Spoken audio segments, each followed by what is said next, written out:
Hey yo, what's going on guys? Welcome to the stream. How we doing out there? Hopefully you're all good. Let me know if you can hear me good as well. And the level's okay. I've been fiddling around with the audio to try and make it better for some people. Because people have been saying that some of the audio in the videos is low. Even though I've been increasing the audio in post edits. So I've upped everything from the baseline. So hopefully it's better. Hopefully it doesn't sound too loud or too distorted. Hopefully the levels with the music in the background are decent as well. Because obviously we're going to try and get the levels okay for videos and all that good stuff. We'll see how we make it work. That's we're using some new stuff as well on the channel. Well, on OBS. Because it started off yesterday. Reason the daytime stream didn't happen.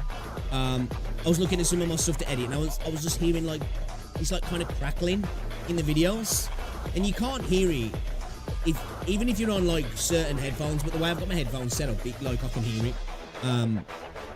So I was like, right, let's try and see if we can fix that. And I went through a bunch of stuff, couldn't figure it out. Ended up updating OBS because I checked the audio on the Elgato. At first I was like, it's the Elgato, because the issues I've had with the Elgato over the years. But it's not, because I was listening to the footage directly recorded from the Elgato software. Sounded crisp, sharp, smooth, no artifacts, no crackling, no popping, no issues. I was like, okay, it's not the Elgato then. Maybe it's the mixer. And then after a few tests I discovered it's not the mixer, because I was sending the audio straight from the Elgato into OBS without going through my digital mixer, voice meter. Still an issue. So, okay, right, let's update OBS. Updated OBS. And it's quite a big change actually, like visually, like everything's a lot nicer, I must admit. But that still didn't fix it. I then found a fix. I sent my Elgato audio through an auxiliary channel within OBS. That seemed to sort it. I was like, right, okay, I think I've fixed it. We're here, we've done it. We went live last night, and the resolution on YouTube was messed up. Totally messed up.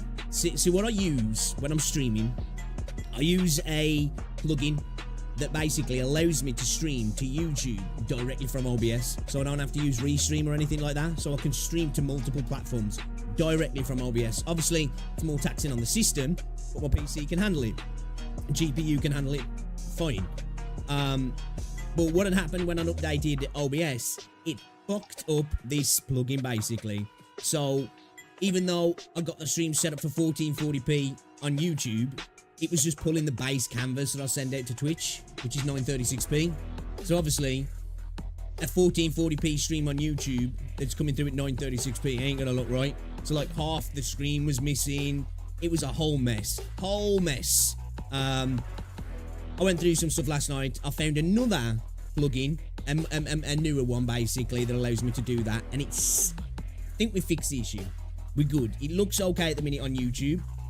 The only thing is, I'm having to do an output descale or upscale rather than doing it from the canvas, which I think basically means that frames have to get scanned one extra time, which is never good because obviously it impacts your system more and it can cause a little degradation in the quality. So you'll have to let me know on YouTube today, guys. Let me know, is the stream looking as nice as usual? I'd appreciate that. And obviously, audio stuff as well. Might have to tweak some of the audio stuff to get things right. I've brought up the levels directly in Windows. The only problem is it makes things not sound so good. I've tried to tweak some of the stuff within OBS and my mixer to make things sound a little bit better. I think at the minute it sounds okay, but I'm not too sure if it's just a little bit too much and it's sounding a bit distorted. I don't know. You guys will have to let me know. So let me know in the chat how my voice sounds and everything sounds in the background as well. But Jamie, welcome to the stream, buddy. How you doing, man? It's good to see ya. It's like if you're getting a little bit like this, it's definitely a bit louder, you know? And I'm worried that I'm going to get excited in the game and I'm going to blow your fucking eardrums out. You know? So we'll try not to do that. We'll try not to do that. But hopefully everybody's doing well today. So yeah, we didn't do a normal stream yesterday, and then I was like, right, I'll just play some Deadlock of the evening. Like, you know, I need to cool off. I had loads of tech issues. Let's just play some Deadlock and chill out. That happened. I got off stream last night to try and fix it. And I was streaming like a private stream to YouTube just to try and get things sorted. And when I did that, I knocked my fucking pop over on my desk as well. Luckily, it didn't go over my PC or anything important, but I was just like, that's it. I'm going to bed. This is one of those days. Should have called it quits. It's just a disaster day, you know? So, yeah, it was one of them ones yesterday, guys. So, hopefully today can be a little bit better, right? That's the plan anyway.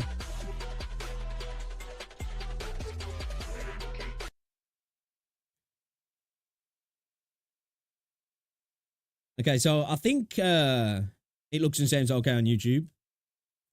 Hopefully it should look normal on Twitch. Nothing should be changed on Twitch. Obviously the audio is going to be a little bit different. It's just that a few people were complaining on my last video, and somebody's been complaining on a video a few times saying the audio's a little bit low. Could be getting one guide. Could be getting one guide. But it's not low. It's not too low to me that it's an issue.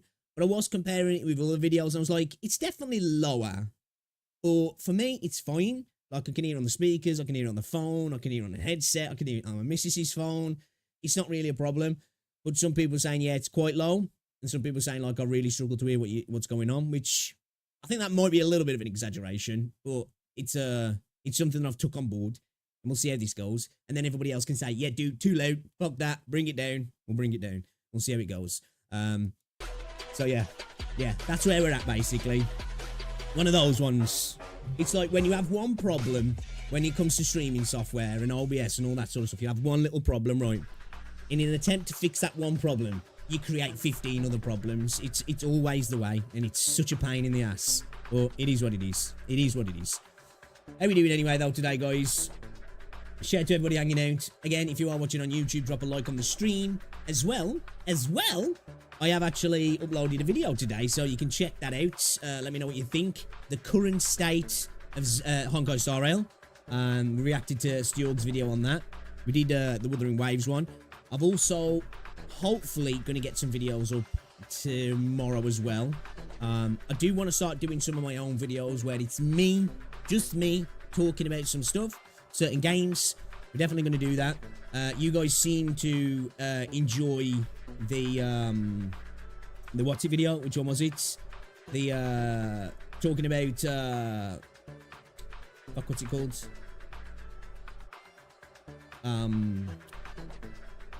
Fate Trigger Vita. There we go. We got there in the end.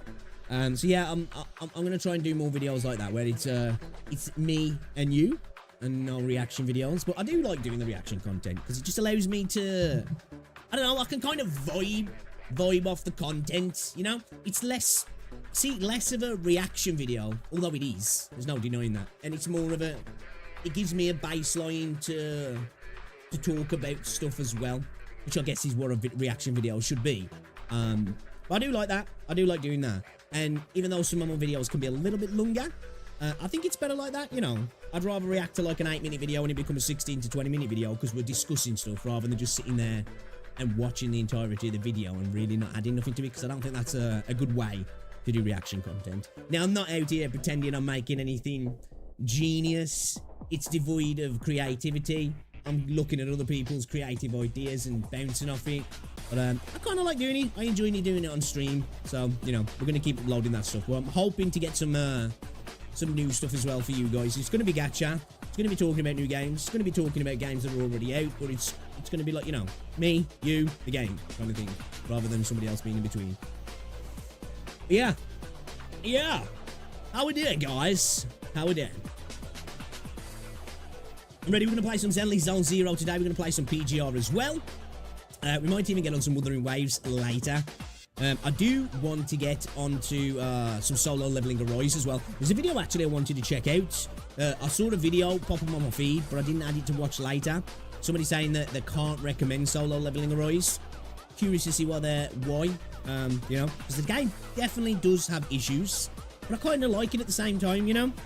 I think sometimes certain gacha games need to be that secondary, tertiary gacha game. It's just like you just hop on and you just have fun with it. You play it totally free to play. You don't get too bogged down in end game or farming too much. So it's fun.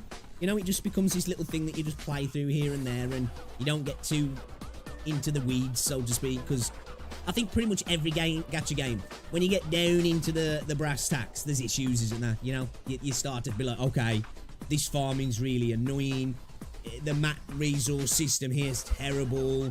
The replay loop of this particular event's trash. This endgame doesn't work in the way it should. Artifacts or gears not working properly, or it could be done so much better, and it's frustrating and time consuming. But I think sometimes when you play ones that, like, you know, a gacha game that's just, I just play it for a little bit here and there. You don't get into all of that, so you can just enjoy it for the gameplay loop, really. It's nice to do that sometimes. Yeah.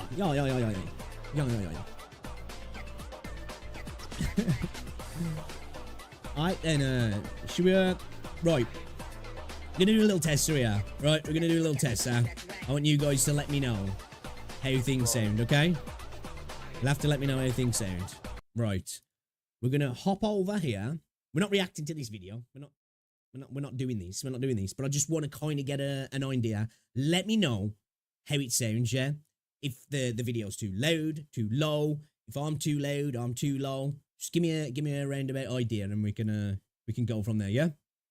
We can go from there.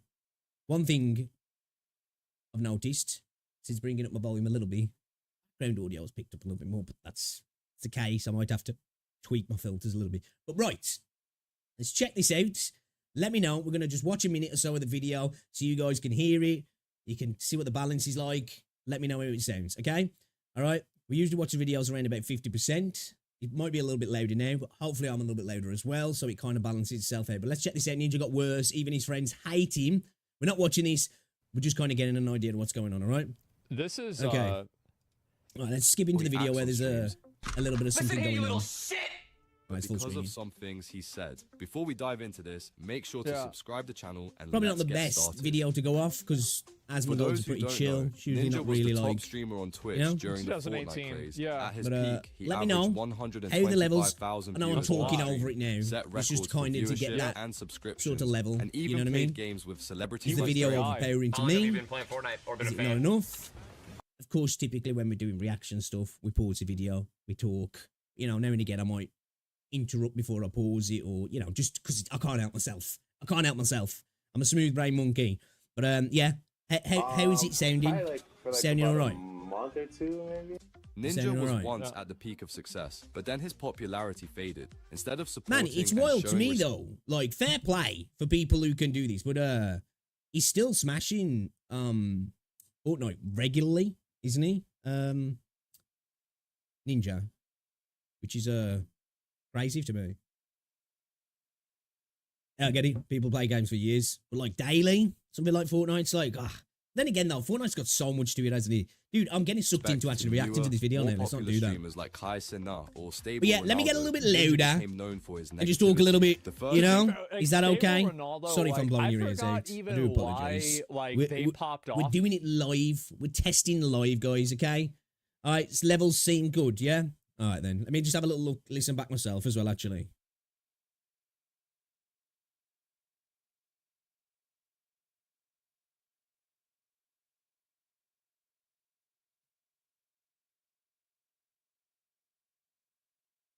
Hopefully I don't pop too much.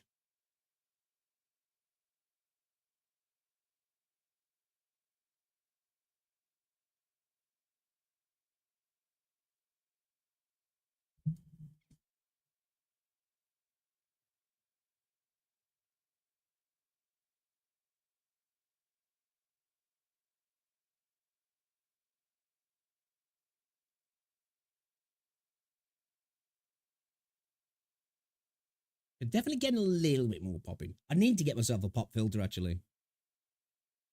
I really do. I did have one before, but it broke. I just never replaced it. That's why I've got a, like,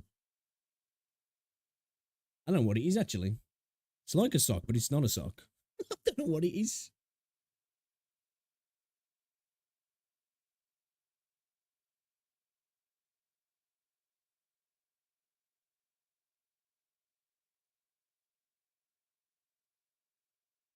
Okay, it seems okay. Definitely getting a little bit of popping.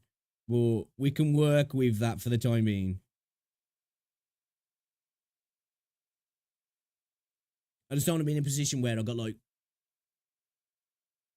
one guide by one or two people on my YouTube commenting to making my videos sound trash, you know, because I think they sounded decent. I must admit, volume levels were lower than most content, but not to the point for me where it was like difficult to hear anything. I suppose it's just that maybe if you got your audio set at a certain level when you're watching stuff, that you might be doing something gaming, or you're just like, oh, that's a little bit lower, so you end up maybe turning up a little bit, and then the next video comes on, and you're like, holy shit, you know. That could be a thing. That could be a thing. All right then. Let's get into it then. We ain't gonna mess around. Let's check this video out. The most anticipated gacha games for 2025. All right, let's do it. YouTube's been weird. There was a thread made over. Pain in the arse. All right. Let's do this. Let's do this, shall we? Let's do this. So levels are good. All right then. Let me know while we're doing this if they don't sound great, yeah? And we'll go from there.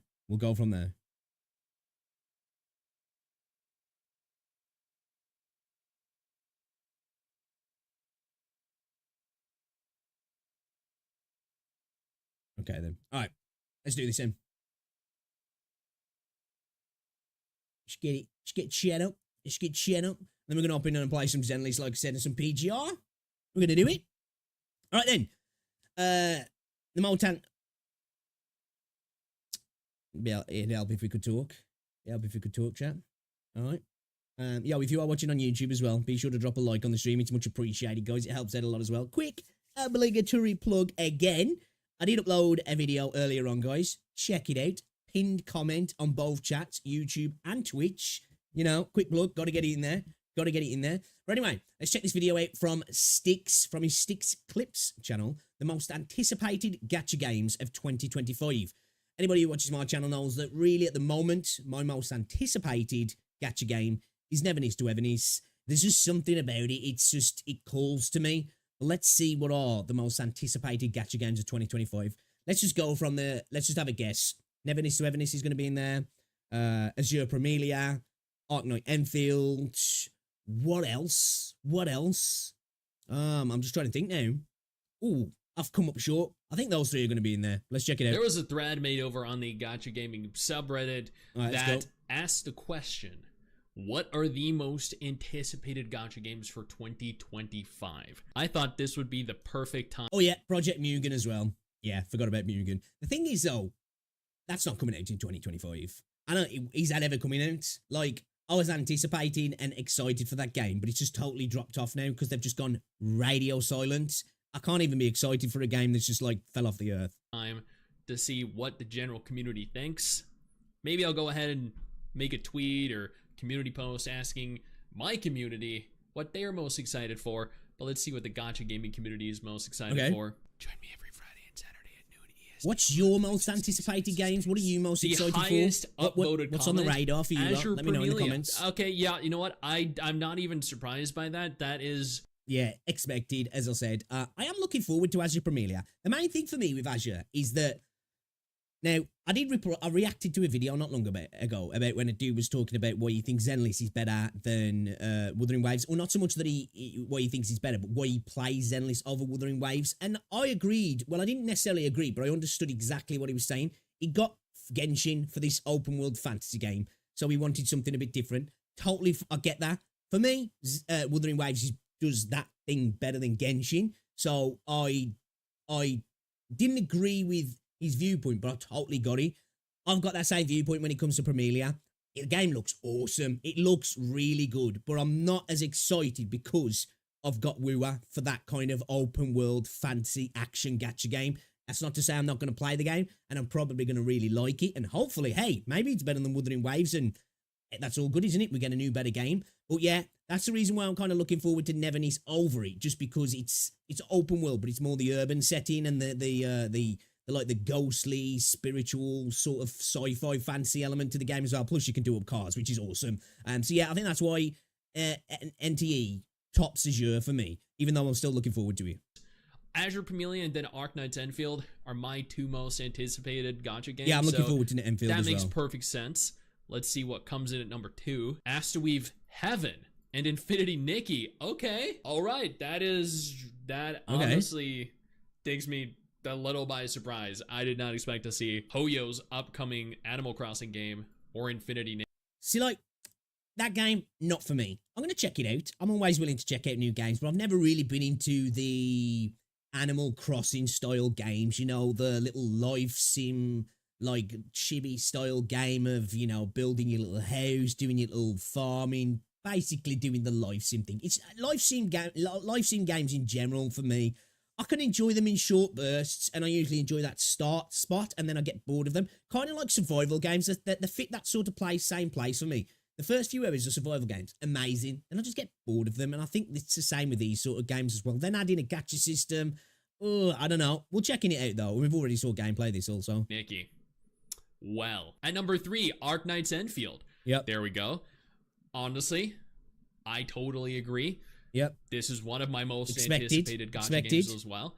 Looks phenomenal, and I love that it's set within the Arknight's intellectual property. Then we have Girls Frontline 2. Totally agree. Beautiful characters, fun-looking gameplay. Yeah. Azure Promelia. I actually am starting to look forward more and more to Girls Frontline 2, the more I saw of it. When I very first saw it, I was like, I'm not really into that like RTS style type of gameplay. But the more I've saw of it, I'm like, dude, it actually looks kind of cool. I'm interested. So it's on the radar for me. It's not one of my most anticipated, but I'm definitely looking forward to checking it out. Yeah. Project Mugen. Okay, yeah, sure. Yeah. The Warframe like gacha Duet Night Abyss. Okay. Okay, yeah. I must admit, Duet Night Abyss looks kind of cool as well. There we go. Infinity Nikki. All right. Persona 5 The Phantom X. We're going to have to look at some gameplay for this because I like Persona. I didn't even know until Six mentioned it in a video the other day that we're actually getting, or I think it's already out in China, isn't it? We're going to get a global launch for the Persona 5 X gacha game as well. So we're going to have a little look at this, chat. We're going to have a little look. If anybody knows as well, does it look fire? Let me know. Guilong Chao. Genshin Impact 6.0. Guilong Chao as well. I made a video talking about this the other day. Well, not many people were interested in that video. Actually, it was kind of a dead video in terms of people like interacting with it. But still, I'm excited for that game after watching some of the gameplay. The idea of taking a 2D action side-scroller game and making it interesting, massive thing for me. Because it's not really my genre at all. I'm not into it at all, but I think it looks really, really good, actually. They've done some cool things with the switching the perspective and the way the bosses look. They look really enjoyable. And the hub area is fully 3D as well, which is kind of interesting. Azure Promelia. Arknight's Enfield. The Animal Crossing game from Hoyo, so Astaweave Heaven. Duet Night Abyss. Wait, how... Azure Promelia, have we not? Nobody at all is mentioning Neverness to Everness? Really? Or Chaos Zero Nightmare? I am in shock and awe. Starseed Asnia Trigger. Okay. Arknight's Enfield, Project Mugen, Neverness to Everness, and there we go. There's so many people still excited more. Well, it seems like more people excited over Project Mugen than Neverness to Everness. Now, is that because of the horror connection? And potentially, you know, the things that people didn't like about Terra Fantasy, because really, Neverness to Everness, a lot of people were like, is this Project Mugen? You know, is this actually going to be Project Mugen now? Because it's very similar, isn't it? And Project Mugen just fell off the earth. At least we know the things are happening with Neverness to Everness. Like, they've just gone radio silent. So I think if you're excited for Project Mugen, I would think it would make sense to be excited for Neverness as well. But then again, as I said, maybe you had a bad experience with Terra Fantasy, and that's turned you off the game totally. Night Abyss? Wow. Tribe 9. There is one I never expected to see. Project Mugen and Arknight's Enfield. Girls Frontline 2. Okay. Girls Frontline 2. Azure Promelia. Magia Etc. The new Medical Magica game, which was actually surprising. Honor of Kings. Project Mugen. Arknight's Enfield, Uma Moose. What's the guess? Do you reckon Project Mugen's still happening, isn't he? It's still happening, but it's just like, it's wild how quiet they've gone. Maybe they're just working hard and they're going to hit us with some insane gameplay soon. Maybe they got caught off guard with Neverness to Everness and they were like, damn, we've really got to get our nose to the grindstone here and give something that makes it look a little bit special in comparison, maybe. Sume in English, Azure Premilia, codenamed Cedar, Project KV before it got canceled. Oh, here we go. Chaos Zero Nightmare, the game from the Epic 7 team. I played a little Azure bit of Epic 7, Arc actually. Knights Enfield, Musume, the Hoyoverse MMO. The Hoyo MMO, of course, was the MMO that's set within the Honkai intellectual property, so that should be very fun. Yeah. Azure Premilia and Girls Frontline 2. The Spider-Man-like gacha Spider-Man-like gacha games. What's that? seem to be good, too good to be real. Azure Premilia, Black Beacon. This is a game I did. Another one, Black Beacon. Black Beacon looks fun, actually. I have got a video that I'm going to put up about talking about Black Beacon, actually. I might do a little bit more on it, though, to be fair. I really like the look of that. Somebody who likes games like Pillars of Eternity, Path of Exile, Diablo. I like those sort of isometric ARPGs. This is kind of doing all of that. And I think there's definitely a bit of a niche within the gacha space to do that, but to do it in a visual style that works, because the problem sometimes when you go isometric and you go a little bit too small scale in regards to the characters, that waifu effect of pulling characters for how they look kind of goes away, doesn't it? Because you don't get to see your characters in action apart from in alt scenes and, you know, when they're talking, all that sort of stuff. So this actually, I'm really interested in Black Beacon. It looks really cool, actually. Video on just like yesterday. Duet Night Abyss, Arc Knights Enfield, Project Mugen. I've seen so many people say Project Mugen, but none of them are saying Neverness to Everness. For real? Like, I think the whole situation, it's got to be a lot of people been burnt by Hodder, maybe, and that's why they're kind of ignoring Neverness to Everness, because to me, like, there's more reason to be excited for Neverness to Everness, definitely. Neverness looks good. I think the combat looks good. Needs improvement, but it looked good. The character models look good. They also need improvement, but I think they look good. And we've seen like full gameplay.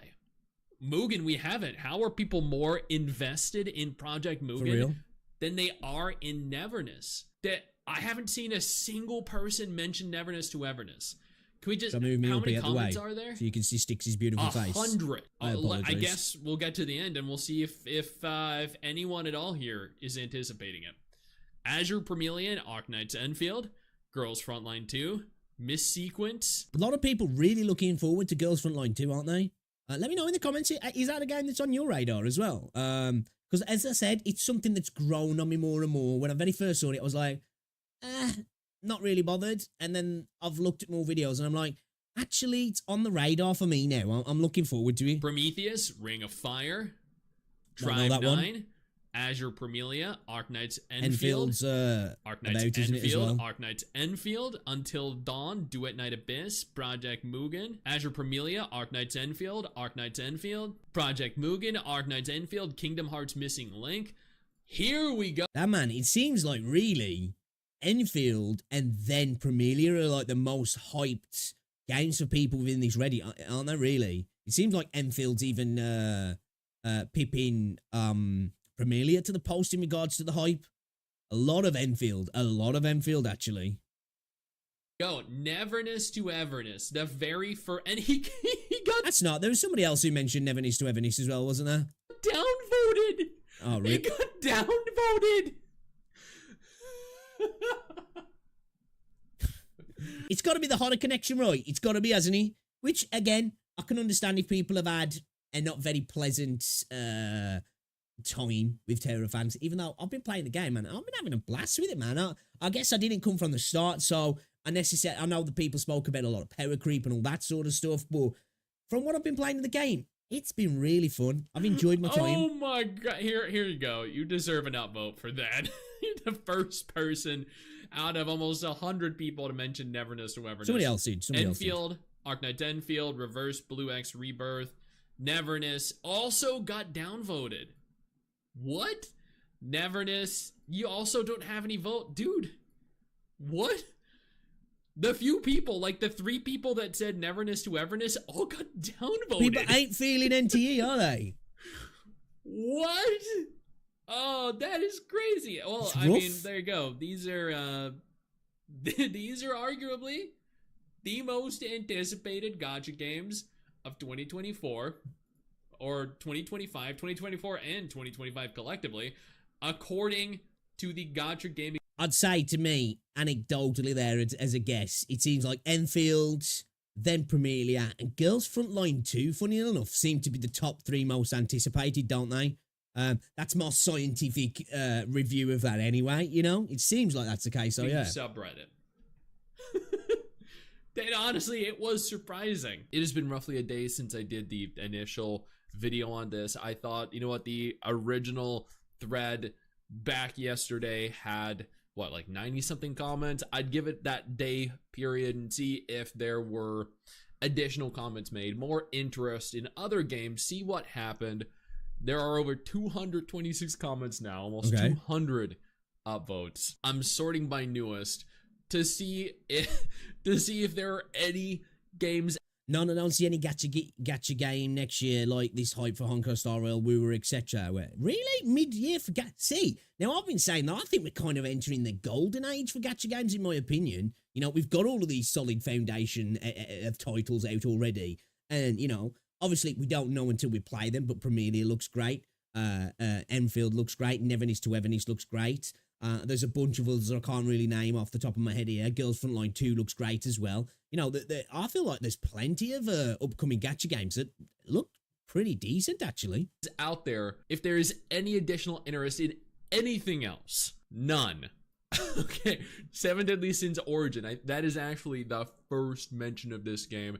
I didn't even know that was there was going to be a Seven Deadly Sins. The game was originally announced from Netmarble.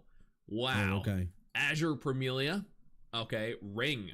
Code. I know there's a bit of a love-hate relationship with Netmarble, isn't there? Cedar. Arknights Enfield. Endless Night. Arknights Enfield. Girls Frontline 2. Azure Premielia. Arknights Enfield. Yeah, again, Enfield, Girl Frontline 2 are topping the scale at the moment still. King's Raid the table, should I say. Goddess Order. Don't know about that one. Premielia. Tribe 9. Neverness. Girls Frontline 2. Girls Frontline 2, Uma Musume Global, Duet Night Abyss, Azure Premielia. Duet does look alright though. Mekarashi. Girls Frontline 2 and Azure Premielia Waiting Room, since OP already mentioned the rest. Azure Premielia by far. Then Enfield.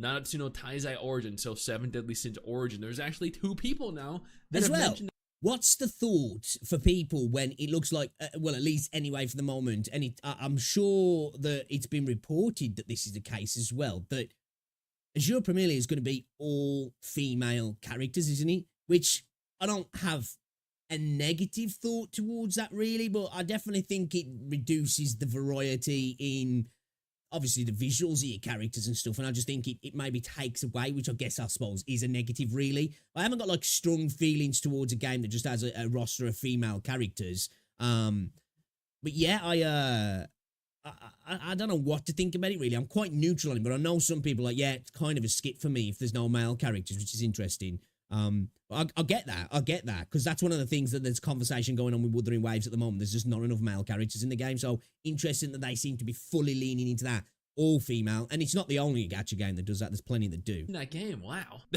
You're on some next level copium if you think that Project Mugen is gonna come out for real in 2025. Yep. You know what? Dude, are we even going to get a trailer in 2025? Like, we had the initial announcement, and we've had nothing since. We're rapidly approaching the end of 2024, you know? Like, I'd be surprised if we even get anything in 2025 regarding gameplay or anything. You know, maybe I'm exaggerating a little bit, but we are not seeing that game in 2025. And if we do, I will be absolutely shocked. Not wrong. I'm of the opinion that the game isn't coming out in 2025 either. Girls Frontline 2, Duet Night Abyss has this guy's attention. Azure Premielia. Strenova. Hey, yo, is Strenova even a gacha game, though? Strenova looks cool, to be fair. I've been trying to get into play that. It's like a third-person, like, CS Valorant style game, isn't it? Where I think it's objective, one life round mode. It's like got a hero element to it as well. But I think your characters can go like 2D, like paper, to float off down and to get around different parts of the map. And I think sometimes to even avoid fire from people, which is quite interesting.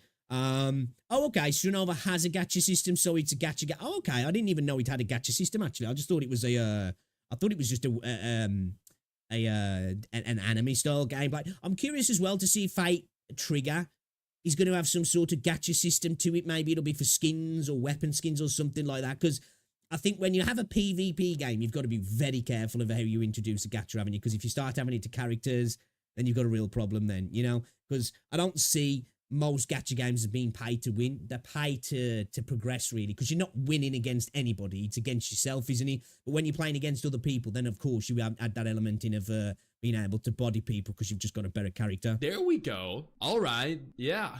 No, cool. That is the first, like, non-mainstream gacha I've seen here. Horizon Walker, right? That just launched in Asia, right?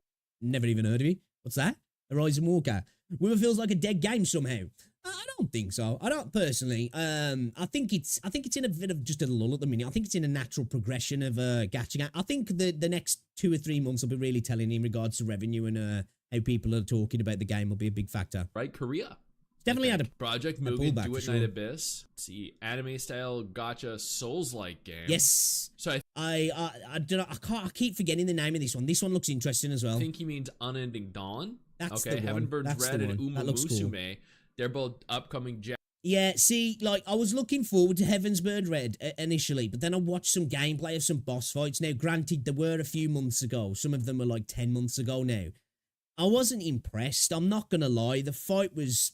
Now, it's turn-based, and you can only do so much with it. But yeah, man, it wasn't looking all that great, in my opinion. Hopefully, like, now, it looks a little bit better, you know what I mean? Japanese gacha games that have had Japanese exclusive releases. Neverness to Everness. There we go. Wow. This is actually kind of surprising. And you know what the most interesting thing to me is about this? I made a thread over on the community section. I think that will be like, you know, if you're going to select these 4 games, this is going to be the lowest down because I just don't think most people even know about this game. I think Neverness to Everness, I think the horror connection turns a lot of people off, even though I don't really bother about that. From what we saw from that Reddit post, you know, Azure Premilia, Enfield, well, it seems like Enfield, then Premilia, and then Girls Frontline 2 is the top 3, like, most anticipated, at least from that, like, subsection of people speaking openly about what they're looking forward to anyway. Of my YouTube Which is not exactly surprising. Which upcoming gacha has the best character models? And he's talking about the models, which game is in the lead?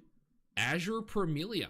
It does have really good models. I think the Enfield models look really good though. I think that's a lot closer than that poll gives off. I think the Neverness to Everness models look great as well. I can see what some people are saying about the faces, but I think they look great. 53% of votes, significantly more than Arknight's Enfield, exponentially more than Neverness to Everness and Unending Dawn. Yeah, that is crazy. And you know what? I'm not going to fault them for that. Azure Premilia does look incredible. It does. But I mean, from all of this, we can get a rough gauge of what the next big, most anticipated gacha is. And that is Azure Premilia, followed by what seems to be Arknight's Enfield. Hey, I don't know, man. From my point of view, I'll say that, like, Enfield seem to be getting a lot more votes, really, closely followed by Premilia, and then, like, Girls Frontline 2, which I was not necessarily surprised that people are looking forward to, but over a lot of other games, actually kind of surprising. Again, though, as I said, when I first saw it, it's kind of not interested. I've become more and more interested the more I've seen of the game, so yeah, I think it's a very small microcosm of the actual gacha space, but I think it's quite telling. You know, it doesn't surprise me that Azure Premilia and Enfields are at the top anyway, because as I've said a few times, they're both up there for me. It's just that Neverness to Everness is like my most anticipated. I think if I hadn't played Genshin and I hadn't played Wuthering Waves, Premilia probably would be, but just by the fact that I've already got 2 open world fantasy gacha games, that just knocks Premilia down in regards to excitement, but it looks freaking insane. It really does look good. But anyway, guys, so check out Styx. This is his Styx Clips channel. Show some love. Go subscribe. The most anticipated gacha games of 2025, according to Reddit, anyway. HCR and Genshin feels more lively, at least a community. The community on Star Rail and Genshin is just much bigger, isn't it? So it's probably going to feel livelier, like they're dwarf Wuthering Waves in regards to that, like, you know? The community size is just it's incomparable, really. I think, you know what I mean.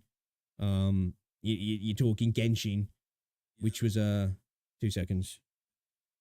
The community size is just it's incomparable, really. I think, you know what I mean. How's the audio sounding as well, guys? Is it sounding all right? Just out of curiosity, how's the audio sound on the stream?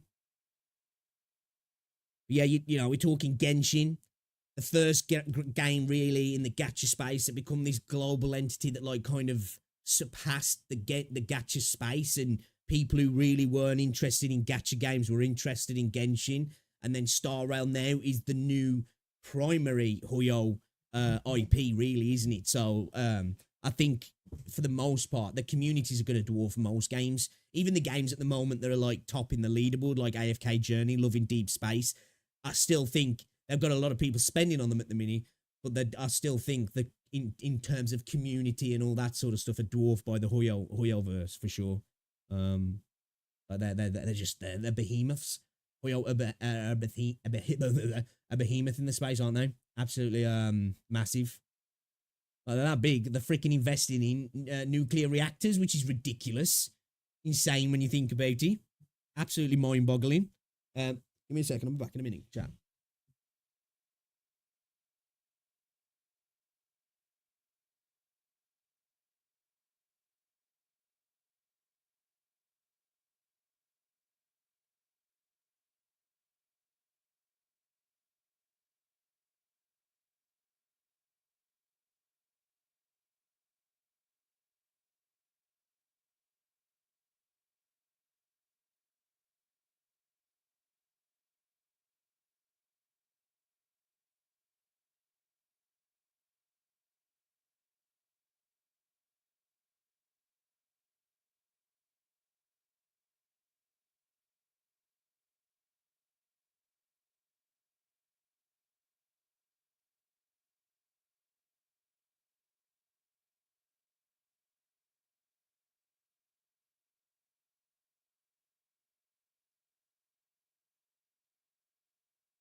Well, yeah, yo, guys, if you're watching on YouTube, be sure to drop a like on the stream. It's very much appreciated. It helps out a lot as well.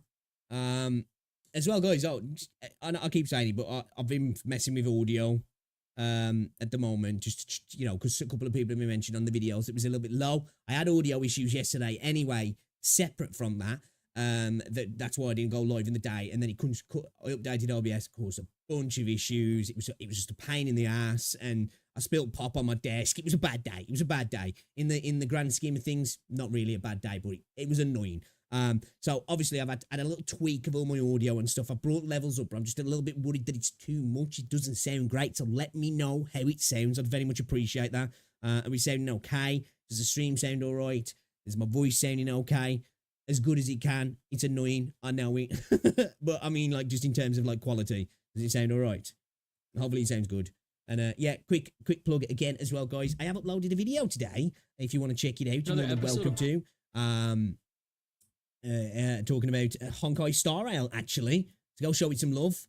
Subscribe, like, watch the entire video. It helps for the watch time as well. It's appreciated. Gotta get the plug out there, didn't we? We gotta get the plug out there. It's gotta be done. It's gotta be done.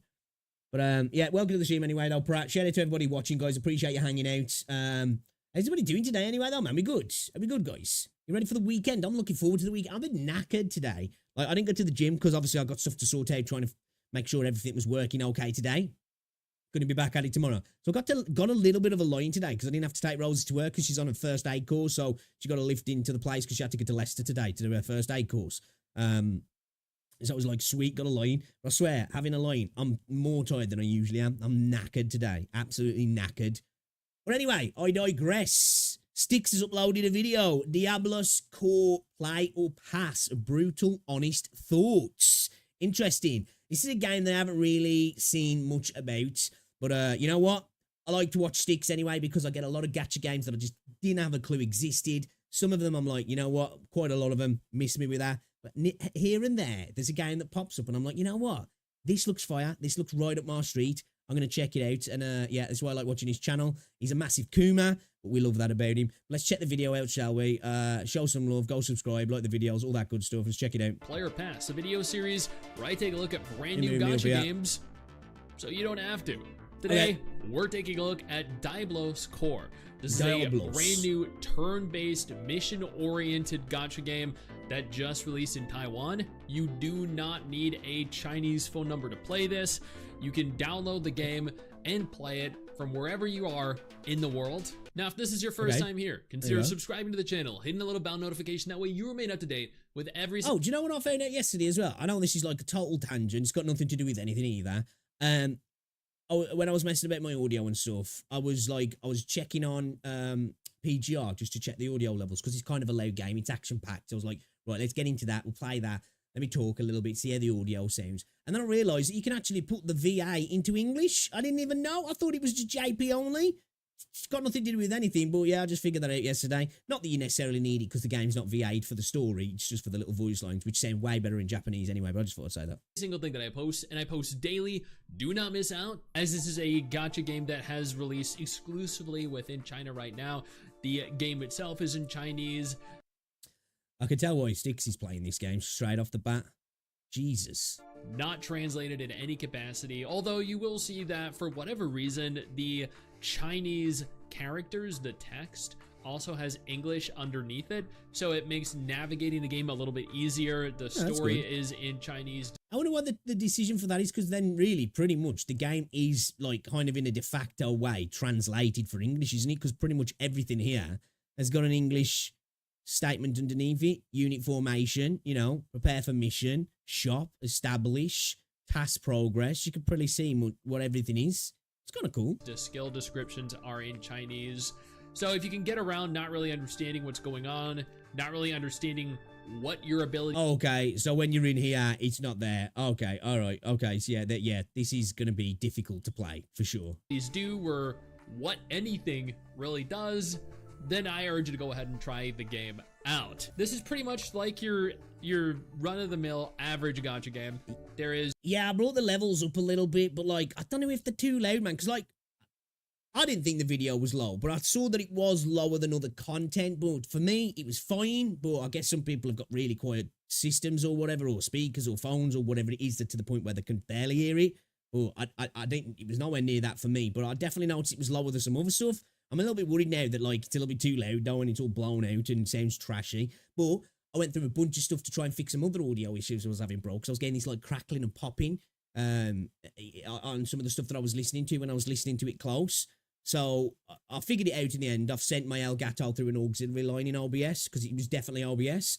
But in the process, I was like, you know what? Let's update OBS as well. Bad idea.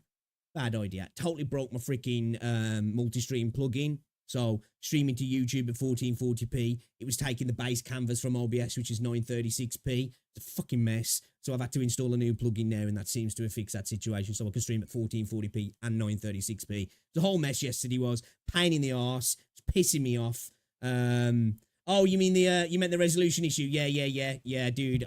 It's AIDS, man, AIDS. And then I knocked my freaking pop over on my desk, and I panicked thinking I was gonna fry my PC. It was one of them days where I was just like, after that happened, I was like, fuck this, I'm going to bed. Is the home screen.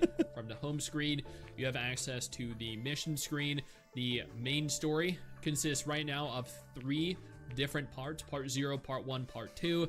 I have pushed through almost all of Part 1. Yeah, so like, because the way it works is I've got like this multi-stream plugin. So like, I don't have to use Restream to multi-stream, because I hated using Restream because you got that extra delay.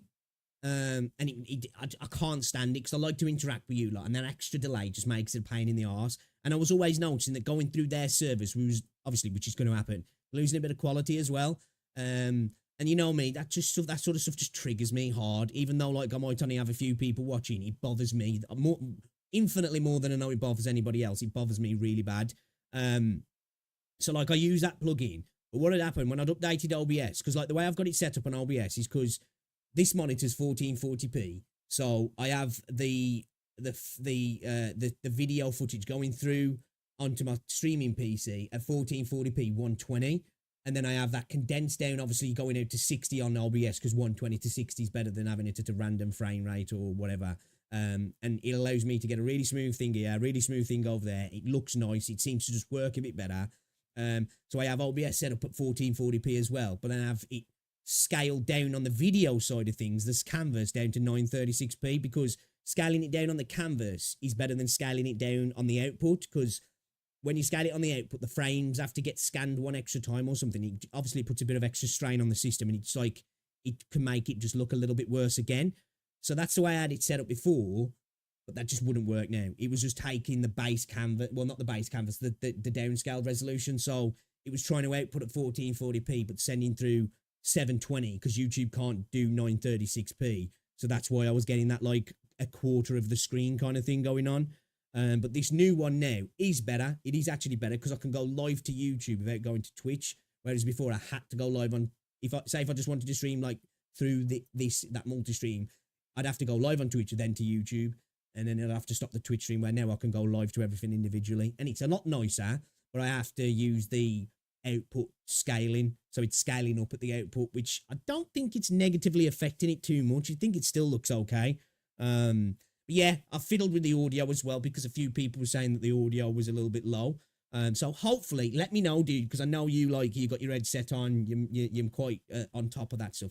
Let me know how things sound, yeah. Does my voice sound okay? Are we peaking? Does it sound distorted? Is it raspy? Is it crackly? How's the gameplay in the background as well? Because I've brought those levels up. I've tried to balance everything out a little bit. So you'll have to let me know and we can tweak it as we go, kind of thing. Thus far, you can see all the different missions that I've done. I haven't like max starred all of them, because once again, I did run into the issue of not really understanding what my characters do.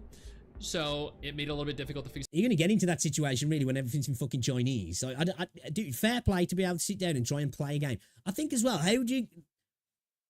Of course, gameplay is gameplay. You don't need to speak a language to know when the gameplay itself actually kind of sucks. But how do you really like understand the intricacies of a game, which can affect how you enjoy a game when you can't read what's going on?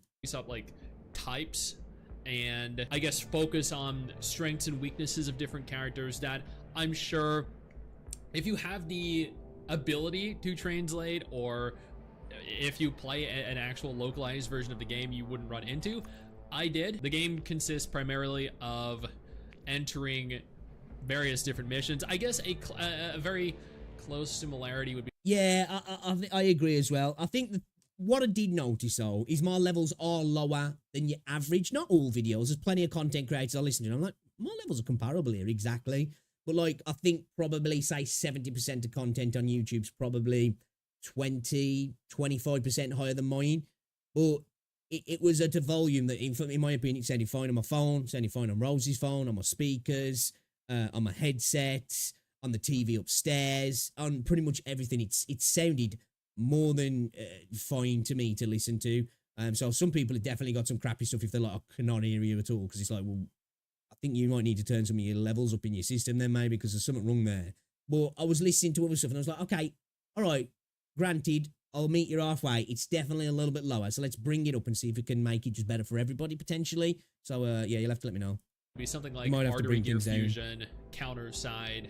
But if it doesn't sound good, let me know and I will tweak things. Choose your party. I've even brought the gain up a little bit, and I'm worried the waifus. All the characters are female. There are no husbandos whatsoever.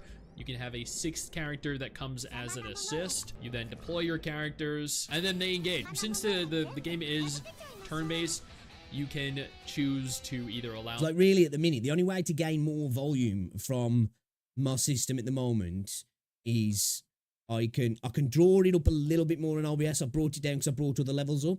But the only way prior to that I could bring things up was literally putting my mic from 80% to 100% in Windows, which is not really a good thing to do because it doesn't sound great.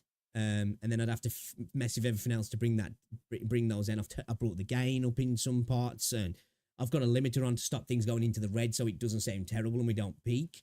But other than that, pretty much everything's kind of maxed out. Like, you know, The only way I can go higher is by blowing people's eardrums out and making it sound terrible, and I'd rather not do that. Allow the game to autoplay for you, or you can select your abilities yourself. Like all games that have autoplay, it will be ideal to control the game and your characters manually, to play it manually, because if you don't, you're gonna run into issues where the characters, the AI is a little bit special. And I think you can overcome many of the obstacles that you encounter by just controlling them yourself. Now, the characters do have 3 different abilities each, which you see on the bottom right of the screen. They have various different uses. This character in specific has only single target ability. Yeah, that's why I usually listen to stuff on YouTube. It's around about 30 to 50%, really. I don't like to turn everything up to full blast unless, like, I'm watching something where, you know, you're watching some CCTV footage and like somebody's like, listen to what they're saying in the background. I'm like, I've got to boost it to hear everything. You know what I mean? Abilities. You select the red ability to target enemies. You select the yellow ability to target allies. The special effects in this game are phenomenal. Like, they are crazy. I feel like, I mean, you can see they are very good for the kind of game this is. It's like even in my because the combat is like semi-chibi, not entirely chibi. I've got but I feel like for like the style of graphics that it 2 utilizes, decibels, everything you know what I mean? looks If I go really any higher, smooth. It looks just very talking crisp. and It talking looks now will very constantly fluid. have the meat to go Everything into the red, which moves will sound horrible. fast. I haven't encountered a single issue with it thus far. All the characters look unique. All the characters feel unique. All the characters... Yeah, that's where I'm at now. Like, I'm worried that, like, things are still... Because, like, if I get, like, riding like this, if I do get loud, I have got it limited, so it can only go so loud, you know? But still. have their own uses, their own affinities, their own abilities. None of them feel like carbon copies of one another. The game, or the battles, consist of 2 different phases, or 2 different waves rather. You eliminate the first wave, which is typically just a handful of monsters. The second wave has additional monsters with kind of like a boss. Animations like are kind of cool, you have this actually. chick with a giant hammer. I guess that kind of like functions like This is one though, like, I really can't get into too much checking out really until we get some English text really. This is one we'll come back to be fair. We'll come back to this. I'm not too interested at the moment while it's all in Chinese. All right, let's have a look. There ain't really much to look at the minute. If I'm honest, there's not much going on in the space. Like, there's some leaks videos, but I must admit that the videos I've been checking out recently are the leaks. People are kind of just going over the same stuff now. I think a lot of the leakers have kind of been like, whoa, okay, let's step back a little bit. So the channels that deal with leaks are kind of just regurgitating some of the leaks we already had, but like making assumptions that things have changed and they've come forward, which, like, I don't really want to make videos on that because we're not really changing anything or anything new's coming out, you know what I mean? So, not too fussed about that, really. Right, this boss made me quit Wuthering Waves. We could check that out. Is that the level 120 spearback?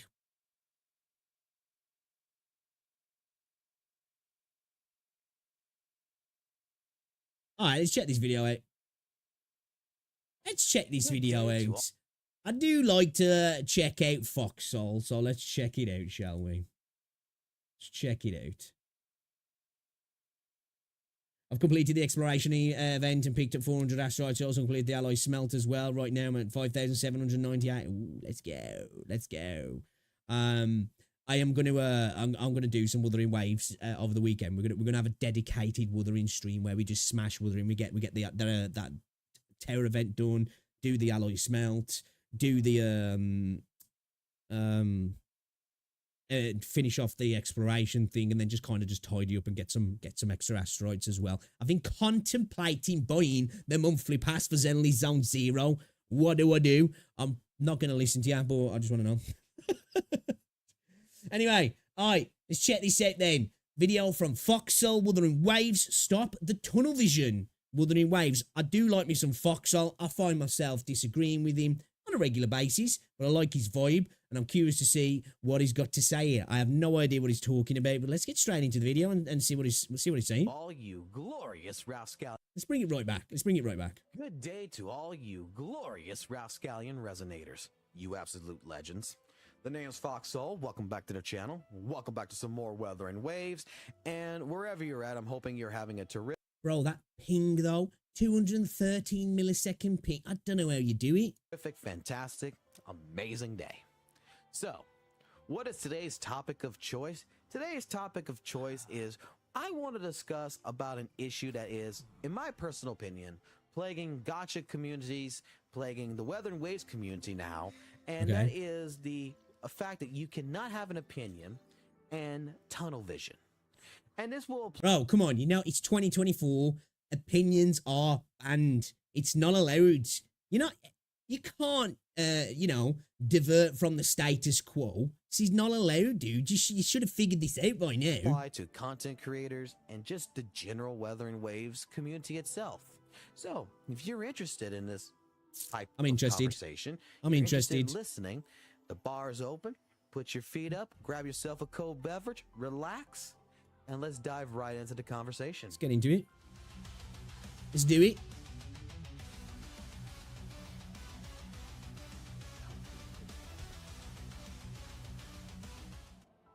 So why am I saying pretty much that Weather and Waves community is being plagued by this tremendous dark cloud of tunnel vision over opinions? All right.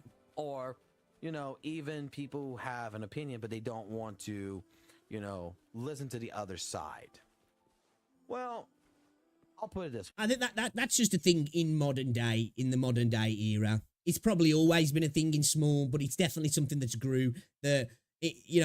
People just don't want to hear other people's opinions, which is fine. It's totally fine. If you don't want to hear it, that's a brilliant, beautiful thing about passing on. But nowadays, people have to stop by just to let you know that your opinion's wrong. And then, which is fine to critique someone's opinion and let them know. But it's the way to go about it, isn't it? Of you've got to let them know that it's not subjective at all. You are objectively incorrect, wrong, and a big fat dummy as well. Wait till you. I have noticed, and this applies again to content creators, to general Weather and Waves players, that apparently, people can't have an opinion. And that's legitimately to my What's up, Chase? distastement. And hopefully this video does not come off as a rant video or a vent video, because, I'm not really upset by it, but it is just more of an annoyance. Okay, that's the best way to look at it. It's a little bit of a, it's like an itch. Give it a scratch and then you carry on, isn't it? Really, because at the end of the day, I like to yap about stuff. I like to laugh at stuff, and I like to talk about stuff. Sometimes it's just this is stupid. But when you hear me talking about stuff, don't get it twisted. There, especially talking about people, how they can be. I know it's nothing new, and I know it's never going to change. Sometimes it's nice to just touch base on things, isn't it? And be like, this is kind of weird. This is really weird. I know it's weird, and I know it's never going to change. Well, let's just let's shine a light on it. It's like Mortifi's annoyance bar. My annoyance bar is filling up. It's about 75% there right now. It's about to blow. Because some of the comments that I do read on my videos, and some of the stuff that I do see in general from Reddit, from other YouTube content creators, videos and comments, and in general, like I said, I think if you're slightly annoyed or at 75%, don't go to Reddit, don't go to Twitter. Definitely don't do those two things, because you're probably going to be 150% in no time. Just even my own stuff. There is just people that just don't want to have a conversation. They just want to have a tunnel vision to an opinion. They don't want to see the other side of the spectrum. They don't want to see the other. This is true. Again, as I said, I know it's how things are, but I've had a few conversations with this in my my comment section on my videos. I've had some people even trying to saying block the person. It's nah, because for the most part, most have been respectable, and have had respect when they've been replying to me. But there's definitely been that no, this is my de facto view. I can't alter it. I won't even see where you're coming from, let alone accept some of the points you're making. Could have some potential. At the end of the day, it is what it is, isn't it? Side of a person's opinion and follow that track and follow their understanding. What I'm getting at is whether you're the type of person that believes 44111 is a good echo set, or whether you believe that 4. Okay, is this coming off the back of his video that he did? Because I didn't watch it, that he was talking about the echo setup, because this was a debate that was had when the game first came out. It's kind of been settled that the 433 system is a better system. at the optimal level at the end, but the 4-4 system definitely is easier to get where you want to quicker initially while you're getting along to do that. You know, it's kind of like how I see Jian compared to somebody like Jinse. You know, she's not complex, and you know, there's not a massive difference, but like he's easier to eke out what you need to eke out, but you'll get a little bit more out of her. You got to work a little bit harder, not much harder, although with the echo sets, you do have to work quite a bit harder. But, you know, I think this is an argument that was had, and it was kind of settled, really. I think most people agree with that. But of course, there's a reason why you might see it differently, for sure. Or 3-3, 1-1-1, or whether you believe, you know, a 50-50 build on an echo set is, you know, an optimal way of playing, a great way of playing, a cool way, it works, whatever. There's just some people out there that just, in general, want to have this god-awful tunnel vision and don't want to see the explanation of why. Yeah. Why? As well, sometimes something might not. You know, like I talk about this a lot. I'm not a min-maxer. Sometimes I'll try and do something as efficiently as I possibly can, but then there's plenty of times when it's just like, do you know what? This just works better for me. It makes my life easier. I don't have to worry about doing this extra thing. I don't have to worry about doing the extra bit of farming or min-maxing these particular things. I could just go down this route. Yeah, I might be losing 10% efficiency, but it's fine by me. You know, that 10% isn't enough to really change things that dramatically that it makes the game worse for me. You know what I mean? Where some people, their way of playing is everything has to be at 99.9% efficiency. And if you're not playing that way, it's just wrong. And they don't get that sometimes that's not everybody's jam. You know what I mean? This is a benefit for someone like yourself. They just want to automatically destroy that opinion, say you're wrong. And when you're being like, well, hey, take a look at this. No, you're just wrong. And whether you want to call them form warriors, calculator warriors, I don't know what the fucking terminology is. To me, they're just dicks. All right? They just want to be I thought he was going to call them dickheads. Straight up dick trolls and shit like this. And you know what? Mommy didn't love them enough, and they didn't actually, you know, learn anything called manners. I think it's probably not with that sort of stuff. It's probably not that mommy didn't love him enough. It's probably mommy loved him too much to ever tell them when to shut the fuck up sometimes, you know? And so people don't learn that there's discourse that happens and you're not always right. And even if you are right about the particular minutiae, it doesn't actually apply to everybody. And what works for you doesn't work for everybody as well, does it? And these are people that I strive to stay away from, okay? Like, these are people that I will do my best not to really engage with because they're a lost cause.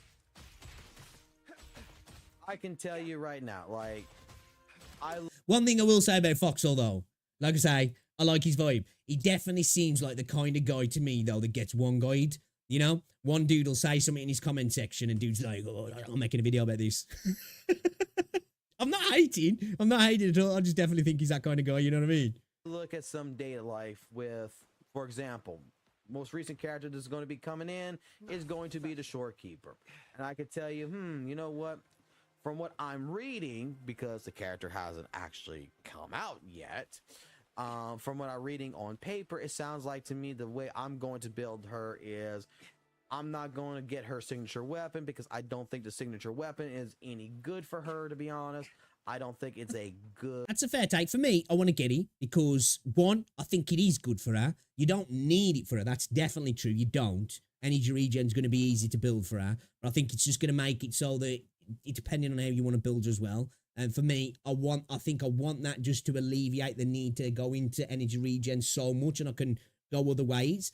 But I think it's going to be a good weapon that's going to be good for future characters as well. Having a high energy regen for me is just really, really useful in the game, I think. And I think it will be as we build out the rosters. But I totally understand some people being like, yeah, it's a miss for me. And at the end of the day, there's no point pulling on a weapon if you don't need to when there's going to be other characters that are going to have insane weapons coming up potentially. Good weapon. I think it's, if anything, compared to everyone else's signature weapon, I think it's pretty tame. And you know, a 4-star weapon like Variation is going to do her just as good just as good, you know.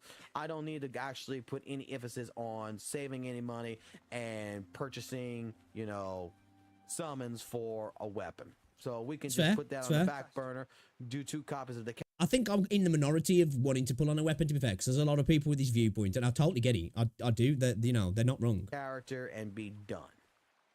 And I'll have someone that tells me I'm completely fucking wrong, and I was like, well, this is the reason why I'm saying this, and they're not looking at what I'm looking at. They're just automatically saying that I'm wrong. And it's like, well, tell me the reason why I'm wrong. And I'm not actually... You just are, Fox. That's what it is, right? Okay? It's just it. Get to understand this. You don't understand why you're wrong. You just are. Getting a reason. They're not going to explain it to you either. 5-star weapons are better. Okay, 5-star weapons are better. Well, they probably will. They'll probably go on a big long tirade where you're wrong. A couple different case scenarios, but in the overall grand scheme of what I'm going to try to do with the Shorekeeper, it's not good for me. Yeah, that's it as well. Like, I agree with that. Like, it depends what you're going to do with the character. You know what I mean? It depends what you're going to do with the character, really. Where you're going to take the character is a big factor in whether you want a weapon, how you want to build your echoes. It's like, you know, I don't know, let's just take a character that's like a sub DPS that can be kind of act as a DPS as well, or like a sub DPS support character. You're going into the support role for the character, you're going full into the secondary DPS role. You're going to build the character different, which entail is as fact is going to have different weapons, different echoes, all that sort of stuff. So that is true. That is definitely true.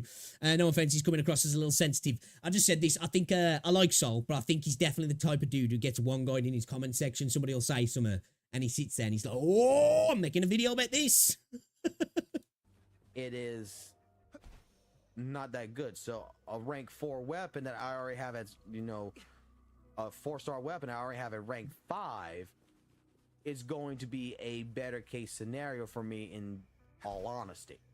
And, you know, apparently my opinion is completely... End of the day as well, like, for me, you don't even need to justify when you're going to pull on anything in the game. Now, of course, there's going to be stuff that you're going to look at a priority for yourself and somebody else is going to look at a different priority. But if you're just in a position of, like, I want to save for this other thing, there's been, like say, I made the mistake of not pulling on Yinlin's weapon, but I did that because I was thinking of the next banner. I regretted it. I did regret it. But like, you know, sometimes you might just be like, this thing's really good, but I'm looking at someone else here. I'm more interested. At the end of the day, it's a character game. Sometimes you're going to look at the fact as well, the characters are more important to me to build my account out than rather than getting a weapon, which is true. Don't get me wrong. Signature weapons in this game are incredibly good, and having them is definitely an improvement. But sometimes, and I think it's an arguable point to make, that just having a bigger roster is better for you, really, at the end of the day. You're going to have more potential in what you've got, and, you know, you're going to get weapons here and there that are going to make those characters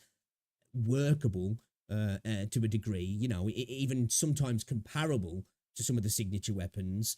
So, yeah, you don't even need to justify it, man. Just, hey, I don't want to pull on it because I don't want to pull on it. The out of the world wrong and everything else, and this person's gonna have tunnel vision because of this reason. And it's like, okay, you know what, I don't want to bother dealing with your kind of bullshit, because you're not looking at what I'm looking at. You're just looking at this information over here, but you're not looking at the grand scheme of what I'm trying to explain. How I'm going to utilize the Shorekeeper. It's the same thing as me saying, hey, I'm going to use a 44111 Echo set on her, and I'm going to maximize that healing, to which is going to be most likely godlike compared to Baichi. And then for some apparent reason, you know, instead of me arguing that I'm going to do better healing than Baichi, so I'm going to be interested to see what my healing's going to be like, because I'm like doing now, like, you know, 2.5k healing with Arena per pop. You know, I can pretty much fill the bar from pretty low on a character now, almost just off one heavy flurry. So like, I want Verena to have a break. There's a worry in me though that she's not. I did put up a post on the community tab the other day of her taking a picture of the whole gang, and I'm like, hopefully she's getting a vacation soon. I hope she does. For some reason, we're going to be throwing Verena into this conversation, and I think he does this on purpose to trigger me, you know. He's talking about people not weathering waves. What's he? Zajay, Verena. What? Dude, stop. Get some help, bro. It's going to be like, well, you know, Verena's the GOAT. And it's like, we're not talking about Varana. I know Varana's OP, okay? I know on paper that Varana is, you know, one of the best characters. That's not what we're talking about. We're talking about, you know, in general, what I'm trying to do in terms of making the Shorekeeper a better healer. Because that is that's where I'm going. I agree. That's where I'm going, you know, because I think she scales off HP. So, again, this is why I kind of want to get the weapon, though, because, like, I want the energy regen as much as possible, because I want to try and put as much into HP as possible. I want to go heavy HP, which I know I can still do energy regen easily, but that's kind of the way I want to get the weapon plus for other things as well. Because, yeah, to me, I want her to be as the best healer she can potentially be. With that little bit of the auto attack that she's got with her butterflies. I want her to do. I see her as a straight up healer. And I'm wrong. Okay? And you could even say this for some people. Oh my gosh, the little guy's glitched in the wall. Okay. You can even say this about some content creators out there at the same point in time that, you know, they have an opinion, right? They create a video just like I do. They create a video, they put this opinion out, and they take it as an insult when someone comes in and says, I just want to say, it's very subtle, and it's nothing spectacularly beautiful, but there's something about this area of the map that I really like. It's whimsical almost. I like it. It's very fairy tale-like, if that makes sense. I don't know. I just wanted to point that out. Like, whenever I pass through this area, I'm like, I don't know, it's not as outstandingly breathtaking as some of the areas in the game where you just walk through and you're like, damn, man, this is gorgeous. But I don't know, there's just something about this that I like. It's like almost like a postcard kind of area. Hey, look, I digress. I see what your point is here, but if you do this instead, maybe it might work. Try this out instead. And for some apparent reason, they're going to get their ass torn up, you know, for expressing, you know, a different opinion to a content creator. And the content creator is going to have tunnel vision and tell them, ha, ha, ha, ha, you're fucking wrong. I've been doing this longer than you, blah, blah, blah. I know what the fuck I'm doing. I don't need your advice. I don't need your backseat gaming. And it's like the guy's just giving you an idea. I've had many people who have commented on different videos that has given me different ideas on how to build things. You know, try this instead, try that instead. Yeah, I've done that myself sometimes. That's why it's always better to be open. I agree with this point. You know, even if you're certain that you're correct in the formula that they're going with, sometimes just having a little listen and then being like, all right, do you know what? Let me give it a whirl. There's been plenty of times that in video games and in real life that I've done that and you've been like, okay, all right, this is actually better. I'll take it back. And I've looked at it, I'm like, you know what? Let's actually do it.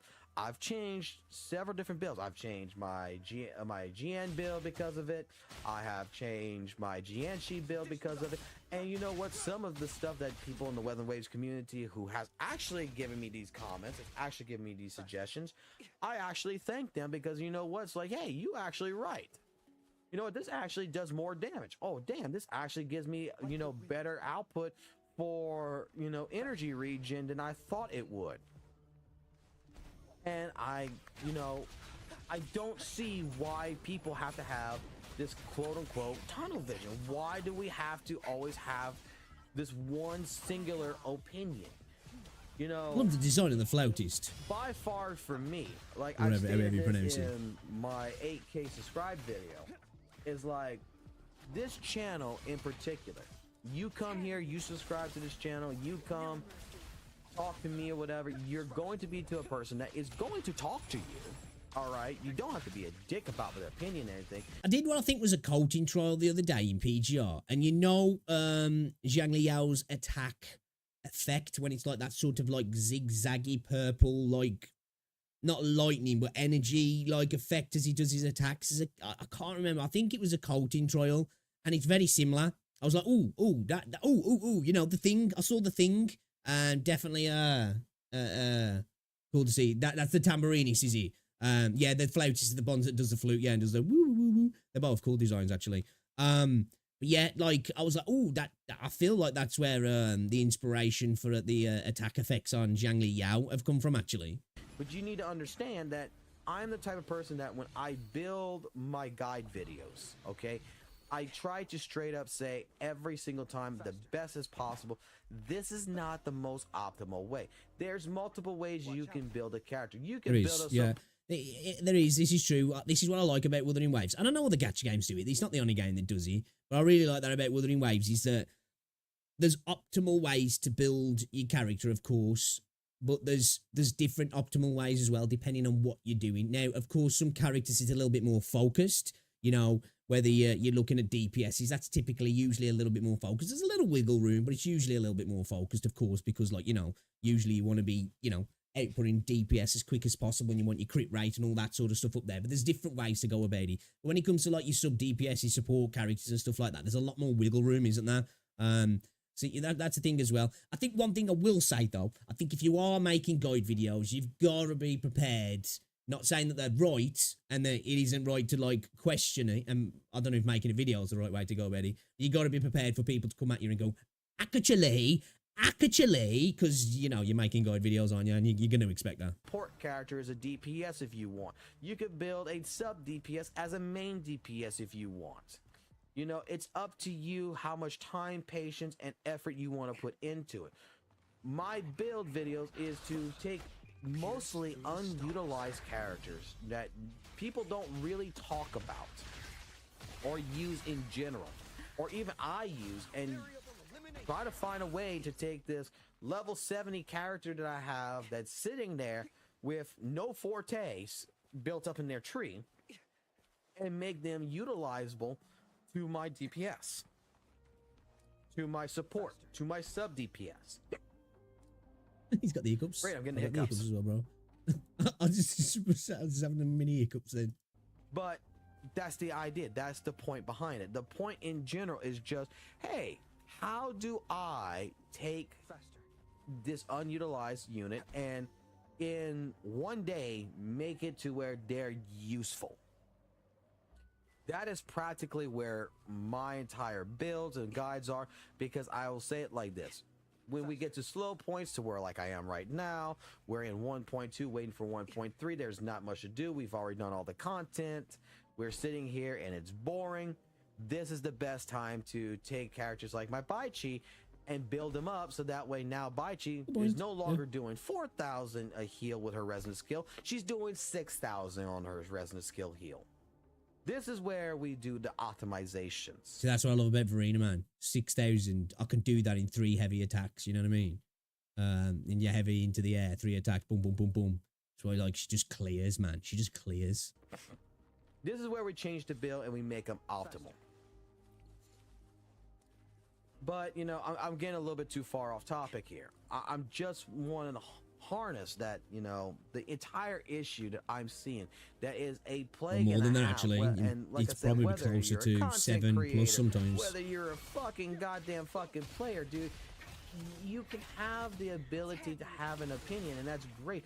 But you should also take a look at the reason why people are doing the things they're doing and understand the mentality. If you want to better help someone to be a better Wuthering Waves player, you shouldn't just go automatically and be like, you're fucking wrong, you're a fucking idiot, go fuck yourself. You should be the type of person that looks at their... Come on, though. The internet would be a boring place if it weren't for them people, though. We know, you know, we like to moan about them, but, like, you know, let's not pretend that without them, it would be a sad time. It would. This is a lesson, though, that goes across life in general, though. You know, you should take these lessons into life, really. You should always be open to new ideas. This is why we're in the shitty state of the way we are in the world in regards to a lot of other stuff. Not going to get into it, but politics, religion, the world the way it is because people are so close-minded in the idea that their belief set is the right way to go. You know what I mean? And even when it's proposed and they see it in their face that it's probably, potentially, maybe not, or there's some things that could be a little bit better, they refuse to believe it, you know what I mean? Situation they're in and see the so, reason why, you know, it's a life lesson really more than a content creation Wuthering Waves lesson. Not just say you're wrong. Because a lot of reasons that my characters are built the way they are is because, number one, I'm not sure if anyone has smelled the fucking flowers recently or touched the fucking grass, but Wuthering Waves' fucking economy is so goddamn fucking high that... Bro, we're playing gacha games, man. You think people are out here touching grass? Come on, that's the fucking worst thing you've said in the video, bro. You know, it's pretty damn hard to get enough shells. It's pretty damn hard to get enough resources together to instantly level 90 a character right off the. See, I suppose because like I pay for the podcast, I don't feel like it is that hard. But then again, though, I'm not out here building my entire roster at the same time. So it's an argument that I can't really make because he's probably right, you know, especially if you're totally free to play. Like, you know, at the end of the day, I've only got Jinsey at level 90, you know? I've only got Jinsey at level 90. Like, Forte's maxed out and they are incredibly expensive, you know? The top row, you're talking, what? 450k, 500k or something like that. So if you are building up characters, you will burn through that like nobody's business. But I do think you can earn plenty of shell credits in the game, in my opinion. You've just got to take a couple of days where it's like, right, I'm not farming here with my wave plates. I'm going to shell credit farm. And I think if you do that on a regular occurrence, you'll continually top up your shell credits. You'll burn through them pretty fast, but you will continually top them up. The bat and get a Forte tree and everything else at the right optimal level to make them do exactly what you want them to do without having to summon multiple copies. So that's the reason why, you know. So I think it's only Jinsa and Gian that have actually maxed out the Forte tree. That, you know, is tunnel vision, and you so think that my argument kind of falls on deaf ears really because I haven't done it. Things that you want them to do, and they're retarded, and all this other stuff. You want to use this type of terminology. Maybe by some miracle, you'll watch this video, you'll stop and be like, damn, you know what? Yeah, let me at least talk to the person. Let me at least understand. Dude, they ain't gonna do that. They ain't gonna do that. Come on. That's why I never make these sort of videos. I like to talk about it sometimes and react to it. You'll never catch me making a video, though, as if I think that, oh, maybe just one of these people will watch this and they'll change their mind. It ain't happening, bro. It ain't happening. And their mentality behind everything, and instead of just coming off like a dick and telling them that they're stupid, let me offer them a couple of different suggestions that will help guide their way and see if it works out for them. Because I don't know, man, we're playing the same game, but you know, with RNG and everything else that's involved in this game, I'm pretty sure I get different types of drops than you get. You know what I'm saying? I think that certain things happen. I'm not going to get the same type of echo, you know, luck that you might have. I might have better luck. You might have better luck than I do, you know? It's what it is. So, in general, all I'm going to say, let's try to, in this community, in some way, shape, form, remove the tunnel vision. Let's look at people's different opinions. Let's not focus, you know, stubbornly that our opinion is the word of fucking God here. And let's actually try to understand other people's mentality, other people's types of thought process, and, you know, work together to be better. It just takes critical thinking, which a lot of people lack, don't they? And of course, when you're on the internet, especially in the gaming space, you're going to get a lot of younger people as well. That'll only come along as they get a little bit older and they look back and they're like, damn, I was a bit cringy. Some people just like that. Some people as well just enjoy, you know, they're not actually like that IRL, but they just like to watch the world burn. This is why I say I'd never really make these kind of videos because it's falling on deaf ears at the end of the day. And some people, it's just going to roll them up even more to do the stuff that they're doing because that's how they like to be. And that's why I never really take too much into it. Like when people do it to me and I can tell, like, it's it's quite quick and easy to see when somebody's like deluded or they're doing it for the shits and giggles. Either way, you're getting the same end product. So it's best not to worry about it too much. Better community, to be a better structure in general. You know, let's structure ourselves to be more courteous to one another. Get some help. All right. Well, I think that'll do it for today's video. You guys tell me what your thought pattern is down below in the comment section. I mean, I'm pretty sure we've all dealt with this, and I'm pretty sure sometimes we've been stubborn ourselves. But for sure. What do you think? I think fuck them kids. That's what I think. I think fuck them kids. All right, we won't watch the last video because I'm sure he's just signing off. Yeah, I like Foxhole. I think he seems like a pretty chill dude. I kind of like his vibe. I do think though, and this is not a negative thing that I'm saying about it. Well, I suppose it can be seen as a negative trait, I guess. But I just think it's kind of funny. He's quite reactive. I like that. I like to see it, you know what I mean? He's got passion, which is definitely true. I definitely do think I can imagine him seething at comments that are made sometimes on his content. I know he definitely seems like that kind of guy. Yeah, I'm here for it, man. I'm here for it. Yeah, it's hard to disagree with anything he said in the video because he's talking pretty much, this is not just something in gaming, this is a live thing, and to be open-minded and understand that, you know, you might not always be right, and probably most of the time throughout your life, you're gonna probably be wrong, or at least only be half right. There's very few times in life, really, that you can actually be, like, bang on about something, you know? And as you get older, you learn this more and more, that really, through life, everybody's winging it, nobody knows shit, and we're all just doing the best that we can, really. And it's always good to listen to other people because you grow as a person, you grow as a character, you learn more things, and it's just the best way to be, really. Once you become closed-minded, you're not doing anything to harm anybody else but yourself. That's just the way it is. Some people are like that. Some people will never change. Some people will change.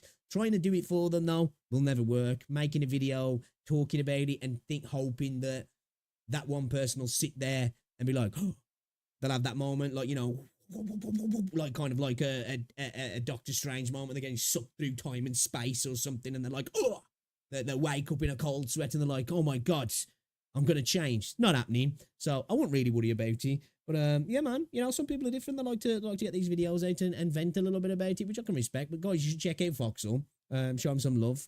I do find myself quite often disagreeing with him. And I think it's fine to disagree with people, isn't it? Totally fine. But I think, you know, there's nothing I could really disagree with in this video. He's pretty much bang on. I just wouldn't have made the video personally. But I'm not knocking him. Check him out. Make some good content. Show him some love. Foxhole Wuthering Waves. Yeah, dude, for real, right? Yeah. Yeah, some people just enjoy to fuck around, are they? All right, let's have a look here. I wanted to see if there was any PGR stuff. I'm kind of curious on this video, but it's like a 23-minute video talking about a boss that made you quit Wuthering Waves. It feels like that's a long video for that. So I don't know. Should we check this video? It looks like we might have a... Alright, it's another Sticks video. We do a lot of Sticks watching here. We do a lot of Sticks watching. Let me get myself a drink as well.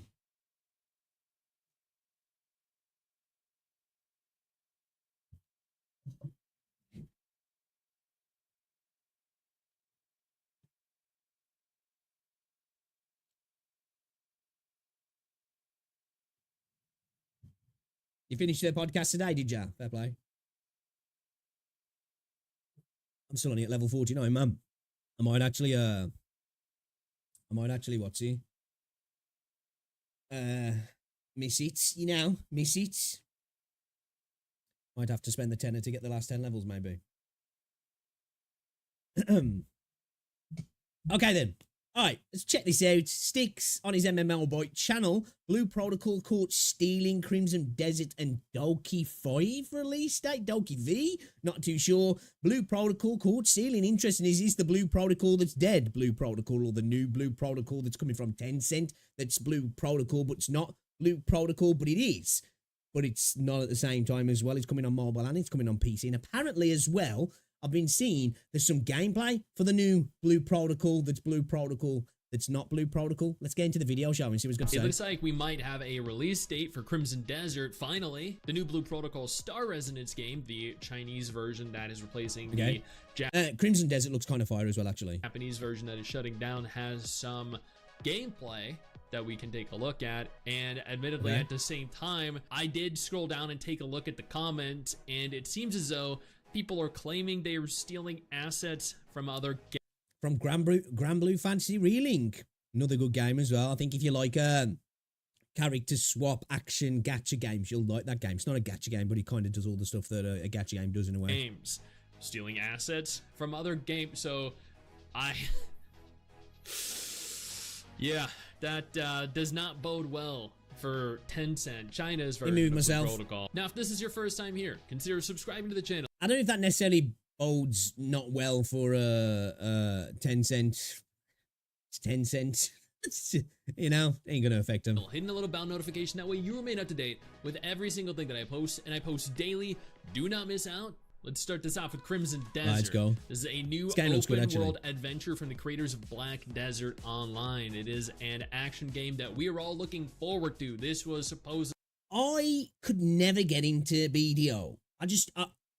I'd watch people play, and it was like, dude, this looks cool. Like, the combat looks great. It was kind of like a MOBA until I got into Deadlock, where I'd be like, I'd watch it, and like, yes, bro, this is right up my street. And then I'd get on it, and I'd be like, oh my God, it's not. And BDO was kind of like that. I tried it 2 or 3 times. I tried the base game a couple of times. Could just never get into it. The developers got in touch with me at one point, and they offered me the DLC as well to make videos and stream on it, and I did. And I had to be honest, I hated it. A lot of that was on me though, because I hadn't got into the game before. I don't know all the systems. I don't know how the game works, and I just went straight to the DLC area, and I was just lost. It's like I didn't know what was going on, and I rage quit. So that was on me. That was definitely on me. But I just couldn't. I've just struggled to get into the game. So I hope I can get into this and I enjoy it. But it does look cool. The MMO sequel, prequel, spin-off to Black Desert that turned into a single-player game that implemented a multiplayer functionality somewhere down the line that's kind of like a Witcher game, and yeah. While plenty of details have emerged about the game's world, story, and gameplay, since fans want to know the Crimson Desert release date. Crimson Desert's an upcoming single-player fantasy world game in the veins of titles like The Witcher 3 and Dragon's Dogma 2. I think to say things in the titles like The Witcher, Witcher 3, that obviously, I know this is coming from the website. It's a big statement, man. You know, I know the developers are not saying this, but I'm just saying for like, obviously it's journals doing journal things, but I think, you know, it's like coming into the open world space and making a direct comparison to Red Dead Redemption. It's like, whoa, let's not go for the top dog right away, you know? Let's not go for the fucking critically acclaimed, absolute amazing game, you know? Let's be sensible about this. Let's maybe make some comparisons to other games if we're going to have to do that, because that's a little bit wild. Ooh. It's been a long time coming with this gameplay reveal back in 2020. Yeah, it is. That has been a very long time. That long? The RPG is scheduled to be released in the second quarter of 2025 for PC, PS5, and Xbox Series XS. According to a report by Inside Korea, the game was initially targeting a... It's just tickled me. There's a back surgeon, sciatic nerve pain. Do this immediately. Watch. That's perfect on a gaming website, isn't it? Basically, the doctor's going to say, stop fucking playing video games and get off your ass. Second quarter 2024 release window, but is eventually delayed to 2025 alongside the studio's multiplayer creature collecting open world game Dokkaebi. Is that delayed to 2025 alongside Dokkaebi? Does Dokkaebi have a confirmed 2025 I didn't even know. What's this game? I don't know about this game. That is interesting. After years of silence, are they actually releasing in 2025?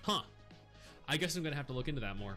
Man, I don't know how Sticks ever will have the time to play all of these upcoming MMOs and gacha games and make content. The dude must not sleep, because, like, you know, gacha games can be demanding of your time, not respect your time, and MMOs are the original game that does that, aren't they, really? So it's like, and YouTube definitely doesn't either, so it's like, fair play. Either way, I respect the grind. Second quarter 2025 for PC, PS5, and Xbox Series XS.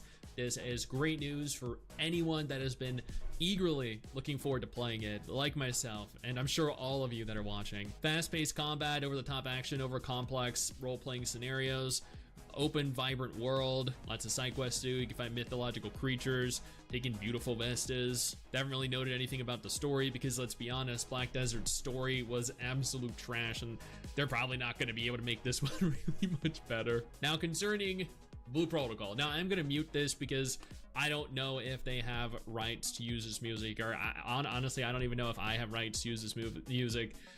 The original channel that uploaded this is VX. Do we have rights to watch this video? You know? Like, I feel like, potentially. When did this video go up? Oh, it's been up 2 days. Okay. All right, let's go. SG. I will include a link down in the description and the pinned comment specifically to this video if you want to go ahead and check out the entire thing yourself. In that situation, I'd be more worried about the video rather than the music. If you want to go ahead and support his channel, you can subscribe to his channel. I'm sure, will be posting follow-up Blue Protocol Star Resonance footage gameplay in the future. This might be another content creator to look out for if you're interested in the game. Now, the comment down here states at 7 seconds, it's literally Zeta's animation from Granblue Fantasy Relink. They're stealing assets from— Damn, bro, that is a freaking, that's a Hawkeye to notice in 7 seconds into the video on what looks like a quite low resolution video that the animation is from a character from Granblue Fantasy Relink. from other games. Now, this is the Qinglong Knight, which uses a spear. So this bit right here is where he believes they are stealing assets Okay, it's from. pretty obvious animation though, isn't it? So it's quite easy to see if it is. I'm gonna full screen this so you guys can get a better look at the animation in specific. It's quite a what's the word I'm looking for? A robust animation, a big flashy one. You know, it's not like a turn of a character's hip or, you know, something like that. That is like a full on like attack animation, isn't it? So let's have a look. Specific. Be quite easy to tell if it has been, won't it? And we can see whether whether the comments in the description or in the comment section are legit or if they're just taking things out of context. Here is Zeta's gameplay in specific that they believe they are ripping assets from.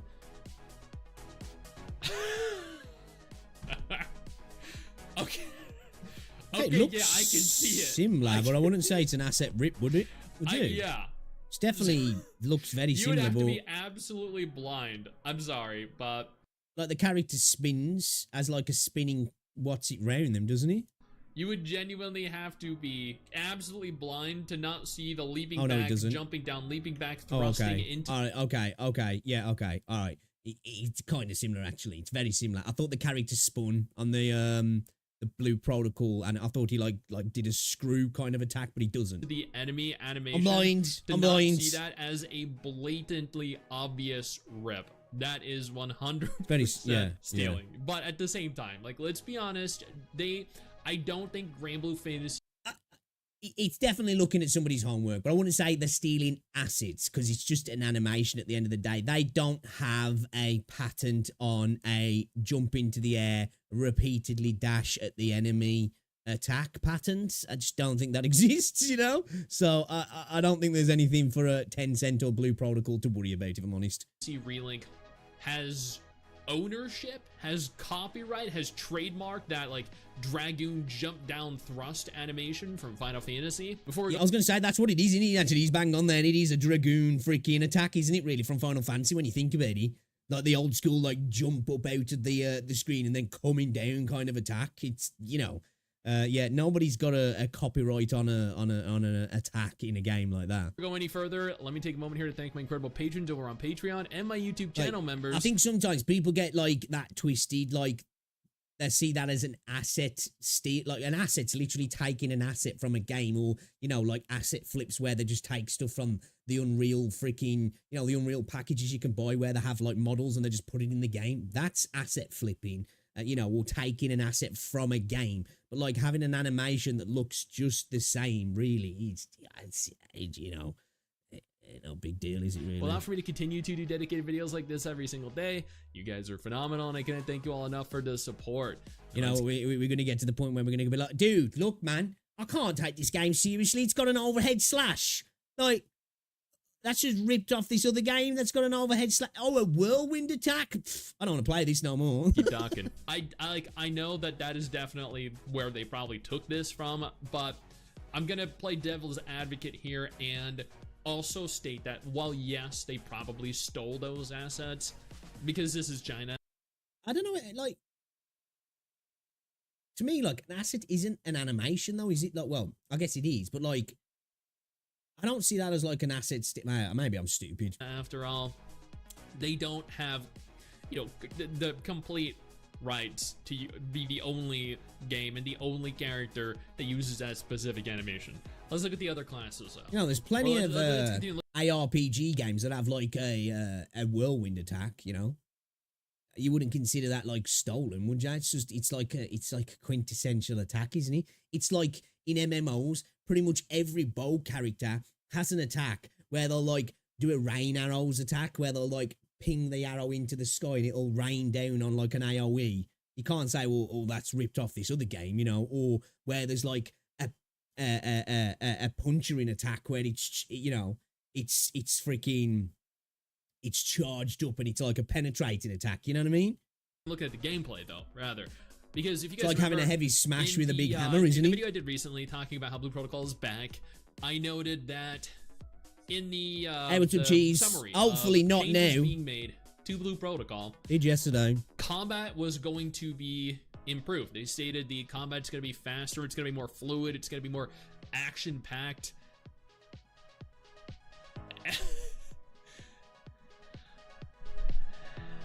Combat to me doesn't look. It kind of looks a little bit like, almost looks like a mix of a Genshin and something else. My biggest issue is the world looks kind of empty.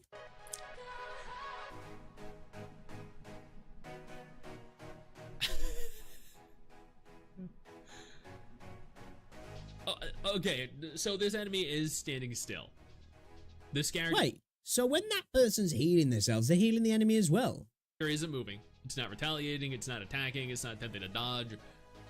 So we can't accurately gauge like whether the combat is fast. Yeah, I was gonna say, yeah, because this just looks like this is like kind of like a it's not really an accurate representation of how the combat's gonna go down, because I think this is kind of just like a test showing or something. It looks like they've got an enemy that's like a test dummy almost, doesn't it? You know, like some of the footage that we saw of Shorekeeper and Yoo-Hoo in that combat, like, you know, against the Hortoise little Chillon thing, it wasn't moving. It was just like, they were like spawning it in and attacking it kind of thing, like. Rapid and fluid. What I can state is that all the abilities seem to lock on, and I don't believe, based off of the healer and the spear user and so the is it mage, not tab? I don't believe, yeah, I haven't seen any action combat at all. I've seen only tab target, only lock on, auto lock on combat. And that is concerning to me. Because what I loved about Blue Protocol was that for an anime game, an anime MMO, the gameplay excelled more than any other. I agree. Blue Protocol looked good in that regard. I don't mind tab targeting though. In terms of an anime game, I think Blue Protocol had arguably the best aesthetic, effects, and combat of the entire anime MMO genre.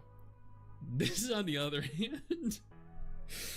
Look, I don't want to come off as just blindly hating on the game, because I said some very positive things in my video. I said I like a lot of the alterations that they are making, but at the same time, like, even though, like I say, the combat, this is just like some of the, obviously we've seen it in other games as well, but just going back to like the last one we watched like that with Wuthering Waves Out, it was like kind of just like a little display, you know. I don't think this necessarily looks bad. Of course, we're not getting a true idea of what the combat is, because this is not what it is, but I'm kind of like it. Again, I am not against tab target MMOs. Like I can get down with those because they're quite chill sometimes, you know what I mean? I like MMOs sometimes, because for me, MMOs are kind of just like a relaxing kind of game to play, and it's nice sometimes to not be in that ultra engage mode and just being like, you know, and I think tab targeting sometimes gives you that. We don't know as well. It might have two forms of what's it? Some games have that, don't they? They have action and tab targeting. Doesn't look very good. From something, I think that focused on action combat in the original, to have it evolve into end of the day as well, it's going to be on mobile, so it's going to have some limitations, isn't it, in regard to how the combat's going to work. Is pretty bad. It's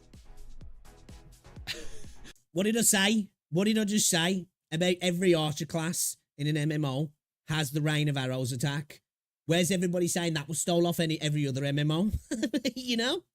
It's kind of horrendous looking. Like this kind of looks and feels And I hate to say it, but like a mobile game. And there are some great looking mobile games out there that are actually stark contrast to what we're used to. This right here. He does look like a mobile game, to be fair.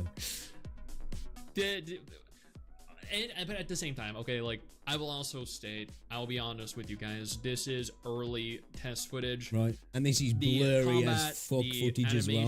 The graphics overall might change significantly from here to where the game actually launches, but I don't know, I feel like at the end of the day, these animations and this combat just aren't doing it for me. I think it actually looks incredibly basic and not at all what Blue Protocol was. I think it lacks that soul, that personality, that flair that I was expecting from Blue Protocol. I think some of these animations gonna look cool, actually. I do. Official Japanese launch. I don't know. This just doesn't look. It doesn't look like it has personality. It doesn't look like it has life, and it feels kind of dead and empty. Yeah, again, though, I think it's unfair to say that because this does just look like a little display of the combat. Like, you know, it's not because again, the world does look empty, but this isn't actually, I don't think, fully representative. Dude, that pose on the character there, he looks like his face is melting. Is a good representation of what's to come. You know, I will say though, just the fact that it's going to be crossplay and it's going to be on mobile, in my opinion, is going to be a hindrance. I always think it's a hindrance to games anyway, but especially for MMOs, it just holds them back. Even though this is supposedly a vast improvement in terms of everything over the original, including graphics, including textures, including world. Now, yeah, that was... Still for me, Throne on Liberty, what we got? 2 weeks? Just over 2 weeks for Throne on Liberty, have we? That was definitely an asset from another game. There's no denying that. Will they change it? Maybe if enough people actively discuss it. Maybe if enough people bring it to the attention of the global populace. But at the end of the day, they don't necessarily need to because they're China, and China doesn't care. And I still think this could potentially be a... Yeah, I don't think it was necessarily an asset stealing. It's just that they took an animation, they looked at it, and was like, right, well, we're just going to make that animation. Which I don't think, if you're a competent video game developer, is hard to do. It's not hard to make a character do an overhead slash. It's not hard to make a character do a whirly spinny whirl. It's not hard to make a bow character do a rain of fire attack. That doesn't necessarily mean you've stole the asset. It's just you've replicated the attack animation, haven't you, really? A very fun cross-platform MMO, but I also think it could be a horrible cross-platform MMO. I would imagine as well it'd be a lot easier for them to just replicate the animation rather than trying to take the actual model and then do whatever they've got to do to make that model, like, you know, I would think anyway, and clearly the models are totally different. Hey you, where do you think you're going? Don't you go? Yeah, interesting. Well, I guess we got to see some well, it's not really gameplay. I guess we got to see something of the game.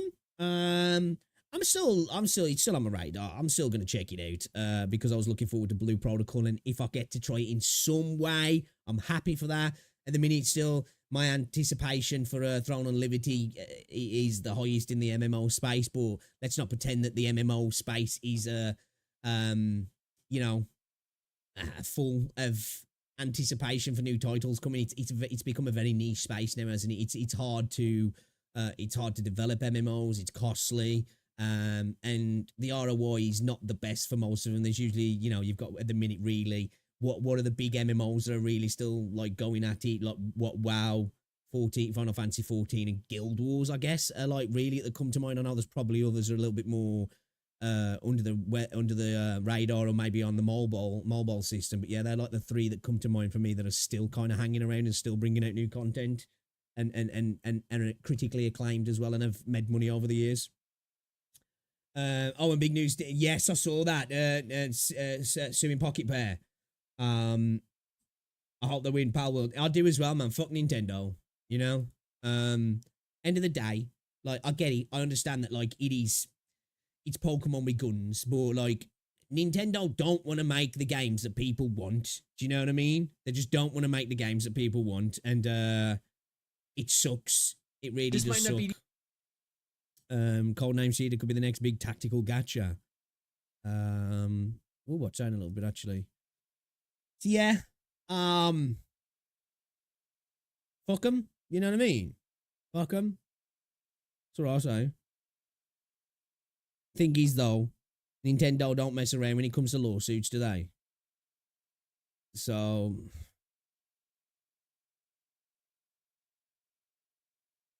it's a thing. Replication is not stealing the amount of work they'd have to do to steal that animation would make the Jews not work. Yeah, they'd probably be better off just replicating it, wouldn't they? Yeah, that's what it looks like to me.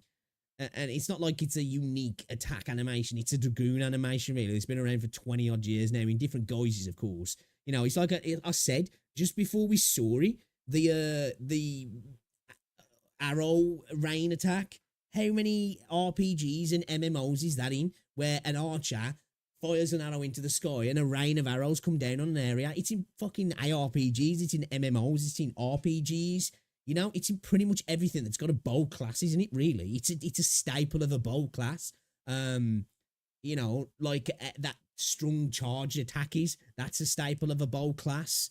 You know, the rapid fire attacks a staple of the bow class, isn't it? Burning arrows, all that sort of stuff. It's nothing new. You know what I mean? It's nothing new. You know, it's no different than like barbarians and stuff like that have like spin attacks and such and all that sort of thing. 2 seconds. I gotta go. I'll be back in a minute.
Let's go, lads.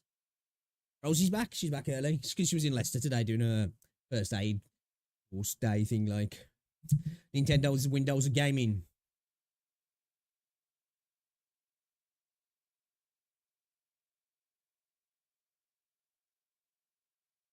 Nintendo merges franchises like Pokemon and Zelda. I don't know about Zelda. I don't know if they murdered Zelda. They definitely could do more with Pokemon, that's for sure. I don't want to say they murder them because it's still a massive earner for them. But yeah, I think they could definitely do better with Pokemon.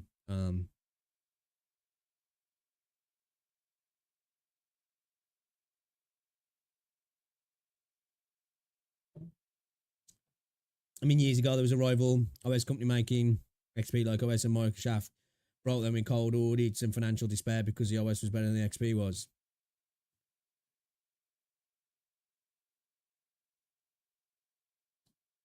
All right then.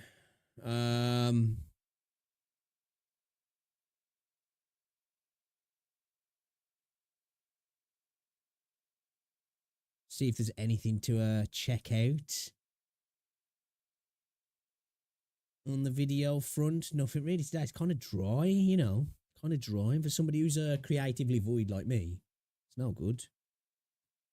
Wuthering Waves just solved their biggest problem. I don't know whether I should click on it, man, because I feel like Kazahan has been baiting me hard recently, you know?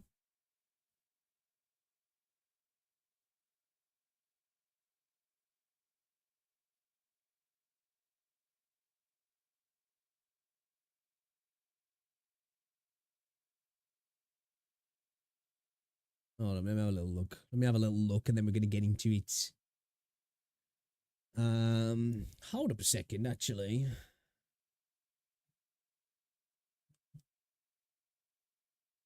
When is Throne and Liberty popping now? What packs have they got as well? Have you played Zelda Tear of the Kingdom? I don't play Nintendo stuff, dude.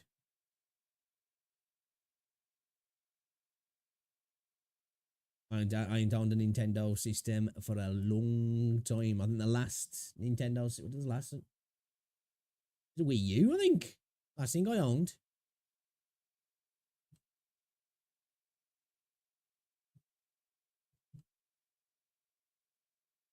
You know, I can't type. What's that? Does anybody, you know, when your date of birth in the game, do you like... I like to randomly change it. I have it at like 1910. For some reason I've got it at 1981 now. I don't know where I've got that as that. Sometimes I actually have it as my birthday. Most of the time I don't know. Early access pack standards. 33. Pre-purchase edition, play the game. Starting 5 days ahead of full release. Starts approximately 7 days. Not doing that. Pre-purchase early access pack deluxe bundle. I'm not paying to play the game early. If you give me something early access, is that just... That's all you get? Early access pack plus deluxe bundle. What's the deluxe bundle? I care about early access. Okay, 5 days early access. Shadow Knight outfit, Shadow Lion morph, Radiant Wolf morph, Radiant Swan morph, Radiant Otter morph, Shadow Mischief, Amitoy. That's the little thing that follows you around, yeah. Explorer title, Adventurous Pioneer title, 500 Lucent. Basically, that's just the you're a bitch title, so people can laugh at you when you go through the game and like, haha, that dude paid £60 to play the game early. Yeah, I guess some of these are cool. The outfit. If there was more outfits, I'd be a bit more interested. Shadow Lion morph. So this is basically like, it's kind of like the mount system in the game, isn't it? Because you morph in, like when you swim, you morph into like an otter. So I'm guessing you can be a swan, an otter, a wolf, a lion. That's kind of cool, I guess. But yeah. And then we've got this one here that's 81 quid. Once you get here, early access, Shadow Knife, Radiant Spirit outfit, Lion morph, Wolf morph, Wyvern morph. That's kind of cool. Not worth the money though, especially because probably something you're going to be able to get in game. Maybe not that specific one, but it'll appear in the shop at some point for much cheaper, I would think. Adventurous Pioneer title, Trailblazer of Silesium title, Take the Throne emote, and 1,000 Lucent.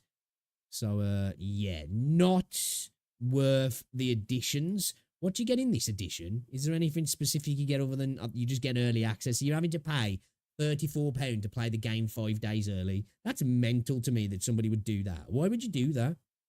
You know, I don't understand why you do that, personally. Don't get it.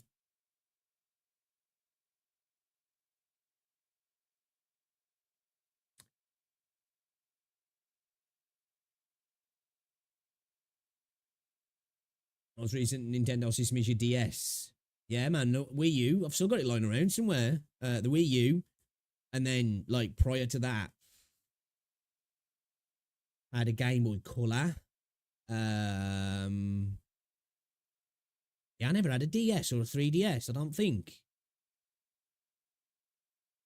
At like that point, I just wasn't really, like, gaming in that regard. I'd have, like, a PS2 and a PS3, like, when I came on. But, yeah, I never had, never did any real... I was never really a mobile gamer like that, like, you know? I had a Game Boy Color back in the day. I had a Game Gear as well. That was back in the day. I did have a PS Vita. I've still got my PS Vita over there as well. Absolute goated mobile system. Portable gaming system. Fucking shame that Sony really didn't support the Vita. Because, like, it deserved the love that it should have got, and it didn't. It didn't get the love it deserved.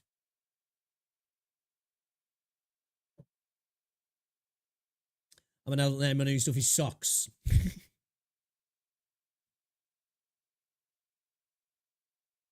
A little brother who was a prick and got me kicked off the TV, handheld to my favourite. It's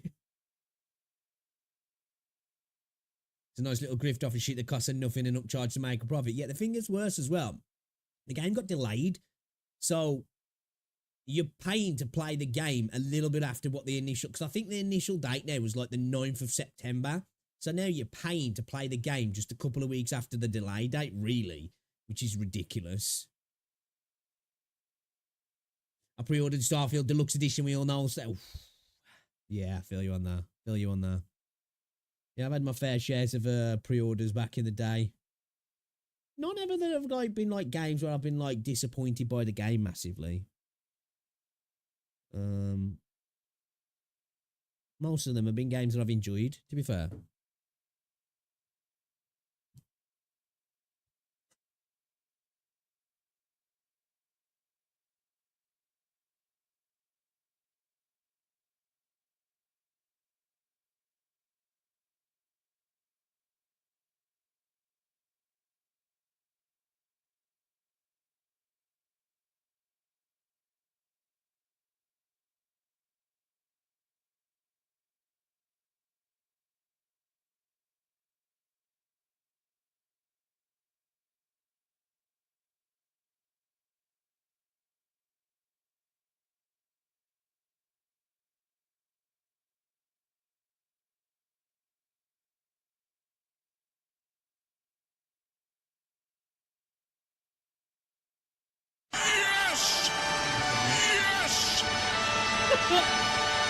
That scared me.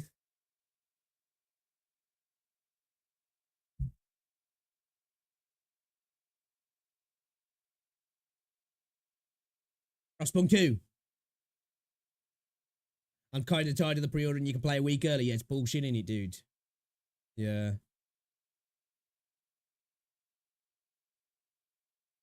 Yeah, like, I'm not going to lie.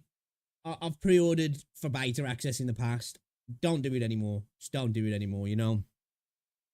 I've learned through the years of content, it doesn't really help you as a content creator, and I ain't paying just to play a game a little bit early. If it's an open beta, I'll check it out.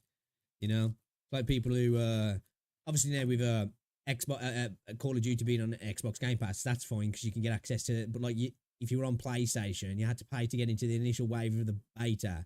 Then it just went free and open anyway. It's like, why would you do that? I just don't know why you do it. Yeah, that's when I'll do it, Chase. I'll do it for that. Did it for The Witcher, and then broke the figurine, which I'm still mad about. So they're quite rare. I saw them going online for like 400 quid before.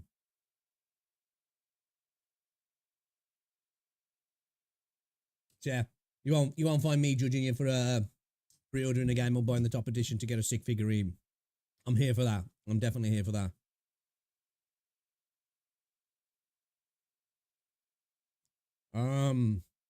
Yeah, man. I ain't seen anything that's calling out to me, huh?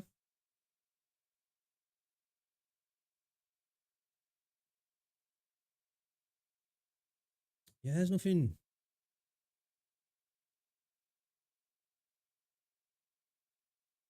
It's even more broken with the forts. The buffs are amazing. What was this? Let's have a look at this, Sam. Let's have a look at this. Caesar is the...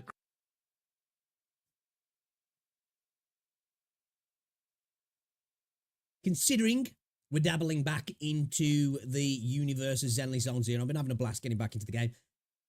I enjoy the game. Had so much fun when the game first came out, and I just kind of drifted off playing other stuff, but we're back on the wagon now. We're enjoying the game, just getting back into the flow, you know, learning it, because I never even got through the main part of the story. Like, I'm super far behind in the game. I'm looking forward to Caesar, though. I'm kind of trying to save to get her now. We got Jane Doe, got super lucky. Got her and her weapon in like 10 to 15 pulls, something like that. And we've got Seth as well. So let's see the crack with Caesar. Then updated, she's even more broken than we thought. Caesar King First Impressions. Zenless Zone Zero. She's from a channel called Kana. Never seen this dude's content before. Let's drop a sub. Let's drop a preemptive like. Let's check the video out.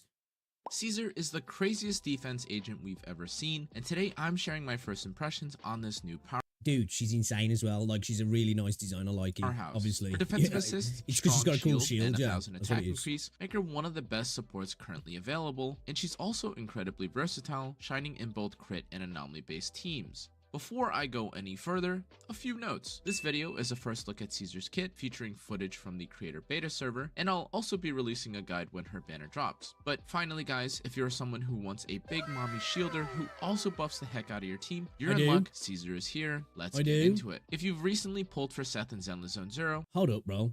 This video doesn't feel like it's a 1080p. I'm tripping. Caesar's gameplay will feel familiar. She primarily focuses on performing defensive assists, dash attacks, and using special attacks that can be activated after dodges or assists, and this is shockingly similar to how Seth plays. Okay, then so she should be quite useful with Jane Doll then, won't she? So like what, Caesar, Seth, Jane Doll, is that like a meta that's possible then?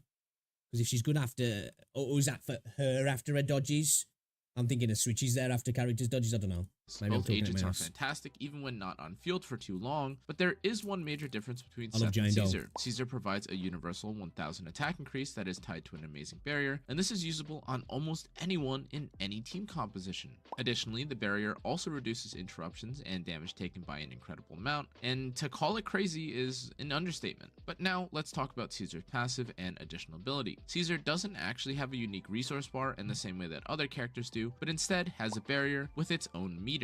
This is her core passive. Her core passive, as I just mentioned, revolves around her barrier, which is applied after using an EX special, chain attack, or ultimate. This barrier can be transferred to another agent when she swaps, and its size and scaling depend on her impact. The attack buff that she also applies, by contrast, increases with her core skill level, and a key feature of this barrier is the fact that it can't be broken in one hit, even by fatal damage. If broken, however, the attack buff disappears after 5 seconds, but Caesar can transfer it to an ally before it fades. Fortunately, sounds insane.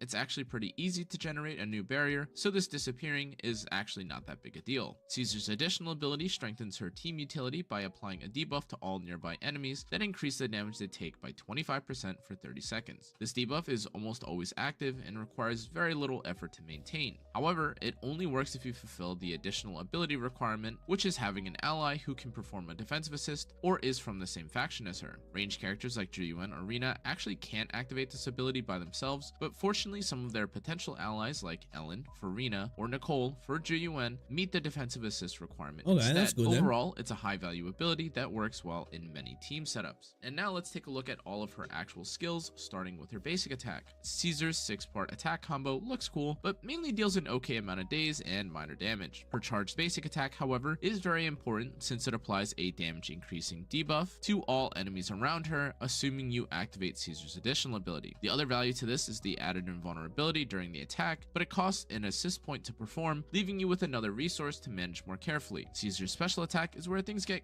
that makes sense though, because it's kind of like a trade-off. Otherwise, she's kind of insane, really. Well, she seems kind of insane anyway. But there's got to be some trade-off to some degree. It's going to stop you doing the assists so much, I guess. But she sounds kind of cool, man.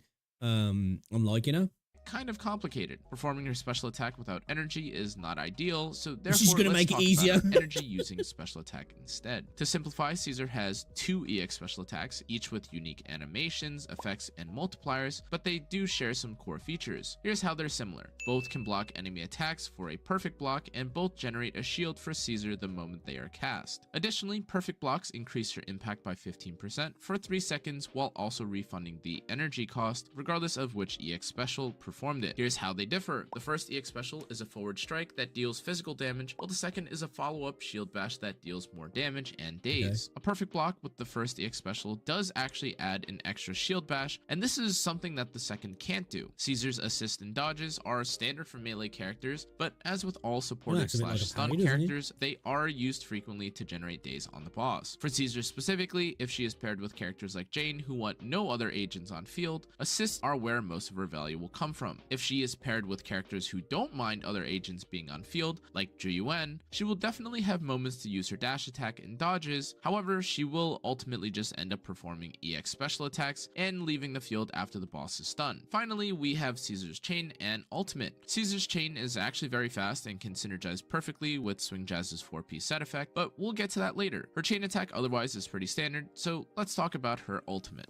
She seems like she's going to be a bit of an Unga Bunga character then, which I'm not mad at, but no, this game's kind of Unga Bunga anyway, isn't it? At least for majority of the content. It's still kind of Unga Bunga on the harder content. It's just a little bit more refined Unga Bunga, I guess. But I'm not mad at it, because I really do like the combat in this game. It's you know, it's simple on the surface. It's got a little bit of nuance. It's got a somewhat complexity to it to a degree, but it's a different kind of nuance and complexity to your average sort of combat game. But I do like the combat in the game. But yeah, she definitely does seem like she's going to be quite unga bunga, really. Ultimate is a massive physical strike, but it also has the crazy potential to strip shields. But that's not bad. I like Jian, alright? Remember that. Almost immediately if you hit a barrier on an enemy. There aren't that many enemies who have this condition currently though, but that doesn't mean Zenless Zone Zero won't introduce them in the future. Let's talk about her build. Oh, I wouldn't be surprised if we see some of those coming in the 1.2 update, would we? It wouldn't be a shock to see that. Set in W engine, as some builds in testing has already been completed. Here's what I found. First and foremost, the performance of her build, her W engine, her set, and her overall value is somewhat skewed, since of course quantifying team utility damage is way harder than just calculating how much damage she gains from a set. That being said, Caesar's signature W engine stands out as the best option because it's the first defense cool, W actually, engine as with well. impact as its main stat, paired with a useful passive. Since many defensive characters double as buffers and stunners, having impact is invaluable. Caesar's W engine alternatives fall short in comparison, however, with original Transmorpher being another option, but its HP boost offers very little kind of key is value. sort of Another hybrid, option isn't is she? using a stunner / daze class W engine, but Caesar can't fully utilize its effect since she is a defensive agent. Overall, any three of these options will work fine, but ultimately her signature is what will perform the best. I personally would recommend using original Transmorpher if you have it available and leveled, but otherwise using a stunner's W engine if you have one of them level 2 is definitely your next best bet. I'll discuss my pulling thoughts and the value of the W engine later, but just know it definitely performs amazingly if you manage to pull it. For sets, Caesar has 3 main options for her 4. Like some of the 5-star W engines or S rank, whatever they're called, W engines look cool, but I don't know if it's just because the rest of the engines look trash. It's like one of the parts of the game that like it's underwhelming. I think like we could, and I know it doesn't apply to the actual in-game stuff. Like, you know, it's just within the menu, but they're just kind of like, meh. I'm not that interested in them in terms of a visual side of things. And like aesthetics for me are quite important in games. Now, of course, gameplay is the main factor, but like I like things to look cool. The S ones do look cool, but I think they just look really cool because the rest look really trash. Set that depends on the team that she is paired with. In general, the newest set, Protopunk, is amazing since her shielding and passive allows for its effect to be active at all times, but otherwise Swing Jazz is also fantastic too. Caesar specifically has a quick chain attack, unlike characters like Sokaku or Seth, which does make Swing Jazz even more appealing to this character, but in truth, Caesar's set will definitely be determined by her partners or what kind of team she's paired with. If another ally has a tough time making use of... I think the only thing for me, which at the end of the day you've got to have characters like this, is that her animations themselves are just pretty standard. That's not a bad thing. They're just pretty standard because she's like, you know, they're just straight up kind of like melee brawler type animations, aren't they? Which again, as I said, are not a bad thing, but they're just you know, it's just someone I'm pointing out, kind of pedestrian, if you will, if that's the right way to describe them. Swing Jazz, Caesar equipping the set could resolve issues in trying to activate all 4-piece set effects on a team. In terms of actual performance, however, the different disk drive sets do not differ heavily enough from each other, and therefore it's fine to pick whichever has better stats between Freedom Blues, Protopunk, and Swing Jazz. For her 2 set options, Shockstar, Swing Jazz, and Proto are all fine given that each 2-piece effect synergizes decently with her kit, but as always, it is the same as her 4-piece set effect, where better disk drives will matter more than which set they are on. As a recommendation though, I would definitely suggest running 4-piece Swing Jazz with 2-piece Shockstar if you aren't interested in farming Protopunk, and otherwise 4-piece Protopunk alongside 2-piece Shockstar will work great considering how much stunning Caesar performs. Caesar's build depends on the team composition, but impact remains crucial. In an anomaly based team like with Jane, Caesar should prioritize an anomaly proficiency 4th slot, physical 5th slot, and impact 6th slot disk drive, with its subset in this build focus on attack percent and anomaly percent. For hypercarry teams like GUN or Soldier, using crit rate on 4th slot, physical on 5th slot, and impact on 6th slot once again, with a focus of attack percent, crit rate, and crit damage to enhance your support damage cool is definitely going to be the play. Before I talk about the most important topic of all, I have a few sample team compositions here that I found. Dude, I don't know if you guys can see that because of a camera.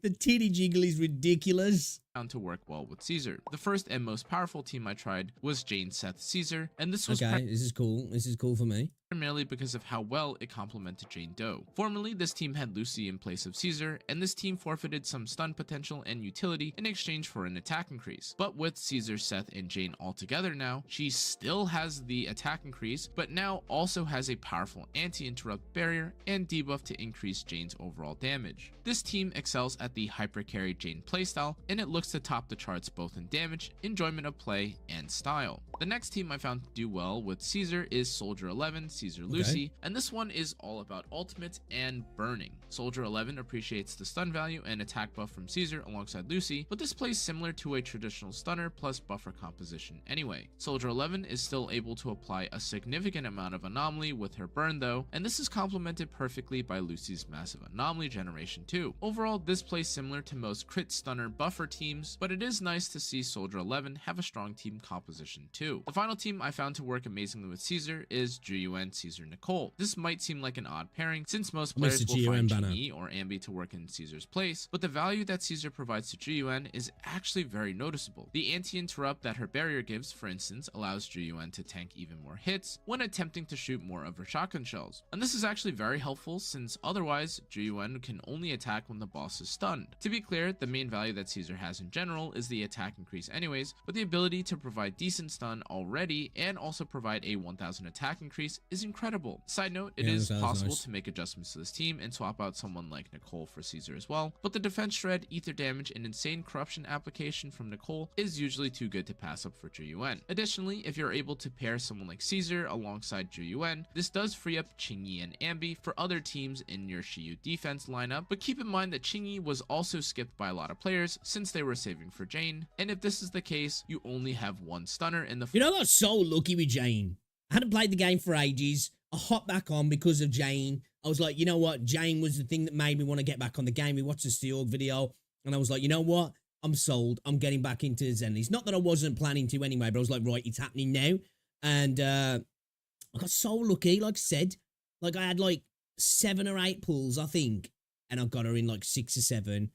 And then I played a bit of the game, and I think I had like, probably had like 4, 5 pulls or something like that on the weapons, and I threw him in, and I got the engine as well, and it was like, yes, dude, okay, all right, I'll take that straight to the bank. Form of Ambi if you're completely free to play. Future Kana here to talk and update you guys about some of the— Love a bit of Ambi as well. Ambi's one of my favorite character designs as well in the game. She can be used as a semi-stun buffer replacement in teams that don't have their best in slot stunner, like with WuWa, Ellen, Corrin, or even Nekomata. But keep in mind that both Lycone and Ching-Yi in some cases will outperform way harder for these characters if you're primarily focused on damage output. That being said, some stunners will likely feel worse or play worse than Caesar since she is so much more straightforward and easy to use. Additionally, there have been questions about Sukaku's value or substitution since she's similar to Caesar, but that is not necessarily the case. Sukaku provides the team with ice damage and defense shred depending on your mindscape level,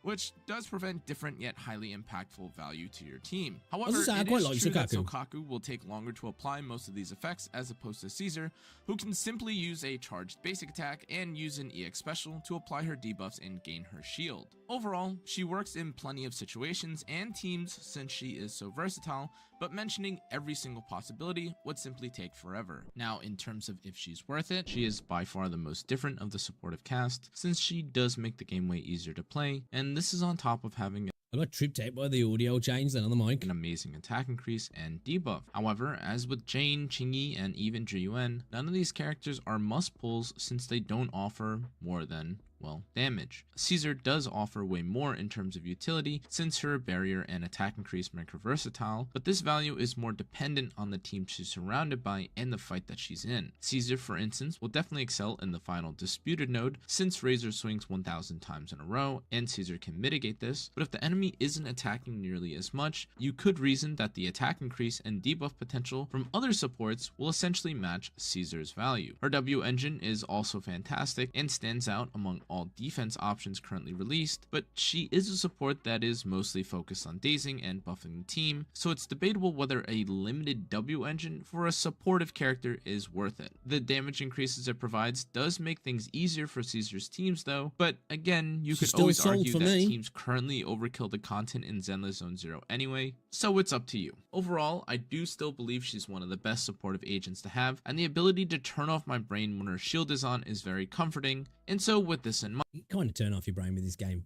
in general, really, compared to some other games. But yeah, give me some Unga Bunga. I like me some Unga Bunga. I will still be pulling for her, since I would love to enjoy player Razor's fight without breaking my hands, but of course guys, that's just me. Anyways guys, that's gonna be it for this video. This was my first impressions with Caesar after... Yeah, good breakdown there, really. Yeah, I think I'm going to be pulling her. Like, for a start, I'm pulling her because she looks fucking awesome. But she seems like she's going to be quite cool as well, actually. And, like, again, I like some Unga Bunga action. I do. A big fan of GM for that exact reason. I can, like, switch off and just, you know, just do things, which is always good to have. Yeah, great. Yeah, I'm definitely going to watch some more of Canna's videos then, for sure. Definitely.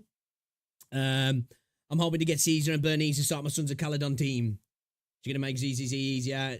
That's what I'd like to see in WuWa, man. I want to see like a sort of hybrid sort of defense character that kind of like is like heavy on defense, maybe some buffing, maybe like, I don't know, like not the highest damage, but like allows to put crit damage on the rest of the team or something like, I don't know, but like I just like to see it as well. It'd be cool to see a sword and shield user animations as well in the game. No, I've only done a bit of Shield Defense Force, to be fair. I stopped playing the game, like, what, a week after it came out? Hold on a second, guys. Rosie was knocking the door.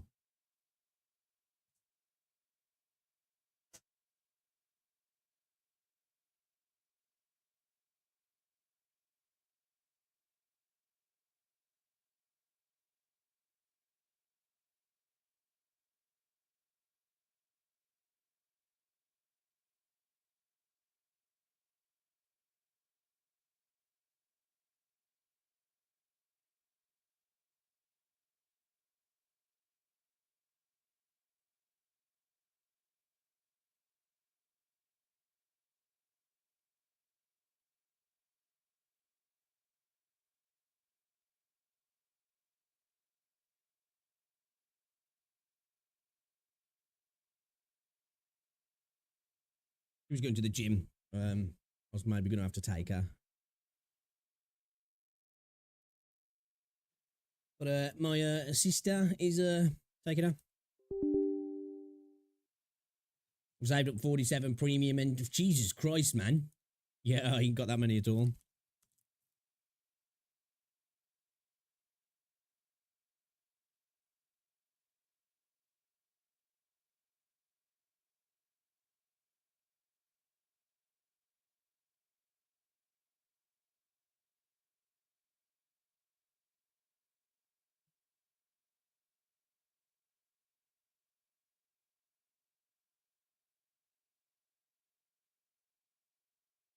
I need to have a couple of days playing Wuthering Waves, man. I need to get my podcast finished. I still ain't played the new event either. You know, the terror event.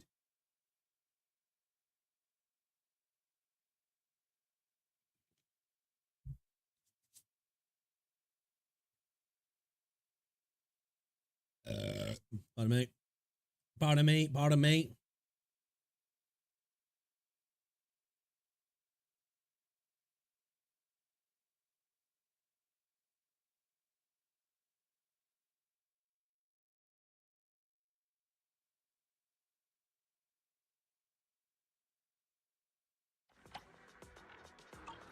Let me know if the game levels are all right as well. So obviously I've been fiddling with my audio levels today, so yeah, I need to get on. I need to do my exploration thing. I might do it when I stop the stream later to have some food.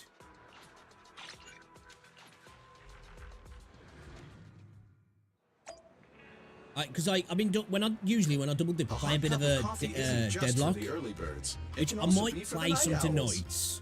I'm not too sure. I don't know what to do yet.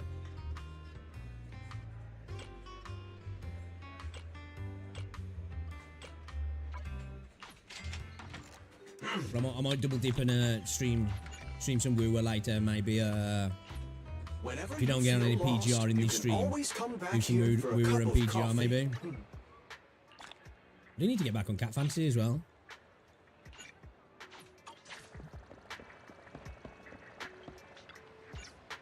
Right, dog. Yeah, man, enjoy your session. I didn't go today because I had to sort out all my bloody tech issues. I'll be back though tomorrow. Enjoy your gym session.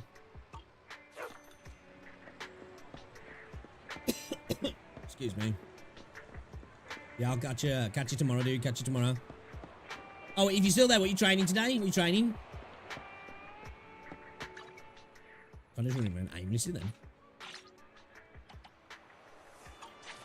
What was he doing? You want to test my hammer? You want to test my hammer? I kind of want to, Ready and waiting. Went to level up Soldier 11. Yo, 99. What's going on, dude? Try to win. What's winning? Legs. Oh. Hate leg day. It's supposed to be leg day for me today, actually. But I ain't been to the gym properly for like the last week and a half, though. It's the longest time in the last 9 months, apart from when I had surgery. Not having the car. Yeah, enjoy it. I fucking hate doing legs. I bloody hate it. I bloody hate it. You going good? It's good to hear, dude. It's good to see you, man. It's good to see you. Come on, man. Time for some tail care. Which touch my Time for some That's hard my labor? tail. And no. Okay, time to get a little ferocious.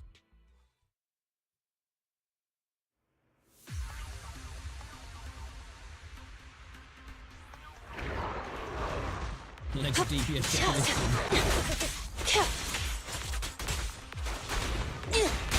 A little gift for ya. I hate leg day. Leave it to me. The pressure's on. President, let me help.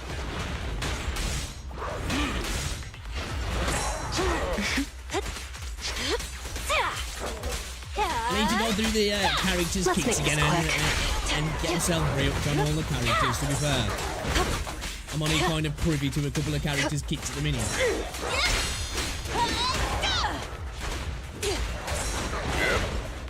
Got your back. Leg day equals rest day for you. Sometimes little on leg gift day I for find ya. myself tripping as I enter the gym and Watch your blind stumbling all the way spots. to the bench. Just watch me. I'm gonna start watching my steps better on leg day. Here's a taste of the abyss. The work site is just like a battlefield.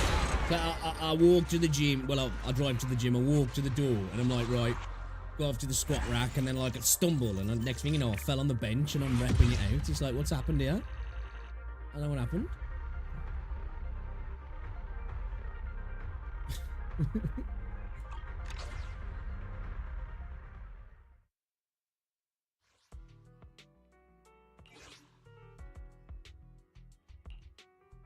I'm gonna do back tomorrow.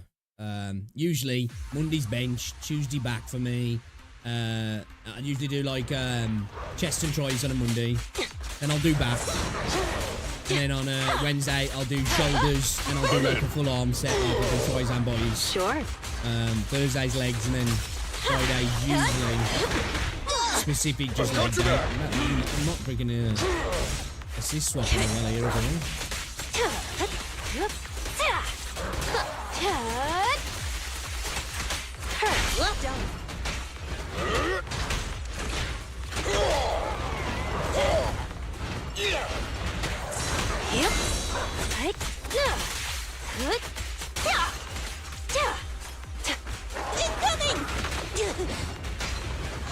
I'll take it.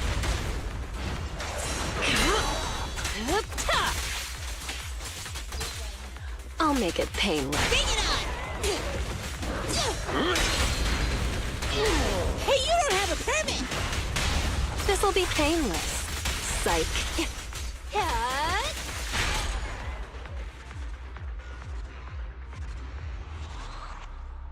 If you think about it, chicken legs really make that upper body V look great.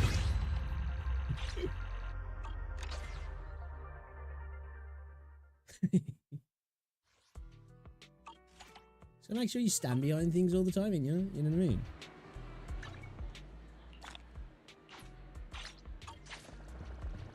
Hey, don't look down on me! Don't look down on me! Awaiting further instructions.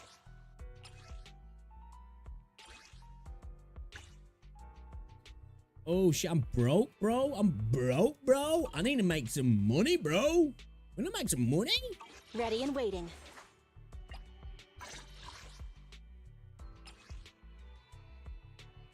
So best way to make a cash. Combat simulation basic, upgrade material, obtaining the video store, obtaining fading signal exchange, bang book exchange. You've always broke.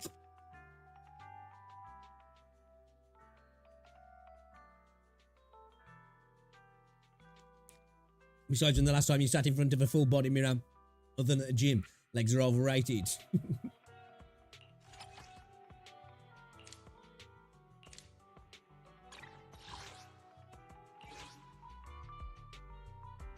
Time for some hard labor? Time for some tail care. It's a day after leg day, man. It's like, to train hard as well, it was fine on leg day, man. Push myself to nearly throwing up, like, it's just not fun.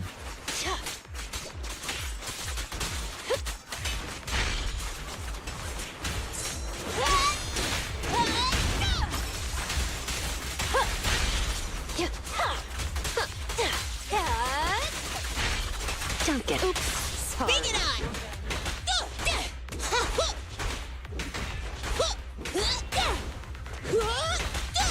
Really?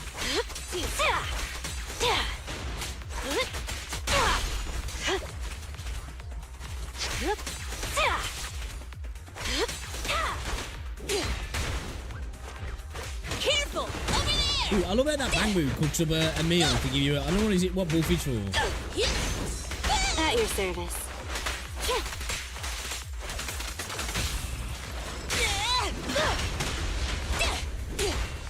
Yo, careful there!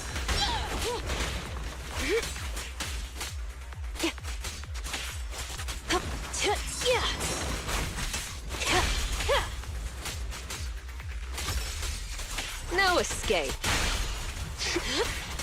She has a counter on her dodge, doesn't she? The final act begins now.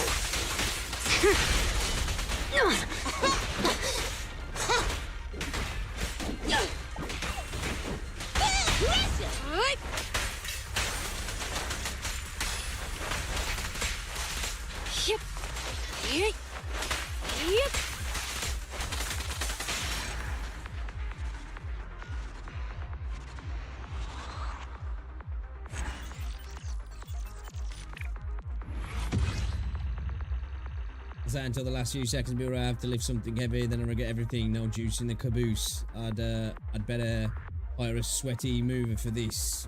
Sweaty mover, you know.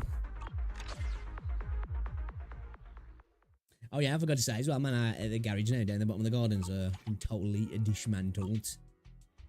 You were saying as well that the asbestos in it as well. It seemed like really the bad asbestos. That's alright, and you can make sure you deal with that then, because I don't want to fit into it with you. You're paranoid with it, I do. Come in.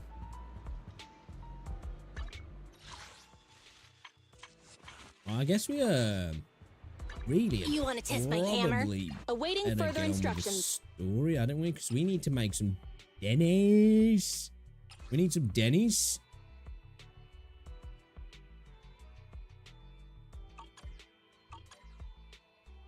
Ready and waiting. Soldier 11 up. Or Which alias should I use this time?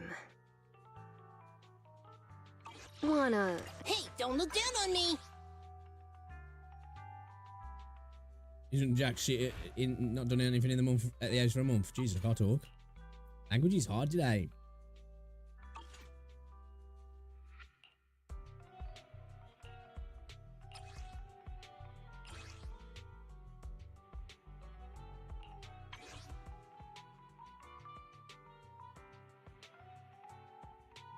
Yeah, Buzzy and Rosie's getting a lift to the gym.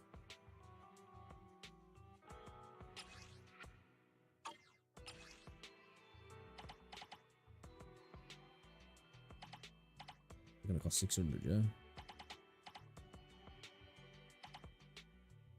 See you in a bit, babe.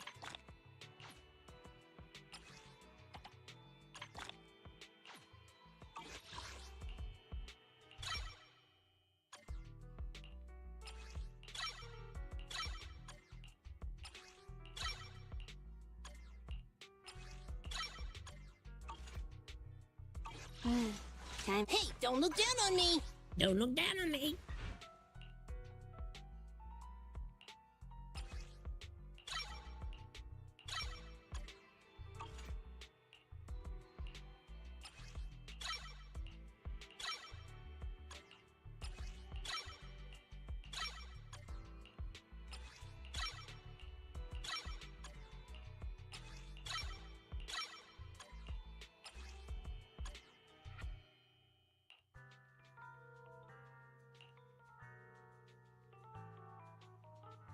When on-field characters launched, strike enemies in front, dealing fire damage. Characters invulnerable during the attack.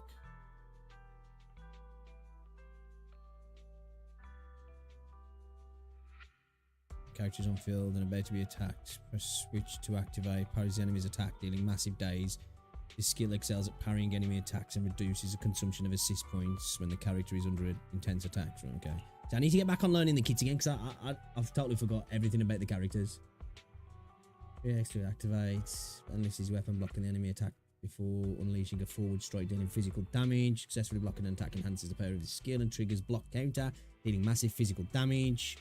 All the extra remain in the blocking stance. While in the blocking stance, Ben gains a shield that weakens over time. After leaving the blocking stance, the shield is removed and recovers over time. The shield cannot exceed 16% of his max HP.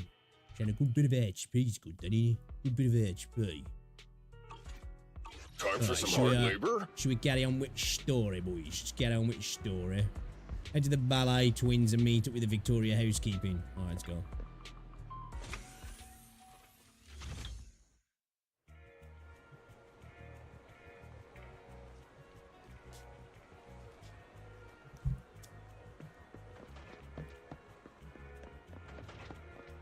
I love Belle's design, I do. Oh, it's that dude who was in the what's it, yeah? The, whatchamacallit? The concert the other day, the DJ.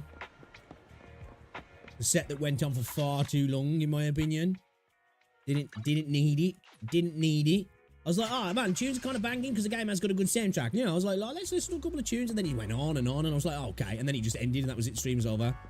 And, we got one cold. I was like, bro, I just got robbed. Is that Rena down there? I go down there. I think I can, yeah. Oh, cool.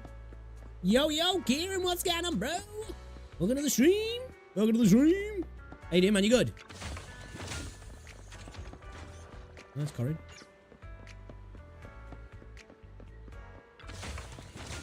Welcome, buddy. Hi, man. I'm good, dude. Thank you. Thanks for asking. Those are for breaking waves, aren't they? I was going to say for breaking wind. They're not for breaking wind. They're for breaking waves, aren't they? To, like, stop, wave erosion, like.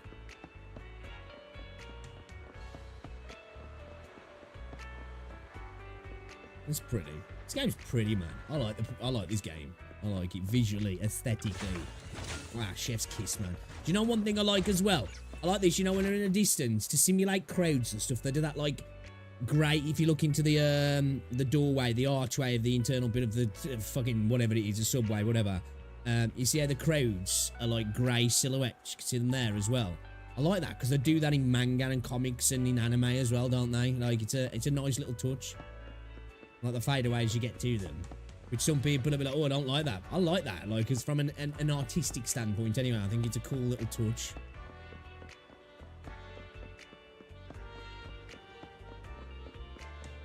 What's decided Verena's new name is Purina. Why? Are you the proxy known as Phaethon? Yeah, that's me. Master Proxy, we are at Victoria Housekeeping are honoured to make your acquaintance. As a partner and esteemed guest at Victoria Housekeeping, we will make every effort to ensure your hollow journey is comfortable and safe. Rena is currently accompanying your companion, Eos. It has come to my attention that Master Eos is feeling uncomfortable with this moist environment. Rena has kindly carried out a deep circuit massage to alleviate fatigue. I'd like a deep circuit massage from Rena. You'll find them near the sunken courtyard. Corin has been looking forward to meeting you ever since you saved her. If it's okay with you, could I convince you to stay and chat with her for a while? Sure. Oh, Corin will be over the moon when she finds out. Is there anything else you would like to know? I can't think of anything right now. Come find me at your convenience should you have the need. I guess we'll go speak to Corin then, yeah.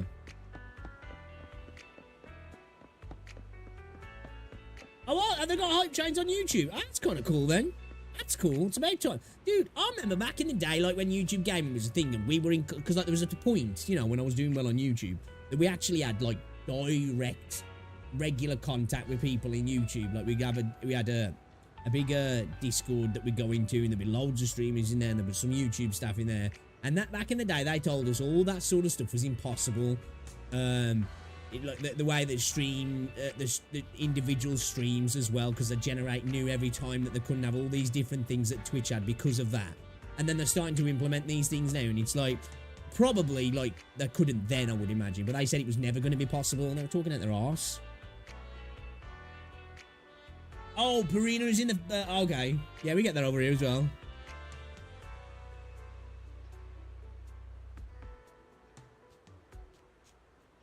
So yeah, that's good then.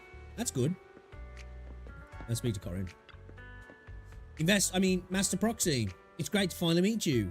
Well, it's technically not the first time. It's great to meet you. Please, don't be nervous, Corin. Sorry, Master Proxy, it's great to meet you again today. I was practicing for this just now, but now look at me. Sorry, I'm not actually an investigator. No, Master Proxy, please don't say that. Now that I think about it, it was a misunderstanding on my part. You never said you were an investigator.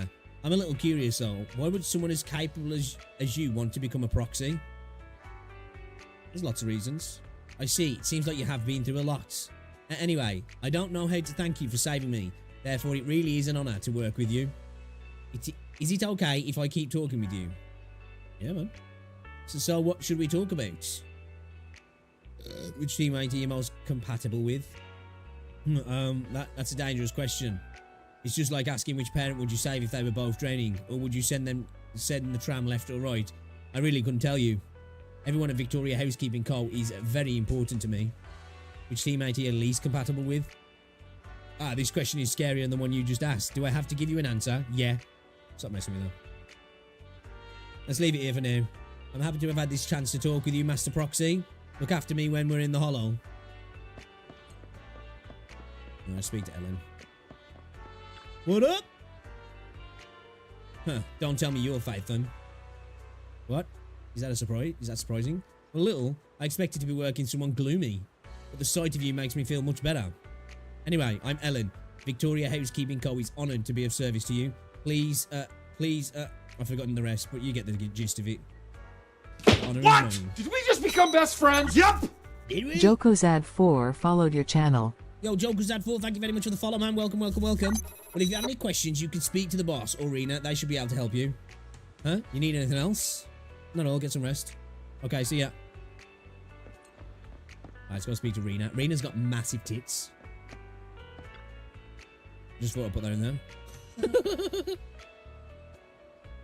I'm presuming you're the guide. It's nice to meet you. I'm Alexandrina Sebastian. Well, you can call me Rena. Bell, Rena, call you as Master Use. See, the thing is, we take over him, don't we? Because like the Bangboos seem like they're semi-conscious. Like, we take over. It's kind of weird, that whole situation is with the Bangbo. Hey, that's right. Rena has never met a legendary Bangbo like Master Eos that can sync up with the guide and travel to and from the hollows. Oh, so he's syncing up then. Feels like we're taking over, really. You're very knowledgeable and are in pretty good shape after all these years of service. I'm impressed. Yep, Master Eos is amazing.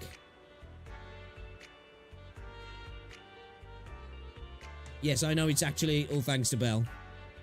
Dear guide, I'm truly touched that you and your brother gave Eos such a warm home after it lost its master. How'd you know? Oops, maybe I shouldn't have said anything. I was just really moved by how much Master Eos cares about you two, and couldn't help but share my feelings. I hope you don't mind. I share whatever you want. Seems Rena has tricked me into saying something. Hey, please don't worry, dear guide. Your companion Eos is a loyal friend. I think there's more to you than meets the eye, but Master Eos has never thought to reveal your secrets. And after talking with Eos, I'm convinced that Phaethon is an excellent business provider. I look forward to working with him in the future.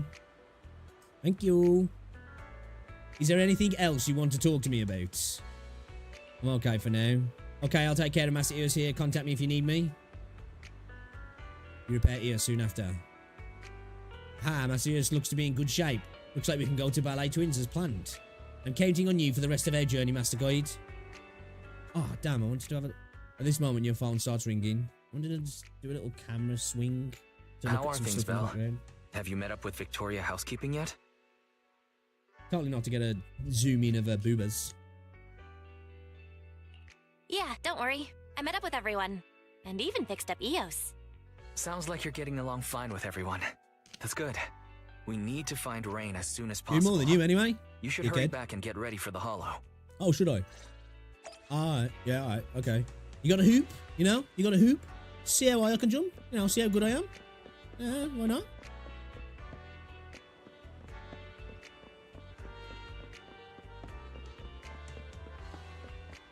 Here's one. We should never drain in the bathtub, that's for sure, right, dudes? Jesus.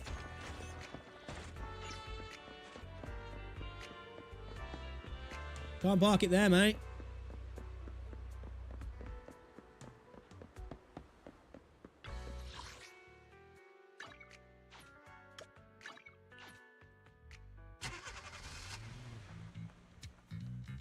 Shout out to everybody watching though, guys. Appreciate you hanging out. Yo, yo, yo, yo. If you are watching on YouTube, though, be sure to drop a like on the stream. If they mess up now, the media will sensationalize it. Ah, they're coming out. They're coming out. Ladies and gentlemen, moments ago, the defendant in this case, Charles Perlman, arrived at the helipad escorted by authorities.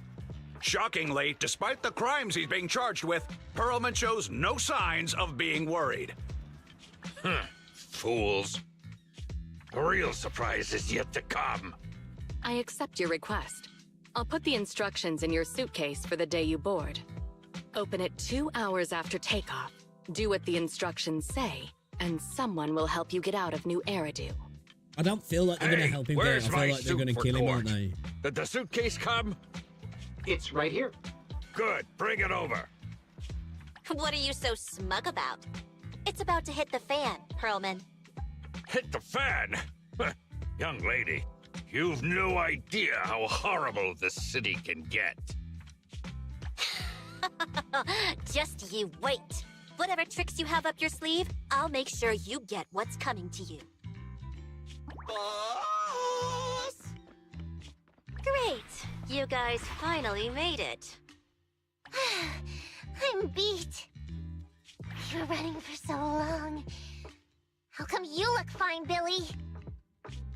The respiratory module I swapped out a few days ago has an anaerobic mode installed. It boosts energy efficiency during workouts. That'd be nice, wouldn't it? Oh no, I can't switch back to intake mode! I told you not to use that cheap black market junk. All right, cut it out. Does it really matter if Billy can't breathe? The airship is small anyway, and the air quality isn't great. What's wrong, Anby? Something bothering you? I was just thinking. We left Faith into a group of strangers from a housekeeping company. Is that really okay? Nekomata knew one of them, right? And besides, the Ballet Twins belongs to their master, so the proxy shouldn't be in any danger. That's not it. I'm concerned once the proxy works with another squad, they'll notice a significant difference in the quality of service and won't want to work with us again. But don't be silly, Anby. The Cunning Hares are first class, I'll have you know. Besides, we have a relationship with Phaethon. Those guys, they're completely new. Nothing to worry about. I'm telling you, man, I'd be so down for an anime or an animated series of Zenless. I feel like it's a cool universe. Have I seen the new? Yes, dude. I want to get it. I'm not gonna lie. I was gonna grab it But like I had to spend like 400 quid on my car the other day, which is still 400 quid cheap, less than I thought I was going to have to spend. But still, it's money having to be spent out that I'm like, I don't know if I can justify it this month. Maybe next month I might grab it. But I do really want to get it. Dude, the game looks fire, and I love a bit of Warhammer 40k.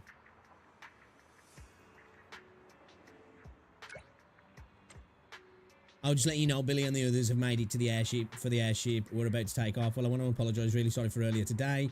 I agreed to go look for rain with you, but ended up leaving it to someone else. Nicole, you're apologising to me? No, I'm fine. Don't worry about me. I suddenly realised we've known each other for so long, and although there have been some ups and downs, it's been a pleasure working with you. You're only going to court. No, not at all. Don't be ridiculous. Anyway, I've been really grateful for you all. I'll definitely repay you when we get back. She's worried. We want you. Yeah, dude, it looks fine. Have you got it, have you?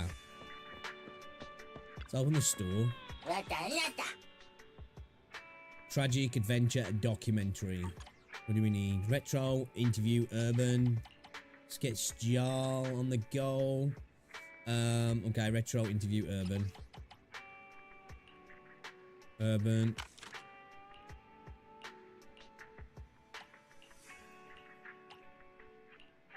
Interview. Think I've got an urban. Oh no, we want retro. Yeah, sweet. Right, cool. We got them all. Am I getting BL6? Yeah, I've got Game Pass. Well, actually, I looked today. My Game Pass has ran out. I need to renew it. It's the first time it's ran out in years. That has. I'll have it on Game Pass on PC. So yeah, I'll be checking it out. Need to renew my Game Pass actually.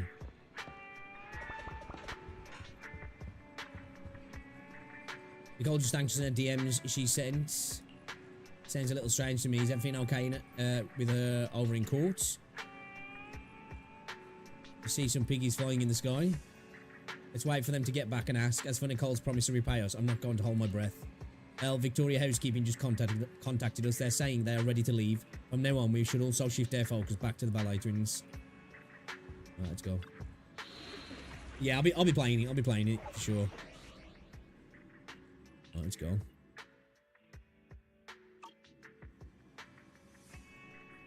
Where's Anita? I am gonna take that off and run my own squad. Yeah, let's run that squad.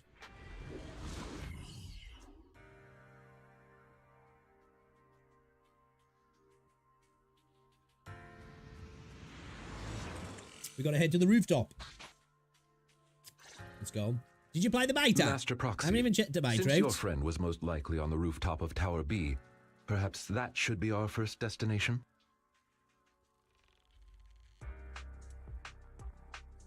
What about your work? If we head there first, won't it interfere with your work? Your consideration is greatly appreciated, but you're our guest. It is only right we prioritize your needs. Oh, have you got the Vault Edition, have you? And considering how we cannot confirm the safety of your friend, the search for her is undoubtedly more urgent. In any case, we can still complete our maintenance along the way. Dear guide, would you be so kind as to look at this map of the ballet twins? Bro, that's a great map, that is. A hand-drawn blueprint provided by Victoria Housekeeping code that clearly outlines the structure of the ballet twins and the route to the rooftop Tower B. You and Corin exchange a knowing glance, confirming that the Locom was the one entering. That's it, you know. If it wasn't for that, I wouldn't know that's how you get at the top of a building. To go up. Okay, alright, cool. We gotta go across there. I suppose that's something for us there. But yeah, man. To get to the roof, we need to go up. Got it. Makes sense. As you can see, we are currently located at the entrance to Tower A. According to I'm contemplating whether to get it as well, Kieran, actually. Corridor between the two to get to the other building. I do like a bit. Well, no, it's not FIFA. The information provided by the agent is accurate. This should be your target location. Okay, everyone, let's go. I'll lead the way, everyone. Let's go. We are at your command. Entry into Tower A of the Ballet Twins confirmed. Let's do it. This place still creeps me out, even though I've been here before. You ain't done shit. Shut up. Based on our past experiences, let's start heading toward the lights. Let's get going, Master Proxy.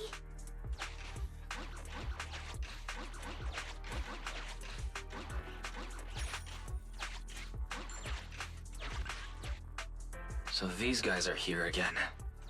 Remain calm. Let's continue heading towards the lights. You follow me? We're getting close, Master Proxy.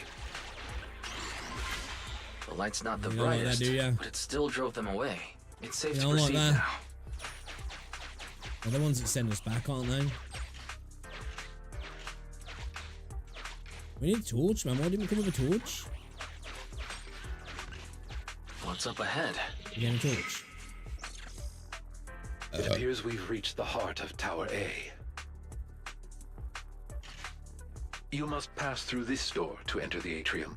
The area at the back used to be accessible only to VIPs.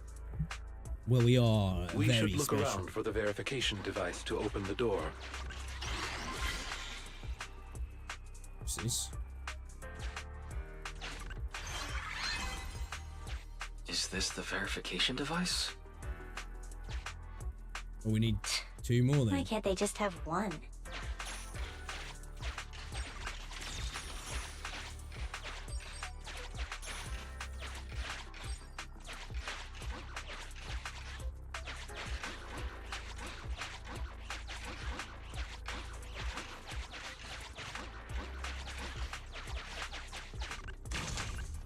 The switch is on the other side. Let's not waste our energy here. Okay.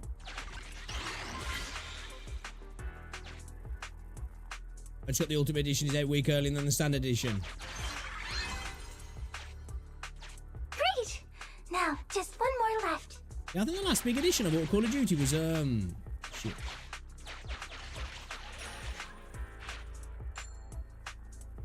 What am I Black Ops 2?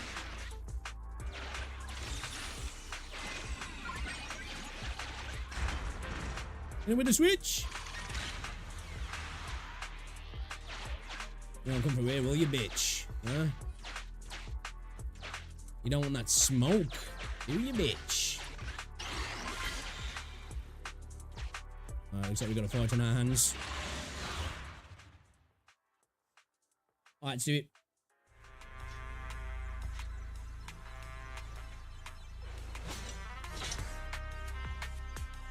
I love the environments in the tower, though.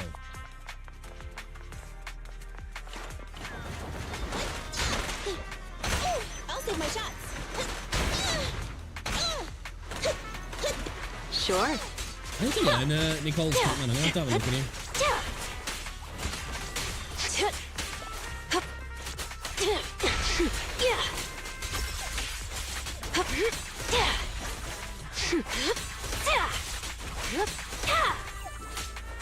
At your service.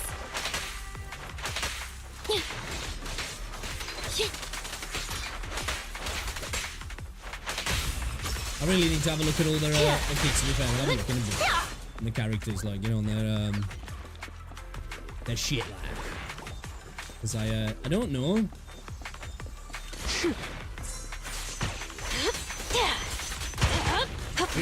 I forgot that they got like a little cluster bomb attached to them as well.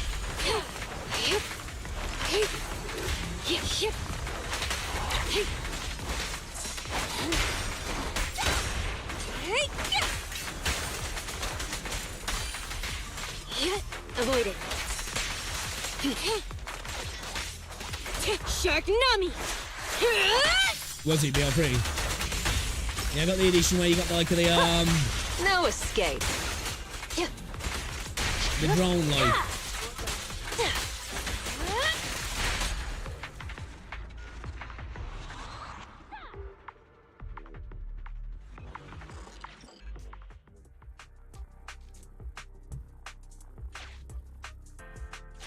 Huh? Why is the light flickering all of a sudden? Uh-oh, that's not good. What's this? We need a torch. I'm in a shower.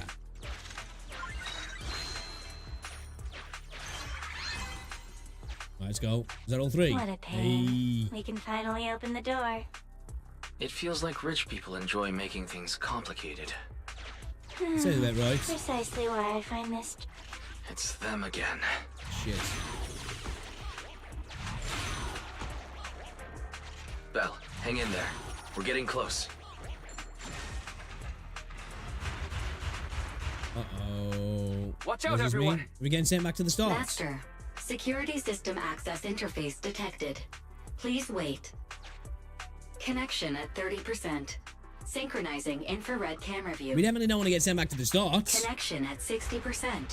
Force starting camera flash. The camera flash. No wonder they disappeared. Fairy, Okay. speed it up. Infrared camera. Cameras are commonly found within the ballet twins, enabling clear vision even in darkness when utilised. Connection at 100%. Okay, so System not takeover flashlights, completed. cameras this time. Alright. Are we using like the CCTV? I can see everything now since we have that infrared camera. Master, you can call this new feature night vision mode. In this Yeah. mode, you can move your field of view via the camera. While you're moving, the camera flash can keep enemies at bay. You're a godsend, Fairy. Belle, try moving around.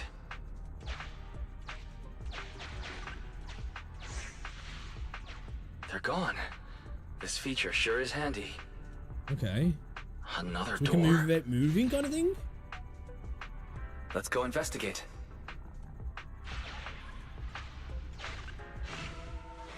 Hazy shadow looms before you. Seems like it can only be discerned clearly using night vision mode. You also notice it's giving off a distinct aura, unlike the other ones you ran into before. I'll observe it for a while. Is it trying to say something? Master Proxy, judging by this guest's body language, it has no ill intent. Okay. It wants to thank us for bringing peace to this area. The little shadow flickered as if responding to the Lycan's words. If that's the case... Looks like our judgment was correct. Hey, let's go, It's smooth nice. sailing now. Loading night vision mode return program. Progress 99%. 100%. Loading complete. Let's return to EOS for now. We can reconnect anytime we need. Okay, alright. Interesting.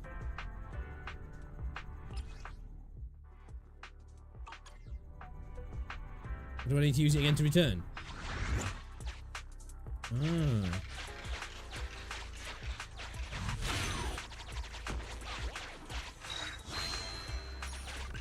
Pick that up, thank you! Explorers often encounter various mechanisms in the hollows. This takes safety valve, for example, it can only open when a specific number of gear coins have been inserted. There we go, enough.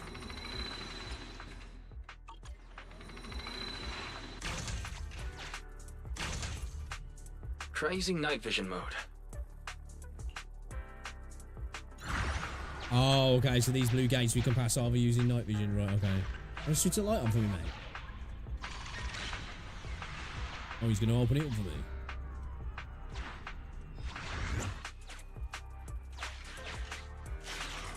Huh?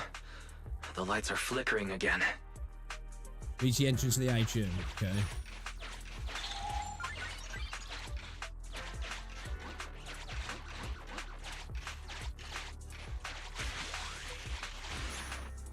Hey, big money, baby!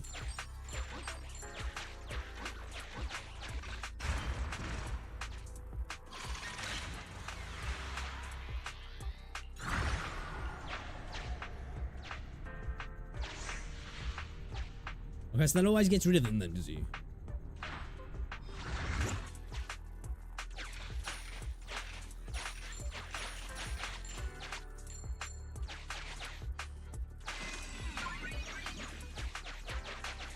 Oh, seconds back there, yeah.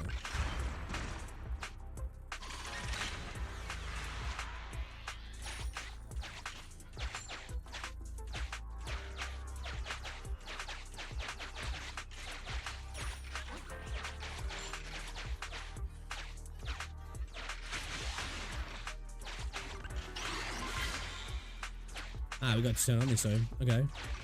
Should be able to open that now, yeah. Lovely jubbly! Sufficient gear coins paid. Authentication successful. Sweet. Opening valve. Let there be lights.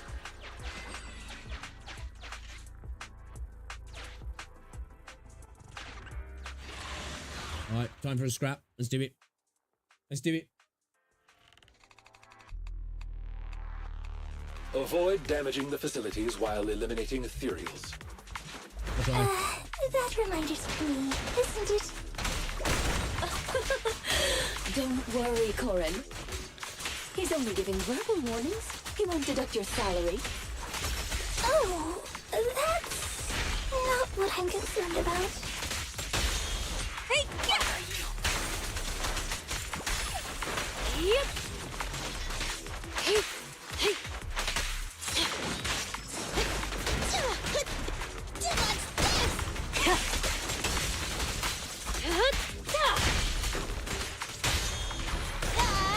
Found your weakness.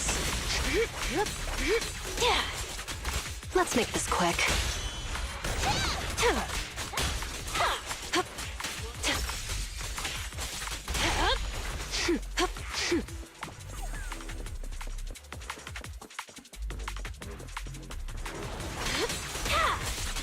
The final act begins now. The final countdown. Troublesome.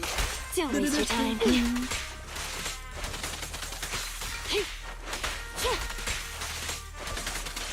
I'm here.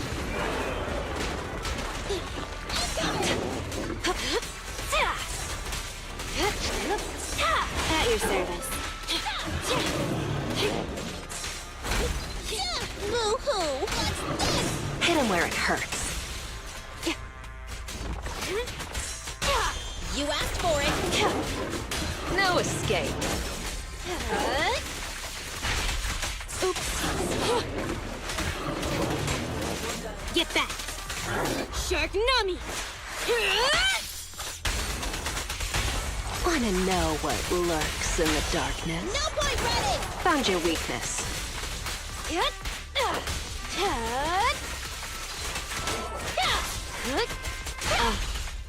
I think she might be the most fun character to use in the game, well, at least for me anyway, in terms of who I've got. Ethereals have been cleared. Good work. Belle, why don't you and the others rest a bit while I calculate the next route? Is there any lights suddenly flicker intensely? Is it just me, or have the lights been flickering a lot on our way over?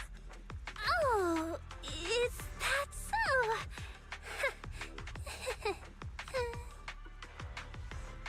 It's happened a few times. Looks like the rumors might be true. What rumors? Oh, you haven't heard, Proxy? Alan? What? Was I not supposed to say anything? Boss's mission brief was so long I didn't read it. But whatever. Rena's here anyway. If the Proxy finds out anything, she'll take care of it.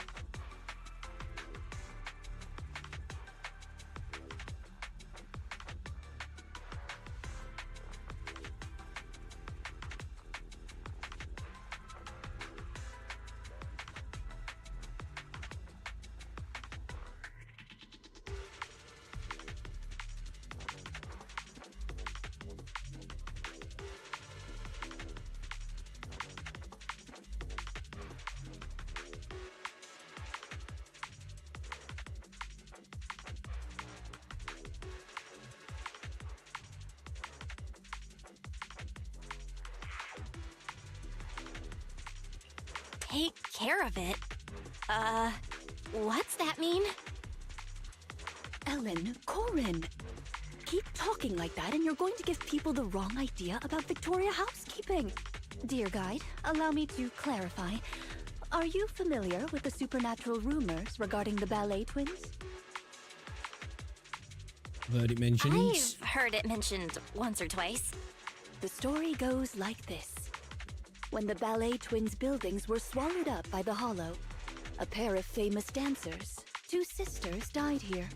Rumor has it that the sisters became the masters of the building and would warn visitors with flickering lights.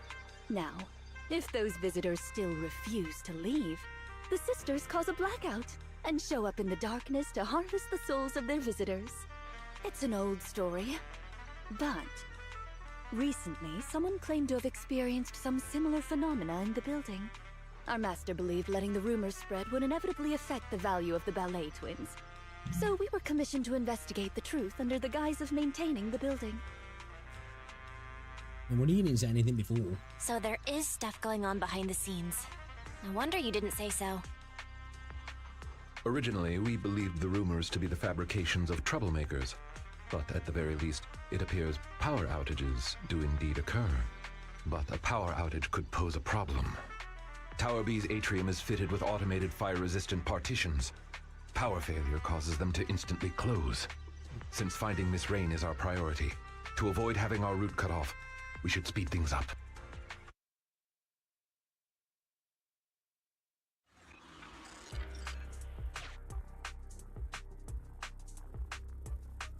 I'm like, I don't want to wear me out, and then I'm like, actually, I do want to wear me out. I'm a weirdo. Let's go. Oh, wait a minute, I missed something. Did I miss something? Oh, maybe we can find it on this level. Go on, man. Try using night vision mode. Alright, shut up, you.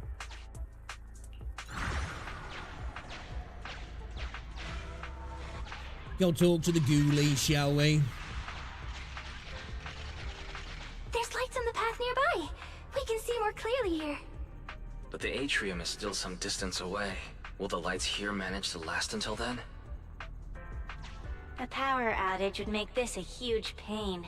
We better hurry.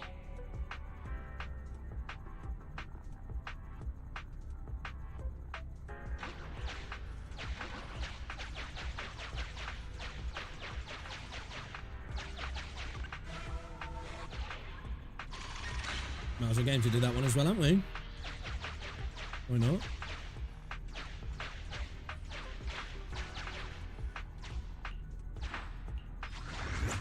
Two birds, one stone, all that shit.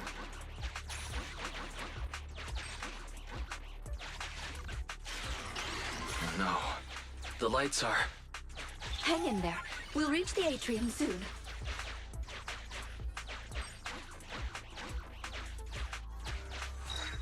What's that? You find ether dewdrops, oh, keep them, yeah, 'cause we don't need them at the minute.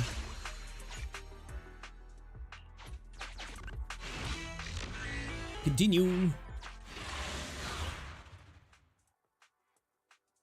We gotta fight. We gotta fight. We are approaching the atrium. Let's get this over with quickly. Nice try. Too slow. Yep. Get back.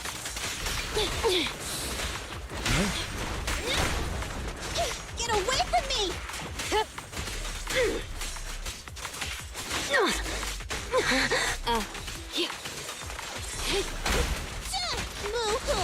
Okay.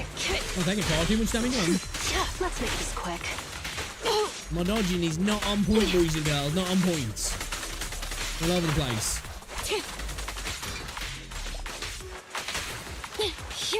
Watch out. More ethereals incoming.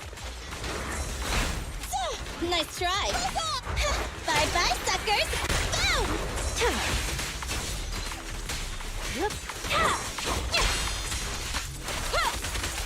Better dodge. Here comes a big one.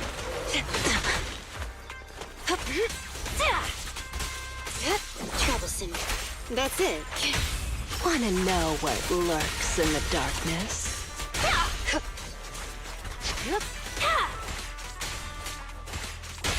You asked What's for the it. balls on tonight, boys? Thanks for your Do we know? business. Take this. Fine. Easy. I'll make it painless. Okay. I'm here. Sick. Right back at ya. Get away from me. I'm coming.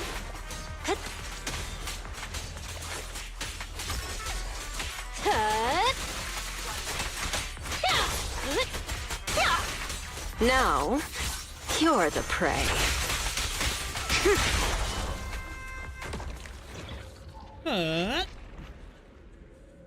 The lights are flickering faster. Let's hurry, everyone. Right. You can rely on us to protect you. That's kind of cool. This way, please. Why are we breathing heavy like we're running? Mind your step now, dear. I'll do my best.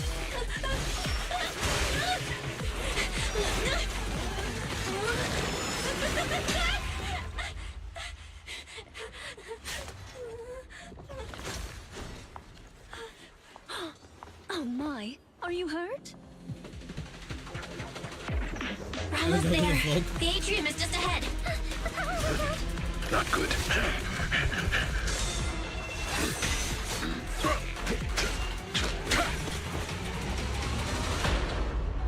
Too slow. Unfortunately, we are a step too late. The automated partition has completely closed. Oh no, we were so close to getting Yeah, she was heavy breathing like she's Corin, actually running when she's sitting at the main computer duty desk. to help our guests. You shouldn't look so upset. You know? Any ideas how to open the door? Any bright ideas on how to open the door, gang? There may be a manual switch installed on the partition.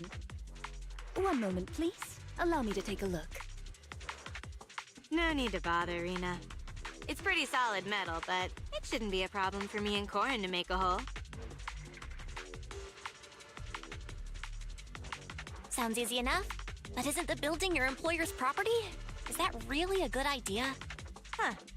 I didn't expect you to be such a rule-abiding proxy. Master's concern was about the rumor. Besides, who's gonna find out? Reminder, it would be prudent not to cause any structural damage. As the only structure connecting the two buildings, the atrium is in a highly unstable state due to the hollow. Any sizable blow could lead to localized structural changes. After some investigating, I have located the switch on the other side of the corridor. It appears we currently lack the means to get through.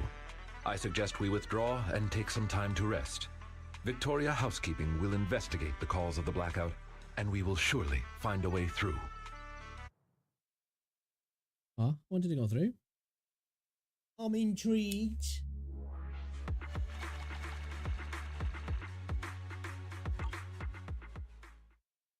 Still, the cutscenes in this game, though, fire. I can't believe it. We rushed over and couldn't pass through the atrium because of a power outage. I don't know why the building's power is out. It can't be because they didn't pay the electric bill, could it? But after witnessing what happened to Belle and Victoria Housekeeping, I suddenly started worrying about a power outage at home. So I paid my bill a month in advance. No worries, Kate, on you. Victoria Housekeeping handles things professionally, and since they're on their employer's property, I should be able to uncover some leads. Fairy has obtained lots of new data on the building's hollow and is currently analysing it. It might be useful. Belle, you should take a little break.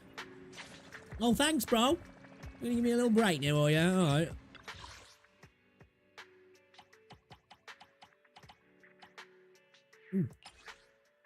Ooh, please. Thank you.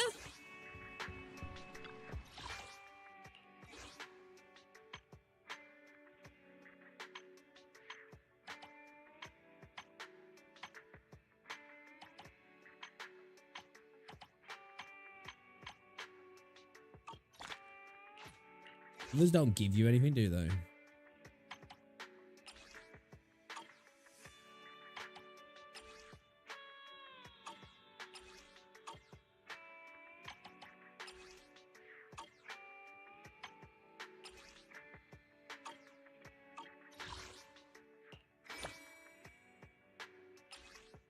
Ooh, nice. Not just who ordered the cunning hairs. I got nothing with them. Really? Really?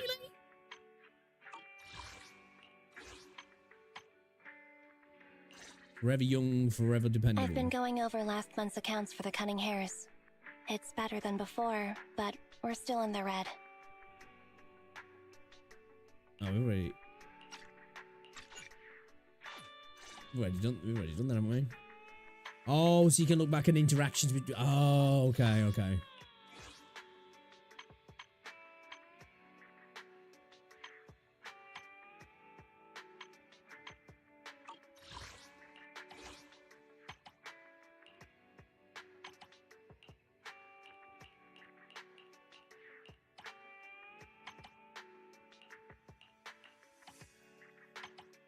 It's just so you can go back and kind of get an idea what everything is, so when you see it again in future, you know exactly what you're looking at, I guess. It'd be good if you could use these as, like, for your profile and stuff. It's kind of cool. What do you reckon?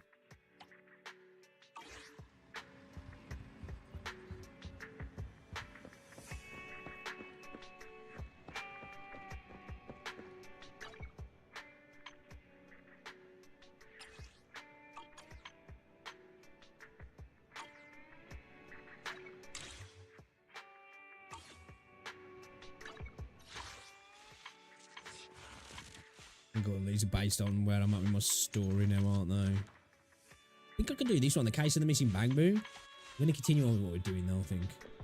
I know we need to get some rest, but I'm going to check something as well. Where we at on here then? We've got the hard ones to do on Interlude and Chapter 1, which we will get round to doing actually. Hold up, chat though. I've just got to get for the PP. Back in a moment.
I'm sorry about that. I took a poop too. Fuck it. Bum. Alright, let's have a look in here. Claymore. Give me that. Thank you very much. We're going here. Alright. Let's get to bed then, shall we? Should we get to bed? Boys is gonna let us sleep upstairs tonight. We don't have to sleep on the couch. Shit.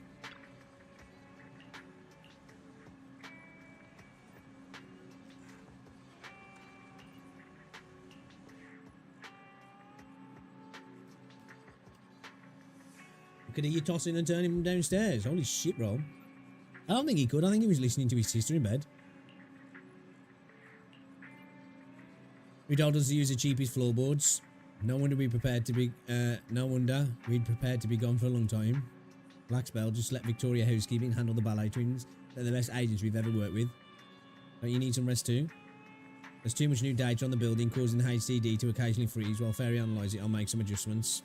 By the way, I'll put some new video tapes on the shelves. Check them out later if you're interested. Jesus. But for now, let's just close our eyes and get some rest. I'm feeling a little sleepy now. That's good. I'll head back downstairs then. Good night. The Kalida's Agent Story Schoolyard Powerhouse has been recorded and can be viewed in the video archive. Get some Z's.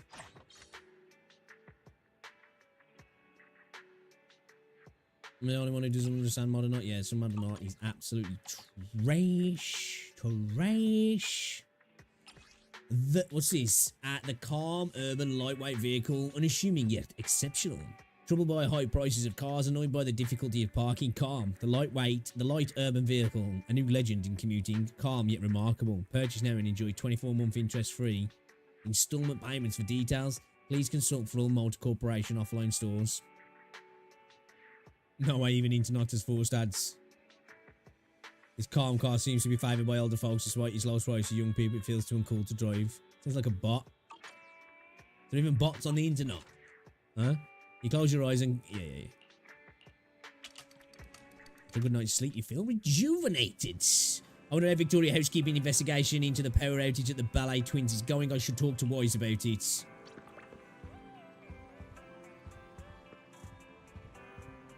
like he's being tortured as well, doesn't he?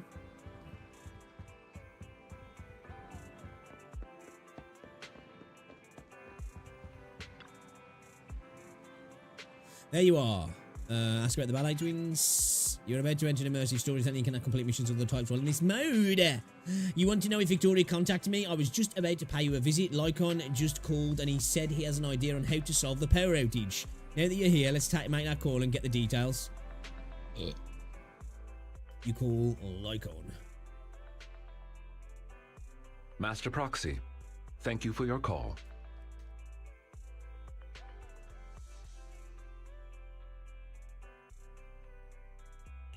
Have you found out the reason for the blackouts? We're not auto. Though it is just speculation at this point, I believe so. I reviewed the blueprints for the Ballet Twins and discovered the building's power supply solution is quite sound. It can prevent large-scale power outages. What's more, there are independent power stations underneath the building, which is why it was able to maintain its power supply even after it was engulfed by the hollow. I was wondering that, actually. There So we go, it got the does have answer. a separate power supply system. Wait, in that case, the reason for the blackout must be an issue with the power supply below the building. That is the logical conclusion. But it is not possible to determine the exact cause of the power failure from the building plans alone. Fortunately, the maintenance file contains solutions in case of power failure. Both buildings of the Ballet Twins have their own separate central control rooms and emergency generator rooms. Not only can these identify the cause of the malfunction, but they can also restore power to the buildings by switching them over to the backup power system. Looks like our next goal is clear. I shall send you the locations of the central control rooms and the generator rooms. Victoria Housekeeping is ready to depart at your behest. Dude, his voice sounds sick though, man. Let's go. Lavalai. Oh, actually, I wanted to check something. Hey, don't look down on me. Don't look down on me. We got 2200 polychrome, 0 types. Okay. Alright, we've not got much. We've not got much. I'm contemplating to buy the £5 whatever it's called, you know, the monthly pass. The monthly pass. Only use my own agents.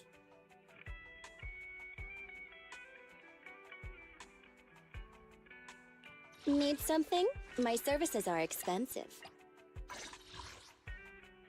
Nothing to fear. The cunning hairs are here. Sokaku, ready. Sokaku? Is it work time? Is food included? Yeah, I'm gonna go. I'm gonna go Sokaku. Here we Yeah, go. let's do it. Restore the power.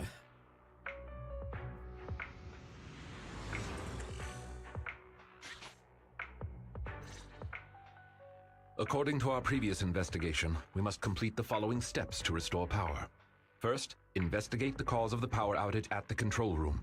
If the issue cannot be easily fixed, we must switch the building's power supply mode to the backup system. Therefore, we must split into 2 groups. One to operate the central control room, while the other team activates the backup ether generator at its room. Operating the building's electrical circuits in the control room might involve some complex procedures. I believe Sir Lycon would be the best suited to the task. As for the generator room, the main task is to simply move the generators and raw ether materials. If it's physical labor like moving things, I can help. Moving stuff or having to mess around with circuits. Tough choice. One strains the body, the other strains the mind. Nah, I want the generator room. Being grouped with Corin means I won't have to mind my manners. Ellen. Despite the somewhat uncouth rationale, it's actually a sensible plan, considering the balance of combat strength between the 2 teams. Balance of combat strength? So who's really the strongest in Victoria housekeeping? I'll stay with you, Sir Lycon. Very well. Everyone, move out. Autobots. Please wait for us in the generator room, all right? Yeah. Miss Helen, please wait up. The central Away from control me, man. room is on the left. We should head out as well. Oh wait, Let's I'm go, going Belle. that way. Oh, I was hoping I was going with Belle and Corin. What's going on?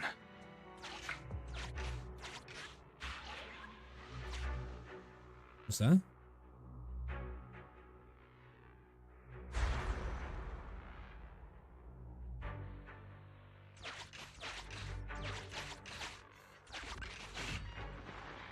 Five little dolls, one slipped away. Lost its path back alone, it roamed. It looked everywhere, no friend to guide its way. Okay. It's weird. Handheld Zen and flashlight, let's go. How lucky! There was a flashlight under the doll.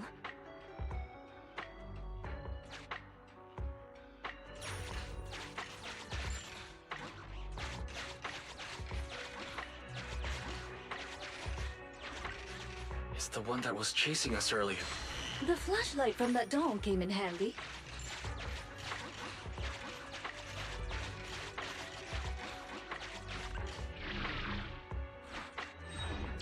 Oh shit.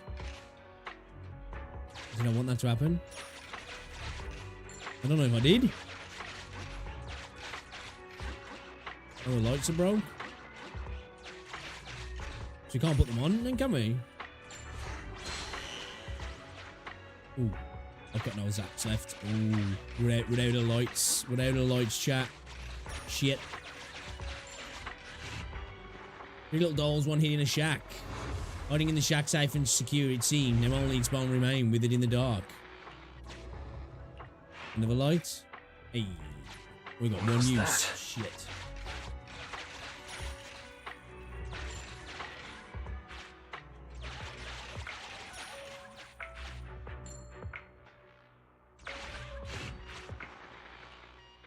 Nice.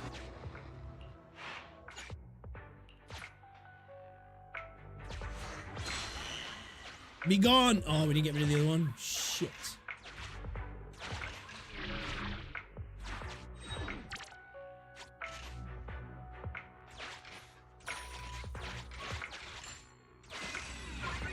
Am I getting lost? Uh-oh.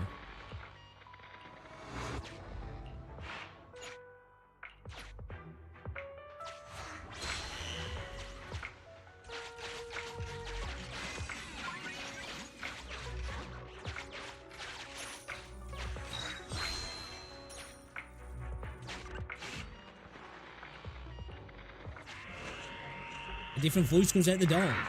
Hallelujah, monster can't get through the central control room. We can't get through the central control room. Even supply storeroom on the left. There's no way we escape.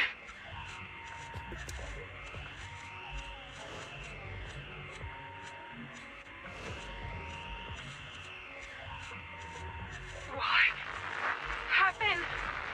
We unlucky? Maybe our punishment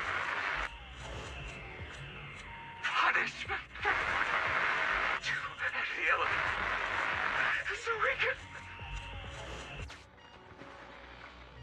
What about the elevator?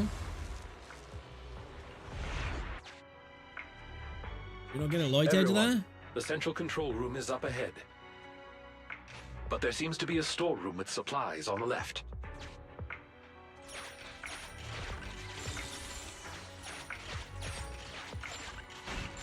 Give me that shit to get today. Rescue operation for the ballet are reaching their final stages. The rescue squad found traces of 5 people being trapped near the control room, but did not find any survivors. Experts speculate that these survivors became trapped in the building while trying to use an elevator to escape.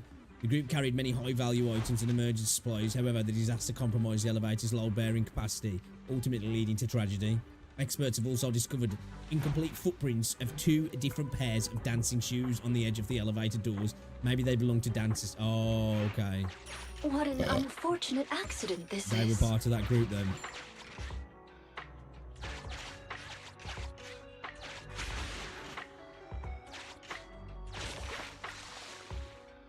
What does that do?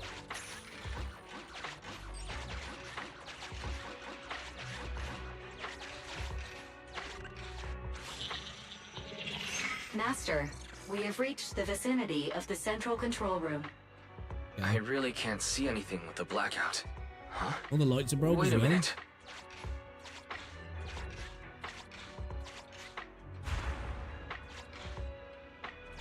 Watch out, Master Proxy.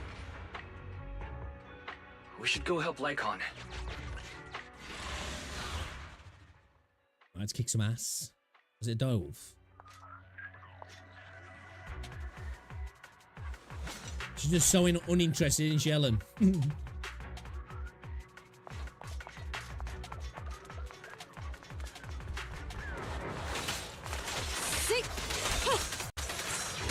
Okay.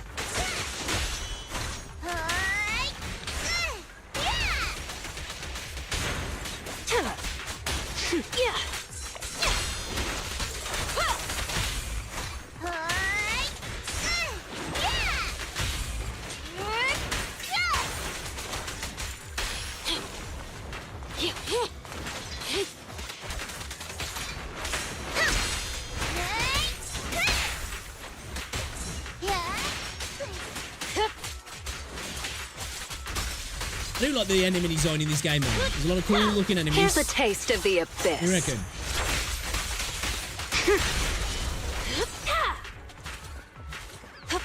Where are we going? What done?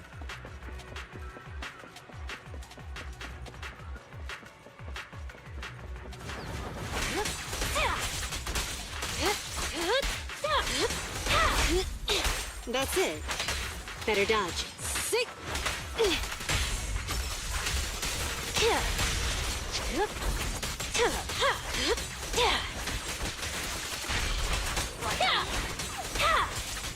Let's make this quick.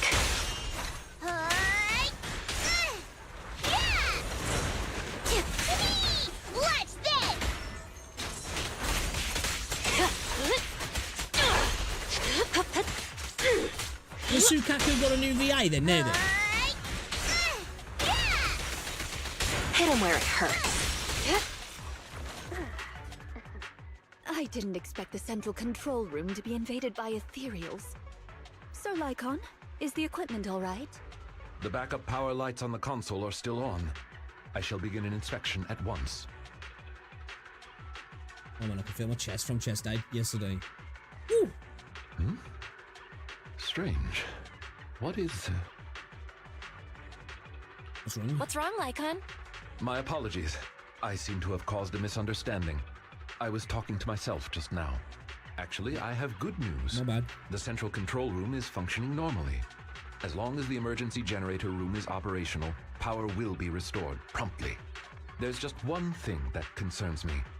From the information here, it does not appear that the underground power station is malfunctioning. You turned it off. So what caused the blackout then? It's unclear. There is another central control room in Tower B. Perhaps the power went out because of something there.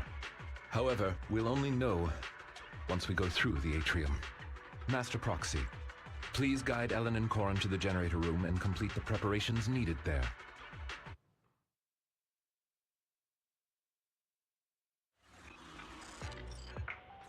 Allow me to switch the power supply to backup mode.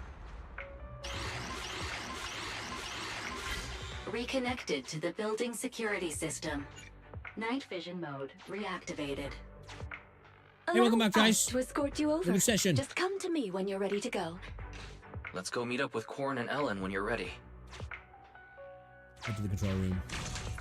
Master Proxy, you should go and reunite with Corrin and Ellen. Try using night vision mode. Oh yeah, I forgot about that.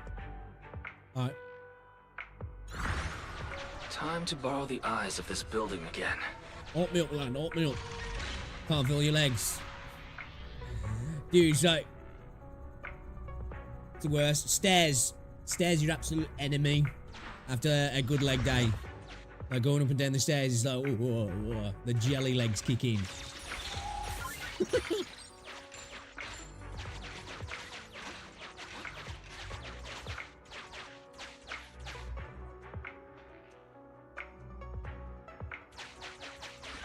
Are you ready? Don't worry, dear. Not ready yet. Let's go meet up with Corrin and Ellen when you're ready.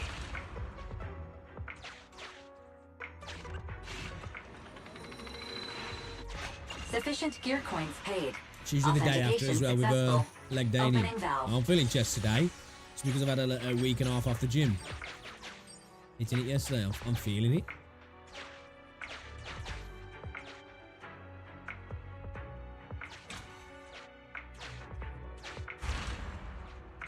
I don't think I can do anything with that at the minute, can I? Right, let's go.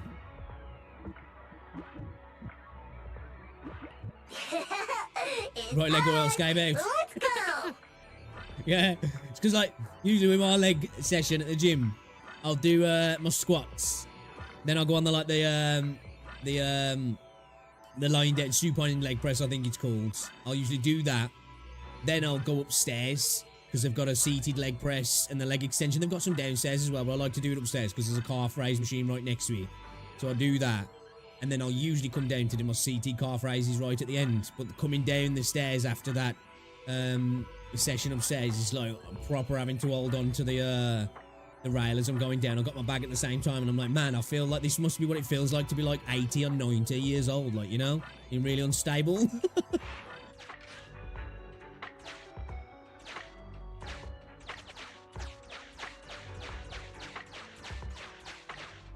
We're here! Smell you later! Later! Master Proxy, you're back! That was such a boring wait. Come on, we'll talk on the way. Corrin and I have made some discoveries, like how the generator room is actually pretty close. Okay. That's terrific. Let's head there now. Let's do them. It's over here though.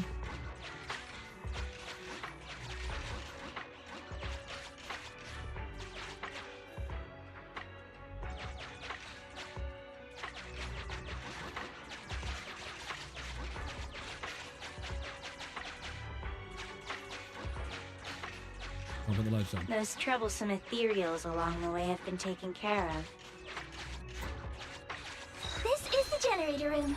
Miss Ellen and I were here just now. What's that? An anti-corruption generator in good condition, but it seems to be missing something important. There's an empty space. Just like the other generators, dashboard has nowhere to display whatsoever. After conducting a simple inspection, I found that the energy module is missing. Okay. So this empty space is where the fuel goes.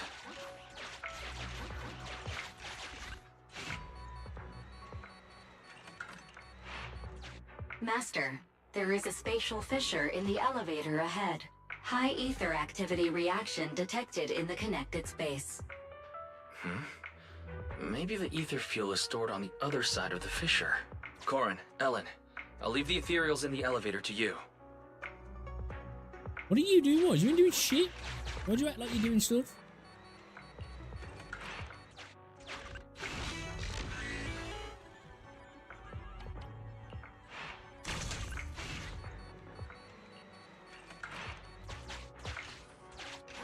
Guess I'm gonna have to, yeah. Alright, I just want to see if there's anything else in here. Alright, let's go.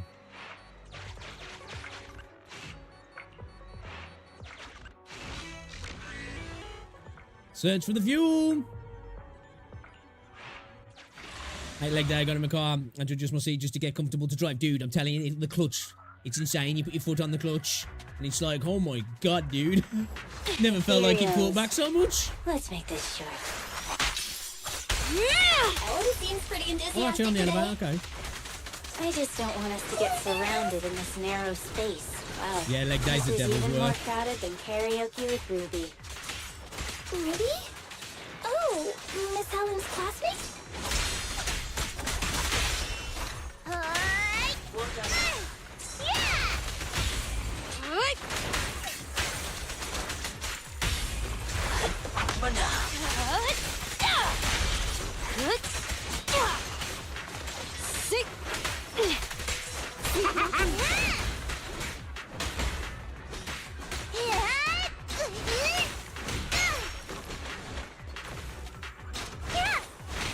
That is gonna kill me next week getting back to leg day because I haven't tried popping in for like nearly 2 weeks. Get lost!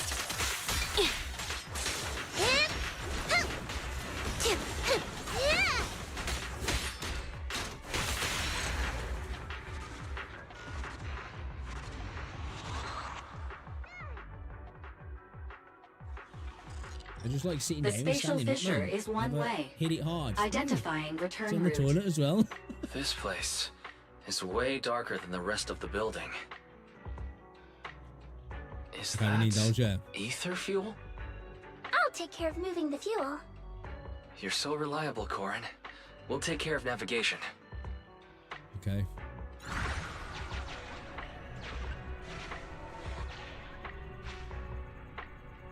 Oh, can we turn it around?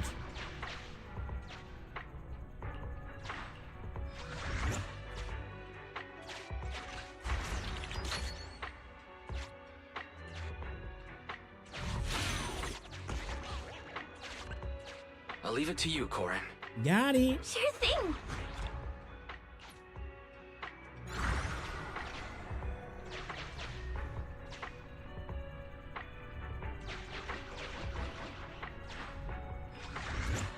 Guess we want to go up, yeah.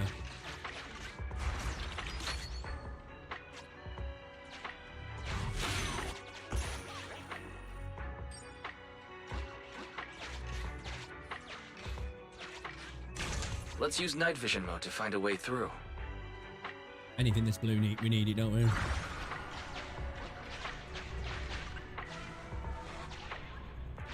Oh, so we need him to turn it then. Ah, okay.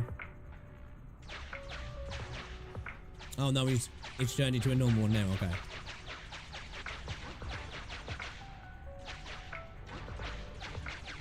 No two birds, one stone. Okay. That's when you slide off the bog and crawl to the nearest chair. That way you don't have to suffer the embarrassment of begging Rosie to help getting up. Funny story, not so funny story. There was some teens at the gym with like 250 on the bar trying to do bench press, and the bench press fell off on the guy's chest, and me and my friends had to, oh really? Always guarantee teenagers going for the ego lifts. All this getting thrown around. Leave this fuel to me.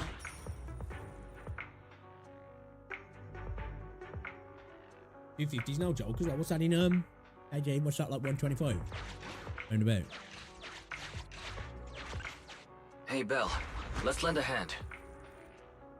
Returning fissure located. Let's hurry back and get that generator running again. Shit, didn't mean to do that.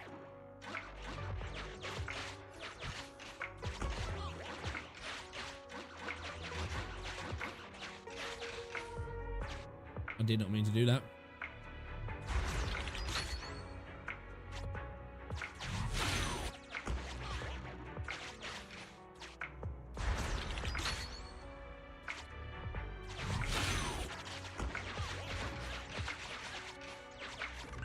There we go. Let's get the fuel on the generator.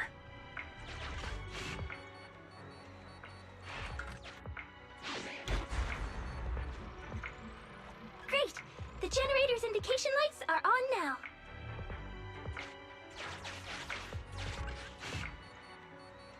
Don't I fucking... like a brake and accelerator pedal? All that effort wasn't for nothing after all.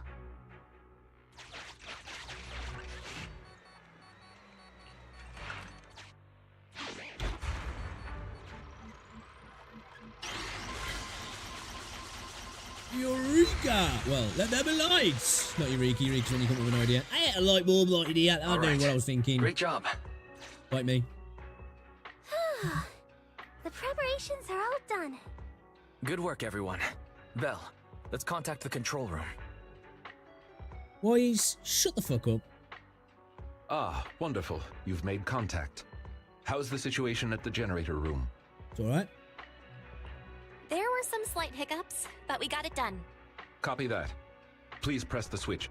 I'll be here to monitor the power. Press the button. The lights came on. Power to the building is now gradually being restored. To prevent the control room in Tower B from affecting the power supply, I have isolated the power supply for Tower A. Let's meet up in front of the atrium and head to Tower B. Hopefully, we'll find more information about your friend once we arrive. The building's lights are coming back on, but it'll take some time.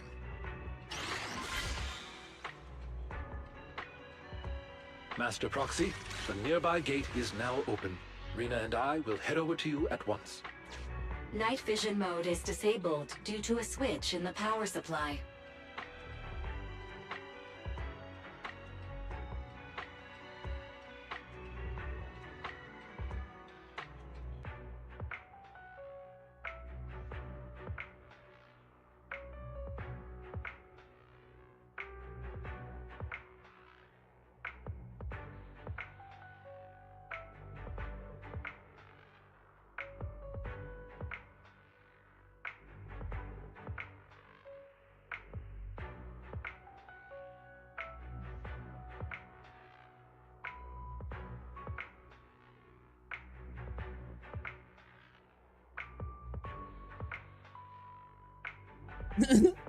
So, dude, your audio so low sometimes you're playing on that thing talking about my audio.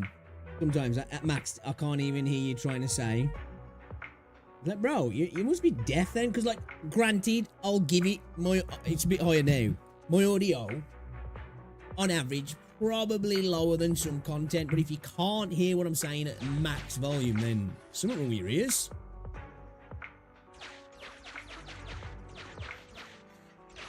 You know, like I say, I'll give way to the fact that, like, a little bit lower than some content, because I even listened to myself, and it's like, yeah, I'm probably about 20% lower than some videos.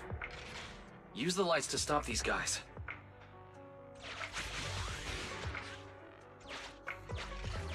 Avoid them. We shouldn't get distracted now.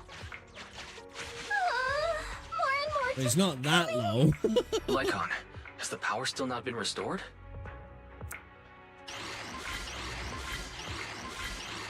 Hey, maybe. Master Proxy. And the ball I landing you throw apologize was for my really. late arrival. Yeah, I've never really had any dodgy Ellen, Corin, thank you gym for your hard work. things happen to me. I've That's the always been passage to the atrium. I've always been Now usually that we're quite all like here, I'm let's quite charge. safe with training though. Like trying to think what. Yeah, I've had like I'd say I've had an elbow injury. But like that was just like you know, an injury over time from using a heavy weight on tricep dips and tricep pull downs. I'm just trying to think if I've ever had like I've dropped a weight or I've slipped or yeah, I can't think of anything. I've never like I've had failed reps, of course, but like I've never had anything that's like, you know, like a drop bar on me. Like I've had to dismount the bar on like a squat, like, but I've just done that safely. I'm trying to think that I don't think I ever have. Never dropped a bar on myself. I've had a few situations a few times when I've been doing inclined dumbbell presses, individual dumbbell presses, and like I'm burning through, and I've got to that point where like the one arm's just like and it comes down, but it's like never been to the point where it's like been a total collapse and it hurt me. Just been like I've give way, but like I've had enough strength to not just drop like, you know what I mean?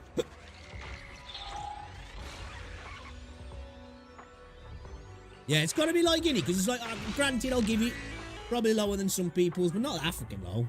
Max and you can't hear me. There's something wrong there.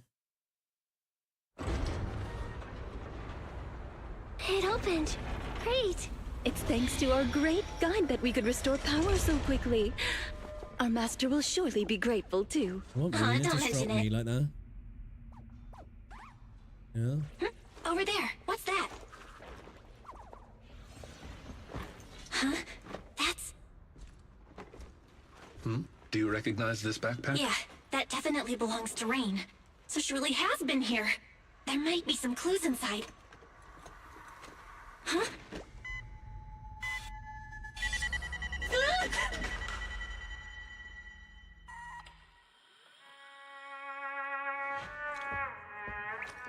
Music.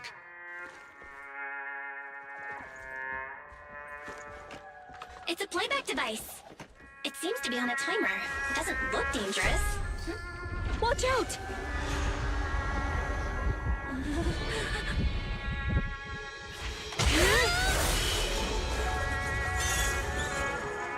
What's the ballet?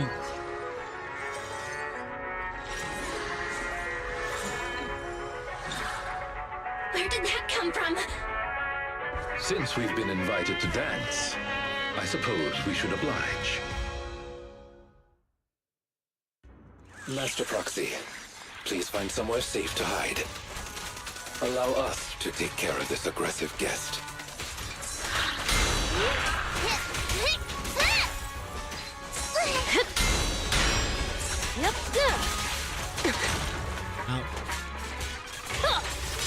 Now, you're the prey.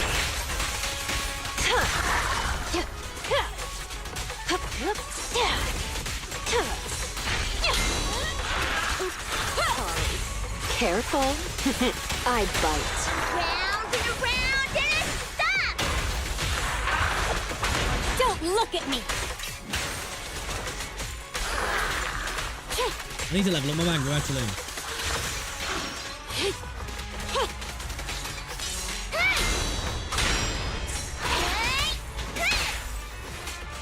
No Stuck? escape. For me.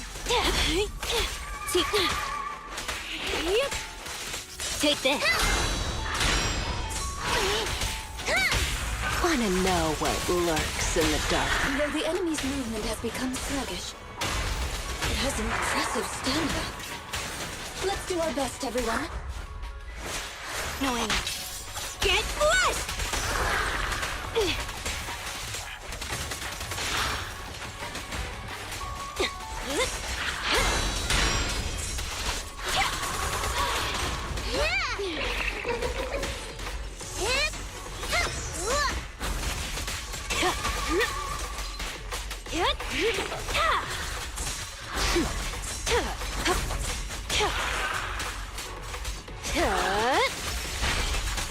Let's make this quick.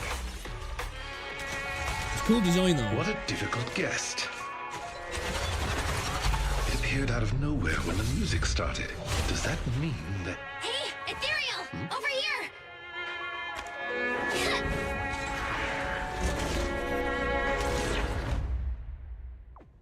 Lucky there was a rift. It was attracted by the music. It seems someone is trying to use ethereals against us. Did Rain do this? No, she couldn't. Huh?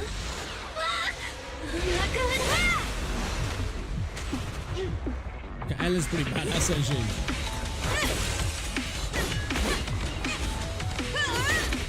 Ellen, leave one of them conscious.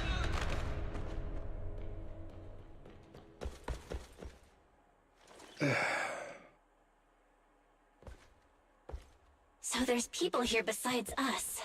But who are they? Thanks for that just now. Ellen, are you okay? She needs help. It's nothing. She's just asleep. So fussy. It doesn't appear that they'll be waking up anytime soon. We should get them out of the hollow. Caved the reds in and went to sleep.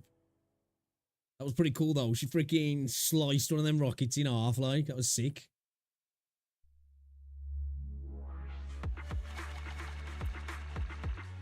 Don't even have a bench press bar. I have to cheat to use a preacher bar. Yeah, many of the only injured when I was playing soccer football had someone sideswiped me in the shin. Yeah,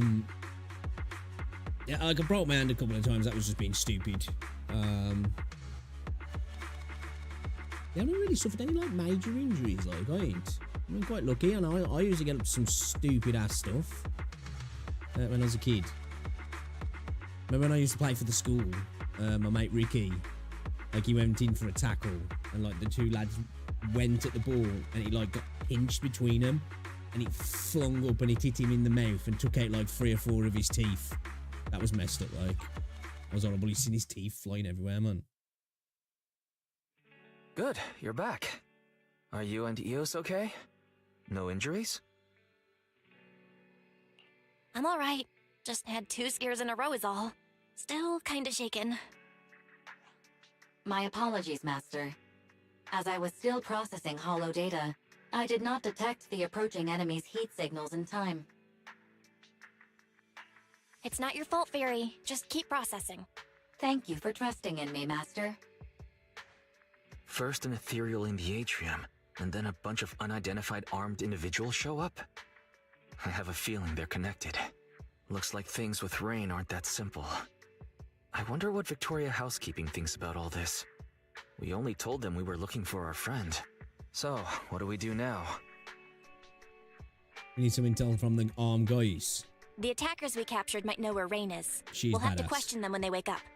Yeah, I mean, they were heavily armed, occupying a building inside a hollow. They must have been there for a reason. I'm gonna go check on Ellen too. I want to go check on Ellen too. If she hadn't acted in time, Eos and I would have been in serious danger. You're right. We should definitely thank her. Well, Ellen seems to really like candy, and we did just buy a bunch. How about we give her some? It's not a very expensive gift, but it'll at least show our appreciation. We're going to the Ballet Twins. It's an emergency, but it seems very suspicious at the same time. Sorry to trouble you. Yeah, you ain't bothered about troubling me, bro. That's all you like to do. Trouble me all the fucking time, bro. It's what you do. You know? It's all you do.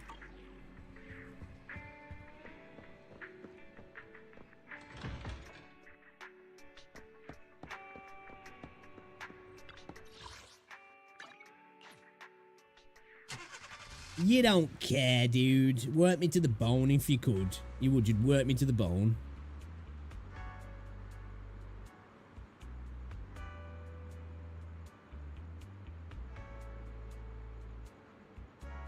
Two six.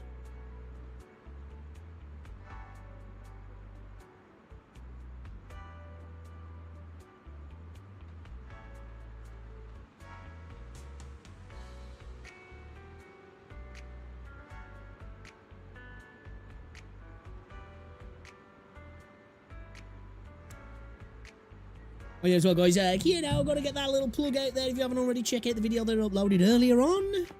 Pinned comment on the Twitch chat and on the YouTube chat. Check it out. Let me know what you think.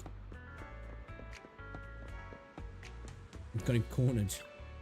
Strike Jaeger. I'll tell you everything, please. You know, the thing is with this game, every time I play this game, though, I'm like, man, I just want to go and watch anime. Congratulations, It does that dear for me, like. guest, on finally Which is a good making up thing. your mind. If you'd come to this realization earlier, it would have saved us both a lot of effort. Dude, in like this sort of universe with these other girls would have to do, or the women would have to do, say like, you know, show me your boobs and I'll tell you everything. Is it, did I come in at a bad time? Ah, dear guide, you're here. Please don't mind us. Our guest just woke up and wanted to leave without permission. So we asked him to stay for a while. Sir Soldier, as a member of a rebel army, you should be well aware of the consequences if we turn you over to public security. If you tell us the truth as to why you were at the Ballet Twins, we may just let you go. All right then. Well, our unit's sponsor commissioned us to do something on the roof of the Tower B of the Ballet Twins. Be more specific, please. I'm just a grunt. I don't know the specifics. A few of us were tasked with guarding the perimeter. If we found someone had entered the Ballet Twins, we were to prevent them from getting too close to Tower B. So you're the ones who caused the blackout. I knew there was somebody else on video. Yeah. At first, I thought you were all just explorers messing around, and I could just scare you into staying away. I didn't expect you'd get the power back on so quickly. Our squad leader said, with your kind of power, you're definitely not ordinary people. You're probably here to save that girl, so we lured that weird ethereal. Wait, that girl? Where's Rain? What did you do to her? That little, girl is with our squad leader on the roof of Tower B. She isn't in any danger. I take it you're admitting to kidnapping Miss Rain. Rena, keep pressing him for details. Master Proxy, may we talk in private? He didn't say the kidnapped her though, did he?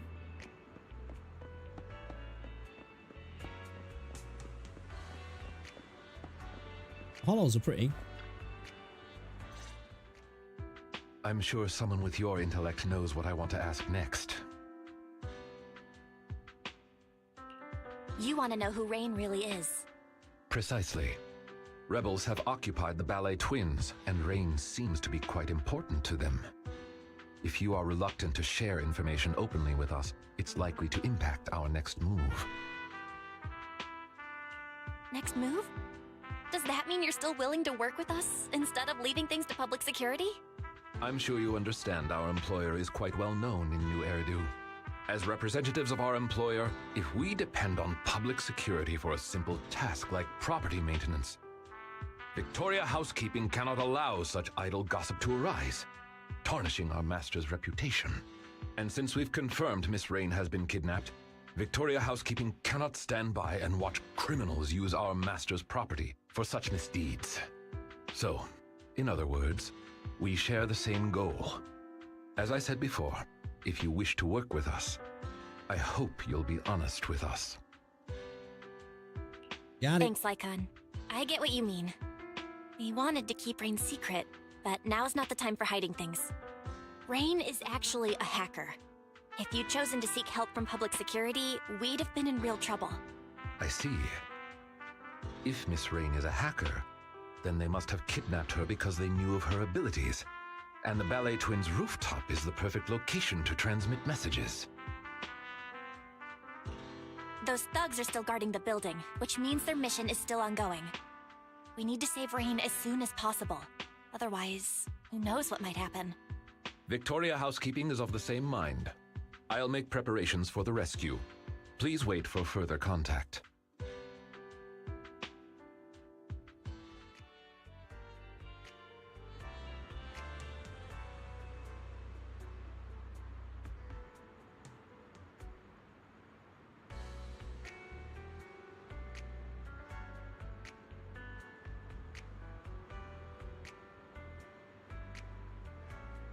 The next game was Saturday. When did we play that? 25th. Alice Saturday, 20, the 25th, and Spurs next Sunday.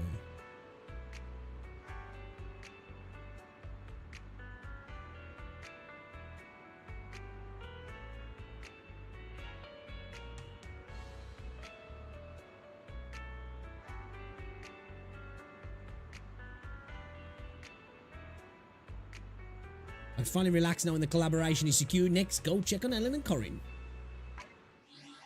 Before we do that, though, I want to check on something else. Welcome back.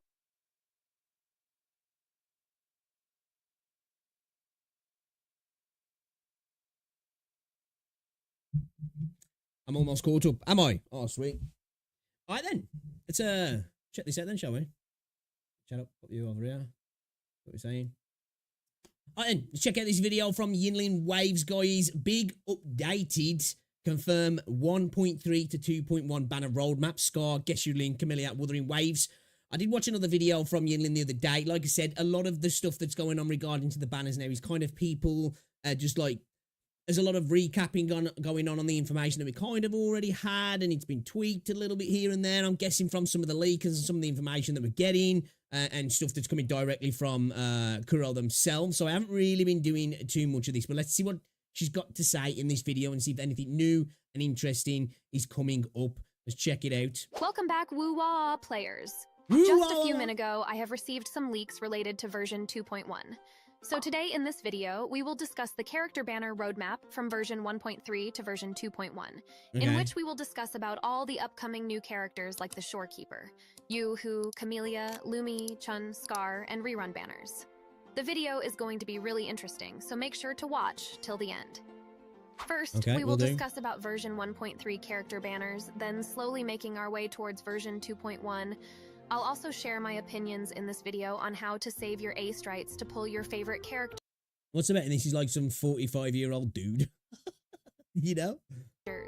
So first, let's discuss about version 1.3. We already know all the information related to version 1.3. Let's get through it then. So I am going to keep this chapter brief. Version 1.3. Again, as I said, a lot of these videos at the mini, which I'm not judging the people who do this sort of content, but we're kind of like hashing over ground that we've already gone over. Right around the corner of September, which will be releasing on September 28th of this month. Speaking about the character banners we are going to get in version 1.3, so in phase 1 of version 1.3, we can get to pull the Shorekeeper as a new 5-star character banner, followed by additional 3 4-star character banners of Yoo-Hoo, Yang Yang, and Chixia. Now let's have a brief discussion about these new characters. So the I think not only do I want Shorekeeper because of her kit, she's cool, she's going to suit me, but the fact of Yoo-Hoo being on the banner as well, just like, it just makes it a must pull for me personally. And obviously if the Camilla banner, he's going to have Lumi on the banner as well. Back-to-back banners, we're going broke with it. We're going broke with it, boys. Keeper is said to be a healer with Spectro attribute, and she uses a special called Rectifier. It is said that she is going to have 2 forms, one being her standard form, and in other, she can transform into a butterfly to explore the world. We know and this. Also, We've she has a this. special intro animation, similar to that of Kalkaro and Personal Domain. Oh, actually, I didn't know she had an intro animation. That's actually news to me. Did you guys know about this? I didn't know about this. The Personal Domain, the expanded freaking domain. I didn't know about this animated intro. This is cool because Cal Charles the only character in the game that's got that, isn't he? And I've been saying for ages, considering he feels like this remnant of an old game and he's kind of been left to the wayside, it's interesting the fact that he's the only character with an animation intro, or an animated intro, should I say. So I didn't know that she had one. Interesting. Okay, that's cool. The Shorekeeper is going to be one versatile character with so many additional domain skill sets. expansion ult. Rather than Camellia, I am definitely going to pull her. What about you guys? Both of Now them. moving on to I'm another on it. new female I'm on character, it. she is going to be Yoo-Hoo. Yoo-Hoo is also said to be a healer with Glacio attribute, and similar to Xiangli Yao, she is a gauntlet user. Yoo-hoo is said to We be know great this, at yeah, close we know range this. fighting character. That was all about Phase 1 of version 1.3. Yep. Now moving on to Phase 2 of version 1.3, which Okay. will be releasing in the first of second week of October. This is the As reruns, we have yeah. already got the Shorekeeper as a new 5-star character in Phase 1, and also Yoo-hoo as a new 4-star character, Kuro Games have decided to make a rerun banner of Jian in Phase 2. So is the rerun confirmed then? Like, because as I was aware, I didn't know it had been yet to be confirmed. It was like people was pretty much 99% on it, but has it actually been confirmed now? Because I'm all up for this. I'm up for like a few reruns. I know some people are like it's happening really early, but I think it's fine within the way things are going. They've had to bring certain things forward, so it's definitely good to have these little buffers. But as far as I'm aware, this still hasn't been confirmed. Well, it keeps coming out, doesn't it, from different sources, this information, and so far the leaks with this game and the information that's dropping tends to be pretty much on the mark. So I'm confident it's going to happen. But yeah, we haven't had this confirmed yet. Of version 1.3, along with 3 additional 4-star character banner of Mortefi, Sanhua, and Taoki. Good I banner really for, love Jian and couldn't pull him in the Jian. path. It makes sense as well for Jian to follow on with Yoo-hoo being in that banner as well, because it seems like Yoo-hoo is actually going to be a good buffer for Mortefi, which in turn is obviously going to help Jian as well. So it's a good banner to re-roll Jian right after Yoo-hoo, actually, to be fair. So I'm makes not going sense. to miss this opportunity. So players, that was all about version 1.3 character banners. Make sure to leave your opinions in the comment on who you are pulling in this version. Why are you using a Now man let's roll, make our man? way towards version 1.4. So recently, I'm so we have received judgmental of official that. character banners of version 1.4, released by Kuro themselves. Yep. They have shared the drip marketing character banners of Camellia and Lumi. So with Camilla and Lumi as well, we know that Yoo-hoo's on the banner. Is Lumi on the banner? Like, as far as I'm aware, I didn't realise that had been 100% confirmed as well. I'm assuming that's the case, because it's smart anyway, because it's going to make what is already an incredibly anticipated character, it's just even more anticipated, really, because you're going to be getting a new character that everybody wants, and then plus a new 4-star as well, which is just going to make the banner better, isn't it? So I'm pretty sure that's going to happen, but I wasn't 100 if they'd actually told us that yet. Previously called Dung Dang I've been in their assuming official it for a Twitter while, account. to be fair, so... It was really a surprising move by Kuro Games to release the drip marketing banners of version 1.4 characters this soon, which Yeah. they have never done in the past. I think it's a smart move. Drop the artwork, drop the characters, let you know kind of what the crack is, and that's it. Be as tight on the kits as possible. Because for me, it's the kit leaks that can really affect the next upcoming banner. If the kit on a character in a future banner is just insane, you're gonna skip, aren't you? Well, a lot of people are. But this was really a good news to many players who were eagerly waiting for Camellia from a Yep. very long time. One of my Now most let's hyped discuss characters, about so the that means I'm character gonna lose my banners. 50-50. So in Phase It's 1 a of version given. 1.4, we can get to pull Camellia. Camellia is going to be a 5-star character with Havoc attribute, and she is going to be a sword using character. After 2 versions of update, we are finally getting a sword using character. So, Yep, in it's the gonna be a previous character that, stories have with revealed Havoc, that she apart is a from, character Rover who that I'm using as belongs well. to the Black Shores organization, just like the Shorekeeper. The version 1.4 storyline is going to mainly focus on Camellia and Black Shore's organization starting from Okay, version that's good for me. 1.3, but her full abilities have not yet revealed. But it is said that she is going to be a DPS character utilizing vines to strike the enemies. So that was all. I've said it before and I'll say it again. I really do hope, though, that they add a vine animation when she's climbing and we just see like a Dr. Octopus climb. I just hope that's a thing. About Camellia. Now moving on to another female character we can get to see in Phase 1 of version 1.4, she can be Lumi. Since Lumi is a 4-star character, there is a chance that we may get to see her in Phase 1 itself, just like Yoo-hoo with the Shorekeeper, along with some I actually additional like 4-star Lumi's design. characters. I So, do. talking about Lumi, she is said to be a 4-star resonator with Electro attribute, which Okay, we Electro. can easily predict assuming her dress's color scheme, and she literally has a bulb fixed to her tail in the end. And rumors are that she is going to be a broad blade user. I really don't. How much of this information is true, seeing that her personality resembles that of a Lolicon character, and a broad blade is going to be really big for her. Yeah, but let's not pretend that's not a thing in anime, though. And in the whole anime culture of small, spindly characters wielding, like, massive weapons. Like, it's kind of a thing, isn't it? Typically that they are the character that wields the big hammer the big scythe, the big sword kind of thing, you know, because it's just a thing, isn't it? So I wouldn't be surprised if that's the case. How that would work in the animations of the combat, I don't know. Could be kind of cool. But there's a point there to be made that, like, in regards to the combat animations, it might look a little bit odd. But I just think because she's a smaller character, well, we don't even know how small she is actually, but I'm assuming she's smaller and slender.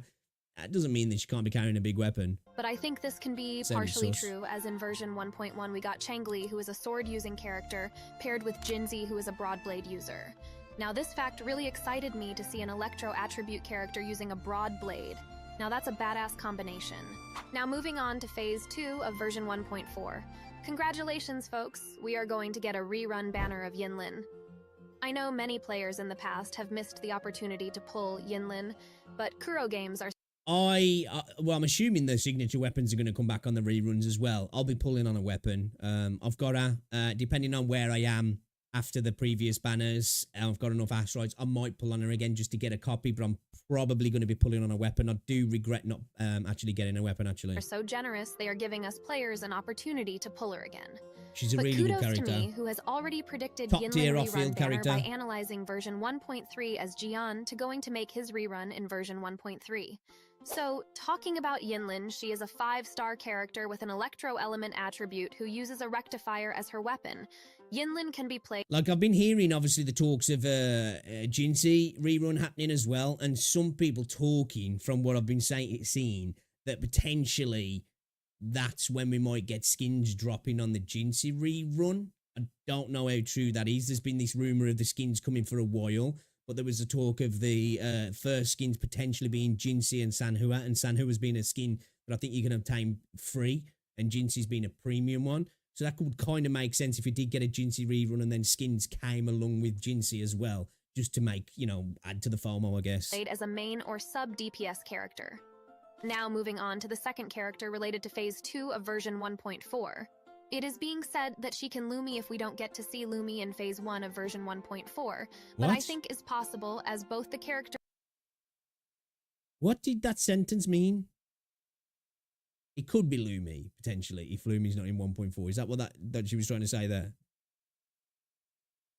Are electro type and they can be paired in the same phase. So now the question is, who are you going to pull in version 1.4? Camellia, Lumi, or Yinlin? This is going to be a hard choice for many players, but I bet 75% of... I think potentially it might be difficult if you don't have Yinlin, because she is very good. She is very good. I suppose it depends on how your account's set up, though, you know? For me, it's got to be Camellia. It's got to be, just because, like, I've already got Yinlin, and she's my most hype character. But, like, Yinlin's a really good character for the account, man. She really is. The off-field damage that she's got is just amazing. She's a great support role character. Yeah, man. I suppose it's a little bit more difficult if you don't have her. But for me, all day, Camellia, all day. The players are waiting to pull Camellia, and the other 25% may pull Yinlin. Make sure to leave your opinions and save your astrites. So that was all about version 1.4. Before making our way towards version 2.0 and 2.1, I want to remind you about the giveaway that I'll be making when my channel hits 15,000 subscribers. So make sure to participate in that competition. Thank you. Now moving on to version 2.0, for now, it has been officially confirmed that we are going to get Chun in version 2.0. As you guys know... This was the old Camellia, wasn't it? This is what she initially looked like. And I've been saying for a while, I'm interested to see how she's going to be introduced. If she's literally just going to be thrown in kind of like how Cal Charo is, you know, how Cal Charo's got no connection to the story at the minute. That she'll be kind of thrown in as just like another character that'll act a bit like a buffer, that won't necessarily have connection to the lore and the story. This is all from me. Like, I'm getting this nowhere but from myself. I don't know. That skin might have just been moved on to another character that's in the game that was, like, had a part in the world, had a part in the story, and they've just given it a new look now. But I was just thinking it'd be a good way to take an old design, attach it to a character that's got nothing to do with the story, so they don't have to work on all that, and they can just give us a new character, new kit, all that sort of stuff, without having to build up around the character. So it's like, you know, it just acts as like a little stopgap kind of banner. Chun is the previous design of Camellia, but she has been renewed as a new character. Chun is said to be a 5-star character with the Glacio element attribute, and she is going to be a gun-wielding character. I mean, finally, after a decade, we got to see a gun-wielding character. Yeah, it's just good for people who like range. Was the most anticipated gun-wielding character we players had been waiting for a very long time. For now, these are the only limited information. See, for me, I've got to see a kit. She needs to have an insane kit, and I need to see the gameplay for this because I really like her design. And I'm wanting a reason to play range characters, but for me in this game, I'll use Mortar Free from time to time, but I'm not big on the range gameplay in this game. Now, I'm not saying it's bad, it's just in comparison to the rest of the gameplay, how good it feels. And it doesn't feel bad, but for me, it just doesn't feel as good. It almost feels a little bit cumbersome in comparison to the rest of the game. Now, that's not saying it's cumbersome in the grand scheme of things, just in comparison to the rest of the game. So yeah, hopefully, if she's got a really good kit and she does some really cool stuff in terms of animations and on field, maybe it's going to be a character that I'm looking towards. But at the moment, I'm kind of like, I'll probably skip that character. Well, depends where I'm at with my account, where we're at, what's coming after and all that sort of stuff, whether I decide to just try and pull both or whatever. But yeah, gotta wait and see for that one. I have received related to version 2.0. Now, talking about another new character related to version 2.0, she is going to be a new female 4-star or 5-star character. The reason why I am saying female character is because there is a strict rumor going on saying we are not going to get any new male character until version 2.1. So it is my strong belief, the second resonator for version 2.0 is going to be a new female character again, as Kuro Games got to make more money. So that was all about version 2.0. Now let's discuss about all the rumors related to version 2.1, which are being circulated on websites like WuWa and number 404. These rumors are just rumors, so take them with a grain of salt, pepper, whatever. So in phase 1 of version 2.1, there are some strong hints that we may get to pull Scar. The reason being, after version 1.2, version 1.3 is going to focus its plot related to the Black Shores organization. So in version 1.3, we are getting the Shorekeeper, and in version 1.4, we are getting to pull Camellia, and both the characters belong to the Black Shores organization. So following this pattern, there are chances of us getting Scar in version 2.1 along with some additional 4-star. I think other than just what they've said there, obviously we don't know what's happening with the PlayStation just yet. Hopefully tomorrow at the live stream, or today, whenever this is, or we've already found this out, if I decide to upload this video, they're going to talk about the PlayStation launch. It would make sense for me with a character like Scar that's so anticipated to get it out at 2.1 if the PlayStation comes at 2.0, because then you're getting people who coming in 2.0, it's going to be big, massive PlayStation launch, new story beat, potentially a new area for us to explore in the world. People on PlayStation are going to get to play through 1.0, get to be introduced to Scar, all that hype's coming, and then Scar banner drops, It kind of makes sense that would be something to do, at least, I guess, from a marketing standpoint and hype, and because I think most people who play through the game, even if you're not necessarily looking forward to Scar's banner, enjoy Scar, because I think he's one of the best characters in the game, and I think it's the voice actor is the reason for that as well, and the character itself is written quite well, and it's just a cool character in the story. So it kind of would make sense for that reason, as well as what's going on with the Black Shores and all that sort of stuff, because I just think it would be a perfect way to start the banners, brings in a male character, it starts the banners in a strong point for the PlayStation launch, and then, we go from there kind of thing. Characters. Now moving on to phase 2 of version 2.1. As I have already said, we are not getting any male characters until 2.0. So there are rumors going around saying it is finally time to see Geshu Lin in action. But I strongly debunk this rumor. As we already know, Geshu Lin is not alive, and he has nothing to do with the plot in the current timeline of the story. But we also... That doesn't mean, though, that he can't be, because let's not forget this game does go along with this temporal element to the story, doesn't it? You know what I mean? And there's what we saw with that little trailer with the Black Shores of that energy going up into the sky and causing that almost like a fracture in the sky, and a shorekeeper being introduced, and the fact that she's been around for eons, and we're gonna lean more into that temporal thing. It doesn't mean we don't go back, or that character can still be brought into the game without them necessarily being alive at this particular point. Even if we might even find out that what we thought was true, that they were not alive, isn't, you know, there's always that like situation that can happen where it's like, oh, okay, the character's alive now, and then we find out how they actually are alive. Again, like I said, it could be this, we could even have a multiversal kind of thing where, you know, we just don't know. So I wouldn't rule that out just because a character's supposedly supposed to be dead in the current timeline, that they won't become a future playable character. So can't ignore the rumor of Geshu Lin being Scar in disguise. I don't want to talk about Geshu Lin anymore, and this is going to be my last video talking about him unless I get some strong leaks related to him. So that was all for today, guys. Hope you guys like this video. I just feel like Geshu Lin, because he's so hyped. For me, personally, I'm not that bothered about it. But I think it's a cool character. I just think there's so much hype surrounding him. I feel like at some point, he's going to be introduced as a character, or we're going to have some sort of connection and be introduced to him via the story, whether it's a throwback and then the character gets used like in that regard.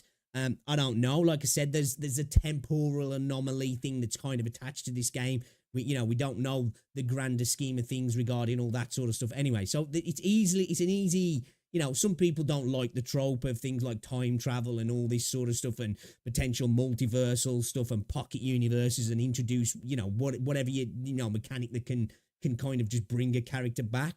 I know some people don't like that, but in a game like this, it's kind of perfect for just bringing a character back into the roster. It works for comics. It can work for this sort of stuff, in my opinion, as well. Saying that, thank you and peace out.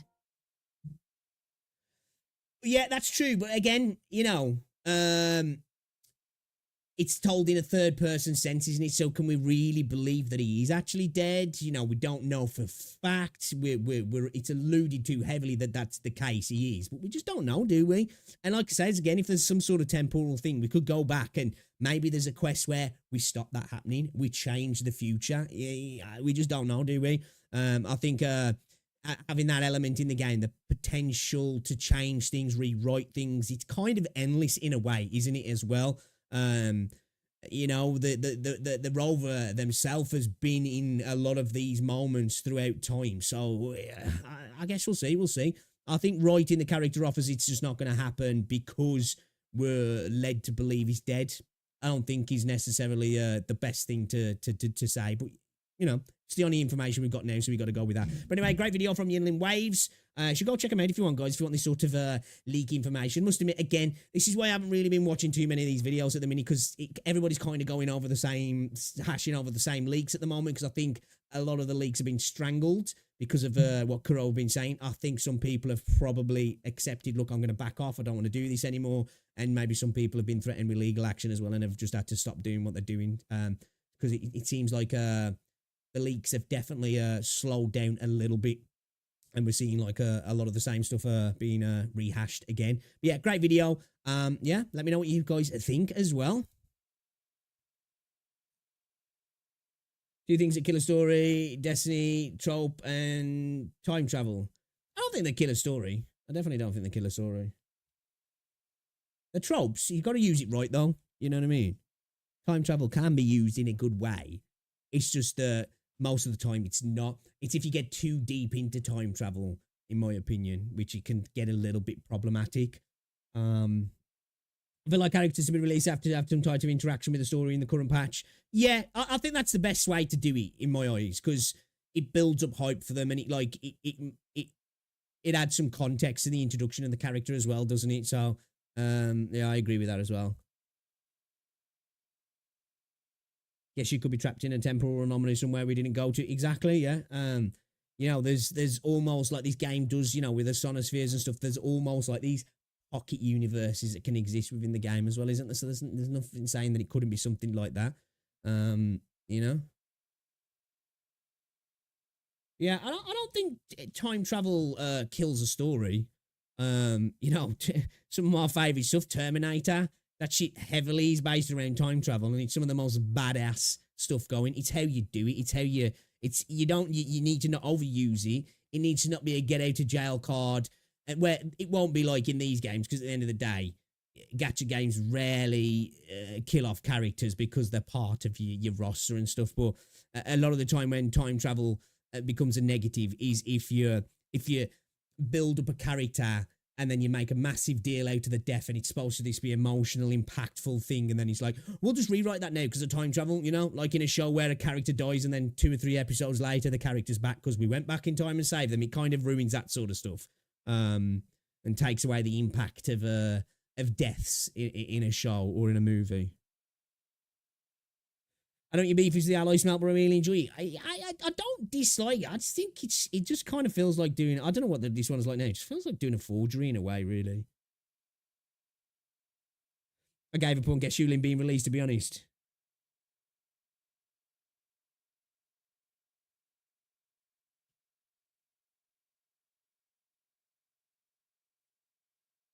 I just never got that hyped over Get Shulin. Not gonna lie. Everybody was getting all hyped over Get Shulin. I was just like, scar for me all day.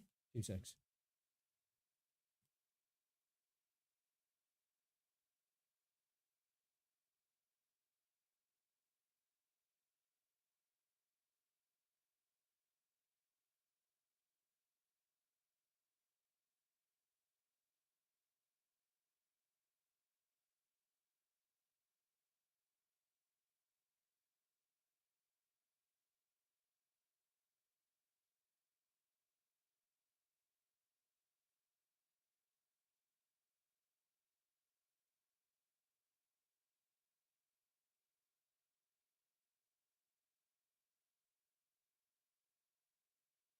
Run his wave base and times. You kill as many enemies as possible until the time runs out. Let's be real, the guy's dead. Deader than disco.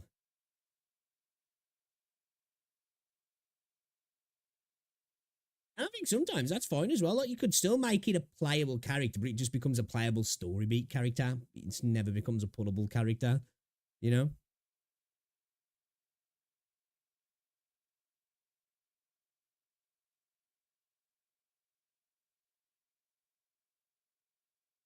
Be cool with that. Again, though, I don't have attachment that a lot of other people have, because I just wasn't that interested, really.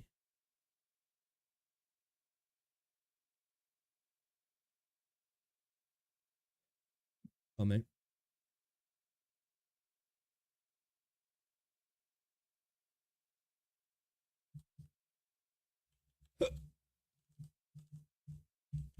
Scambarage ain't put any videos out recently. Put one out the other day talking about the live streaming that, yeah. Any hiccups? What the fuck? Has he uploaded anything on his second channel yet?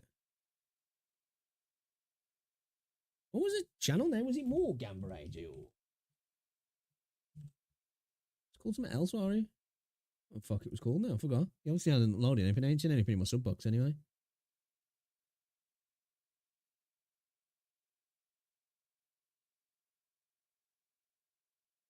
Was Arsenal kicking off at 8?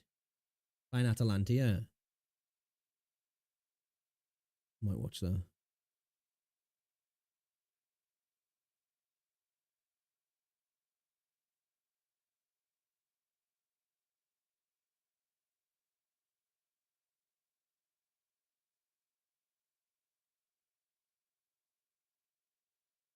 I want to watch this video. This one, this boss made me quit Wuthering Waves, but like, it's 23 minutes. I'm going to save it to my playlist. We'll watch that tomorrow, I think.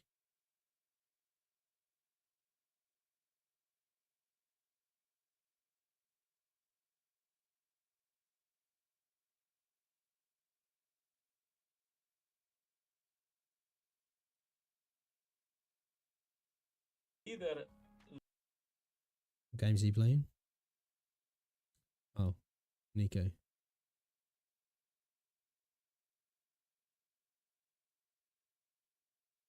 Worth a buy. Frostpunk 2, not what I expected.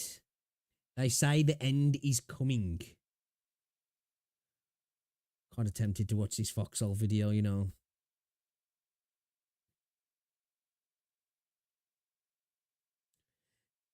Destiny and time travel is... what do you mean is in Destiny?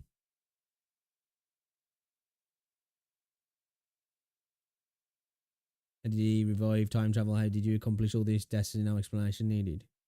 That's what I'm saying. Like, if you use time travel in a bad way, it's bad. It's like any kind of like let's face it, pretty much everything nowadays in a story is a trope, really. You got to work quite hard to avoid tropes. I think it's how you use it, though. Time travel can be a really cool concept if it's used correctly, you know? I'm never usually the biggest fan of, like, Destiny, like the Chosen One stuff, but let's not pretend that pretty much all gacha games kind of you are the Chosen One in some degree. Pretty much all of them are. Like, really, I think Zenless is quite interesting in that regard, as you kind of not, you're just some guys, really. You just happen to come across a really powerful AI, and you're quite good at what you do, which is quite kind of refreshing. But yeah, like, I'm not the biggest fan of time travel used in certain ways. But again, like I says, man, Terminator for me, man. It's all about time travel. Love it. You know what I mean? One of my favourite, when it initially came out, I suppose it's kind of you. Well, actually, I don't know. It kind of is ham-fisted, maybe a little bit, but it's used in Babylon 5. Still one of fucking my favourite sci-fi shows ever. Terrible special effects, like, you know, because it was super early and they were trying all the 3D stuff, but sick show. And I like the way it was using that as well. No, I ain't doing any issue today. We've just been doing story. It's not a boss, he's fighting 120 special spearback and he's using level 20 Janshi to try and beat it. Oh, okay. I knew it was a spearback. I just was wondering why he was saying that, because it's not hard. It just hits hard. Alright, let's watch this then. I'm intrigued. You got me, Foxhole. We've already watched the Foxhole video today, actually. Foxhole, Wuthering Waves, they say the end is coming. The end is nigh. The end is nigh. What's he talking about? Let's have a look. Oh boy, oh boy. Oh, is he using a pad? He's usually using keyboard. He's usually using a pad, isn't he? When he's playing. Interesting. Have you come over to the proper side, dude? The dark side. The Master Race side. I know you're playing on a PC, but still. Good day to all you glorious Rascallion Resonators, you absolute legends. The name's Foxhole. Welcome back to the channel. Welcome back to some more Weathering Waves. And in today's video, Waves. I'm just going to straight up say it. Apparently, people are saying that end of service for Weathering Waves is coming by the end of this year. What? So what? We're talking what? 3 months? The game's going to EOS in 3 months? All right, that's bold. That's bold. And, you know, I still can't believe we're still in conversations, you know. To be fair, again, as I said earlier, I like Foxhole. I like his vibe. I do definitely gets debated by people. He gets one-guyed into making videos on stuff from like a couple of comments, and he's just like, God, I've got to respond to this. About this because with the gacha revenue and everything else. Oh my God. So, if you're interested in this topic, you're interested in this conversation, take a seat at the bar, relax, grab a cold one, and let's, you know, try to have a fantastically amazing day while discussing this conversation.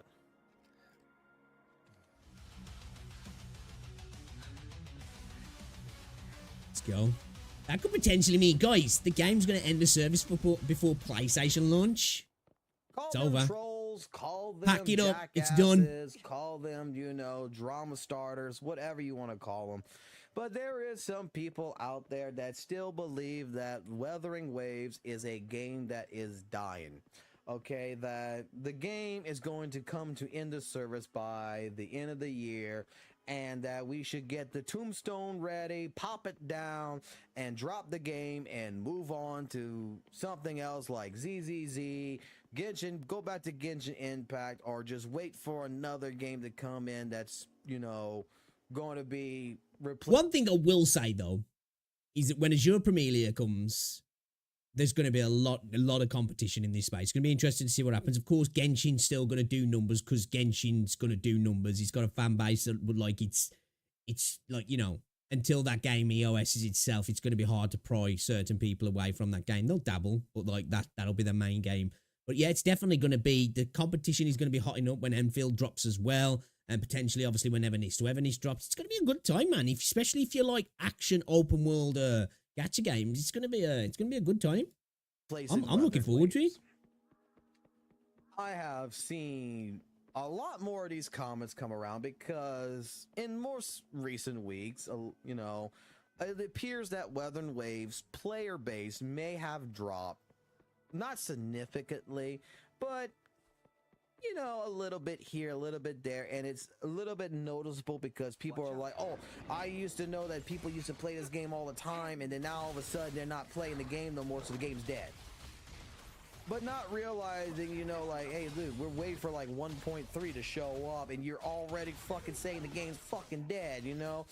Like, we're gonna get into the same exact conversation, you know, these same exact comments, like what, when 1.3 is about to go to 1.4 and the game, you know, we have nothing. See, like, sometimes I definitely think Fox, obviously I know he's making a video, he's yapping, I get it, I understand it, but I do think it's like copium in itself that he lets these comments get to him, which it's like, just don't, man, you know, like, you hear this stuff over and over again. You know where the game's at. You know where you're at in terms of a patch. You know what's upcoming. You know the cycle of gacha games.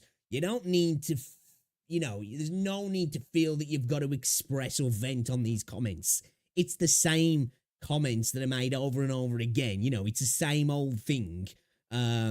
And for the most part, you know where it's coming from as well. So it's like, I don't even know where you let it get to you. Really to do that we just show up for 10 minutes and we log off. It's mind-boggling to me that these comments are still. It's like, I'm in that position at the minute. WuWa is still my favorite gacha game. I think it's still the best of the bunch. But I'm playing it less and less at the minute. And it's just because I'm just waiting on updates. Like, I don't need to justify that by saying, oh, this is why. I'm just taking a break. I'm hopping on. I'm doing my dailies. I'm leveling up my podcasts. And I'm waiting for what I'm hoping is going to be a banger update, actually. Like 1.3, I'm hoping it's going to be good. You know, we've got some great banners coming up. We've got potential great story beats coming up. I'm looking forward to it, man. And I think as filler patches go, it's been exactly that. It's been not terrible. It's been nothing spectacular. It's kind of just been ticking over, really. We've got a free 5-star, which is nice. And for me, I'm happy, man. I don't need the game to be like killing it in any other way than enough to keep the game going. I'm happy. Still out. You even have the people out there that's still referencing the gacha revenue. That's showcasing, you know, oh, Weathering Waves took a hit. And again, I've already explained this in past videos, so I'm not really going to explain, you know, in full detail, but I'm just going to say, you know, there's reasons behind that, you know, with Genshin Impact, you know, doing 5.0 update, with 1.2 being more of a... I don't even think that's the reason why Wuthering Waves has had a downturn. I think Wuthering Waves has had a downturn just because Wuthering Waves has had a downturn, because let's face it, Genshin did not set the world on fire with 5.0. Star Rail still... you know, pipping it to the post, because that's kind of the primary game now for Huyo. Zenless had an amazing month. I don't think, you know, I think that might have affected Genshin a little bit as well. And of course, other games doing well definitely siphons off support on other games for sure, because whales are going to be spending the money in particular places. But I don't think WuWa had a lower month because of Natlan, because Natlan really didn't do that well for such a big update, to be fair. In Genshin levels, of course, numbers were still insane because Huyo do insane numbers.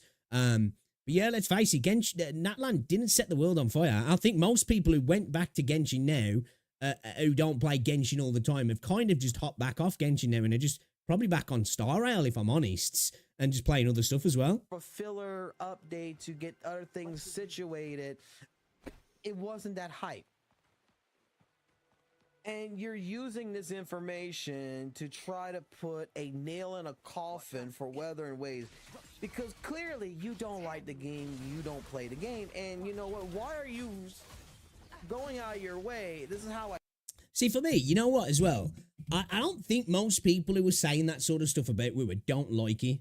I genuinely don't think that. I think it's just their IP attached. You know what I mean? They're attached to another game and another company. And it's not that they don't think the game's good. I think either they've played it and it's all right, whatever, or they just refuse to play it. But I think it's more that they see it as like, oh, this is just a copycat game. It's copying the thing that I really like and I've invested time and money into it. And it becomes more of an internal threat in that regard for most people. Because usually, if you don't like a game, you just don't fucking play a game. It's not even on your radar. It's usually like that, like confirmation bias that causes people to act like this. It's like console war fanboys, you know what I mean? It's because they've attached themselves to the box they brought, so they feel like they've got to attack the other box because it somehow gives them copium and makes them feel better about the purchases and the time spent on a certain thing, like, you know what I mean? And I know this is a smaller part of the larger communities anyway, and I think Foxhole's definitely getting maybe not one guide, but 2 or 3 guide, because at the end of the day, who cares? You know what I mean? Who cares, really? I don't know. Correct me if I'm wrong, but how I feel is that these are people that don't fucking play the goddamn game. They don't like it. I'm not gonna lie. You know when I'm scrolling through Reddit or something, and I see it with whatever game, and someone's like, "Game's dead anyway," it makes me chuckle, because it's just like, who gives a shit? But they want to make these comments all the fucking time about, oh, now they're making remarks that the game's not going to last till the end of the year because they're some kind of fucking gotcha game expert. But yet, Wuthering Waves is still one of the biggest, you know. I'm going to say, I blame Sol. The reason why Wuthering Waves has had a downturn in revenue just recently is he keeps calling it Wuthering Waves, and everybody's like, I don't want to fucking spend no money on this game anymore. So let's say that's what it is. And Deja, you know, and what was the other one he said earlier that got me? I can't remember. He called the character something. I was like, what the fuck? Gotcha games that there is out there that has been making money. You may not see it, but it's like the game hasn't dropped down to under a fucking $1 million a fucking year. I mean, a month here yet. Watch out. You're not seeing Wuthering Waves like drop down into, you know, legitimately into the vast void here to where it's like something like Peak of Combat to where it's only. Hey, I think even if it did. Oh, okay. I guess it is what it is. Verana, that was it. Yeah, that was it. Verana. Or even if it did, I don't even think that means end of service either. That just means something needs to potentially change, because Tower of Fantasy's still going. You know what I mean? Tower of Fantasy's still going. I don't know what PGR's doing on a regular basis. I think they do global, I think last month, was it something like $1.3 million or something? That's still going. Now I know it's a cheaper game to update for, and I know that as the revenue drops drastically, you're going to see a lot of less updates and definitely less quality of life updates. That's a fact. But I think sometimes as well, getting too wrapped up in that as well, saying, well, it didn't drop to this. If it does drop to that, you're going to maybe fucking have an aneurysm, you know?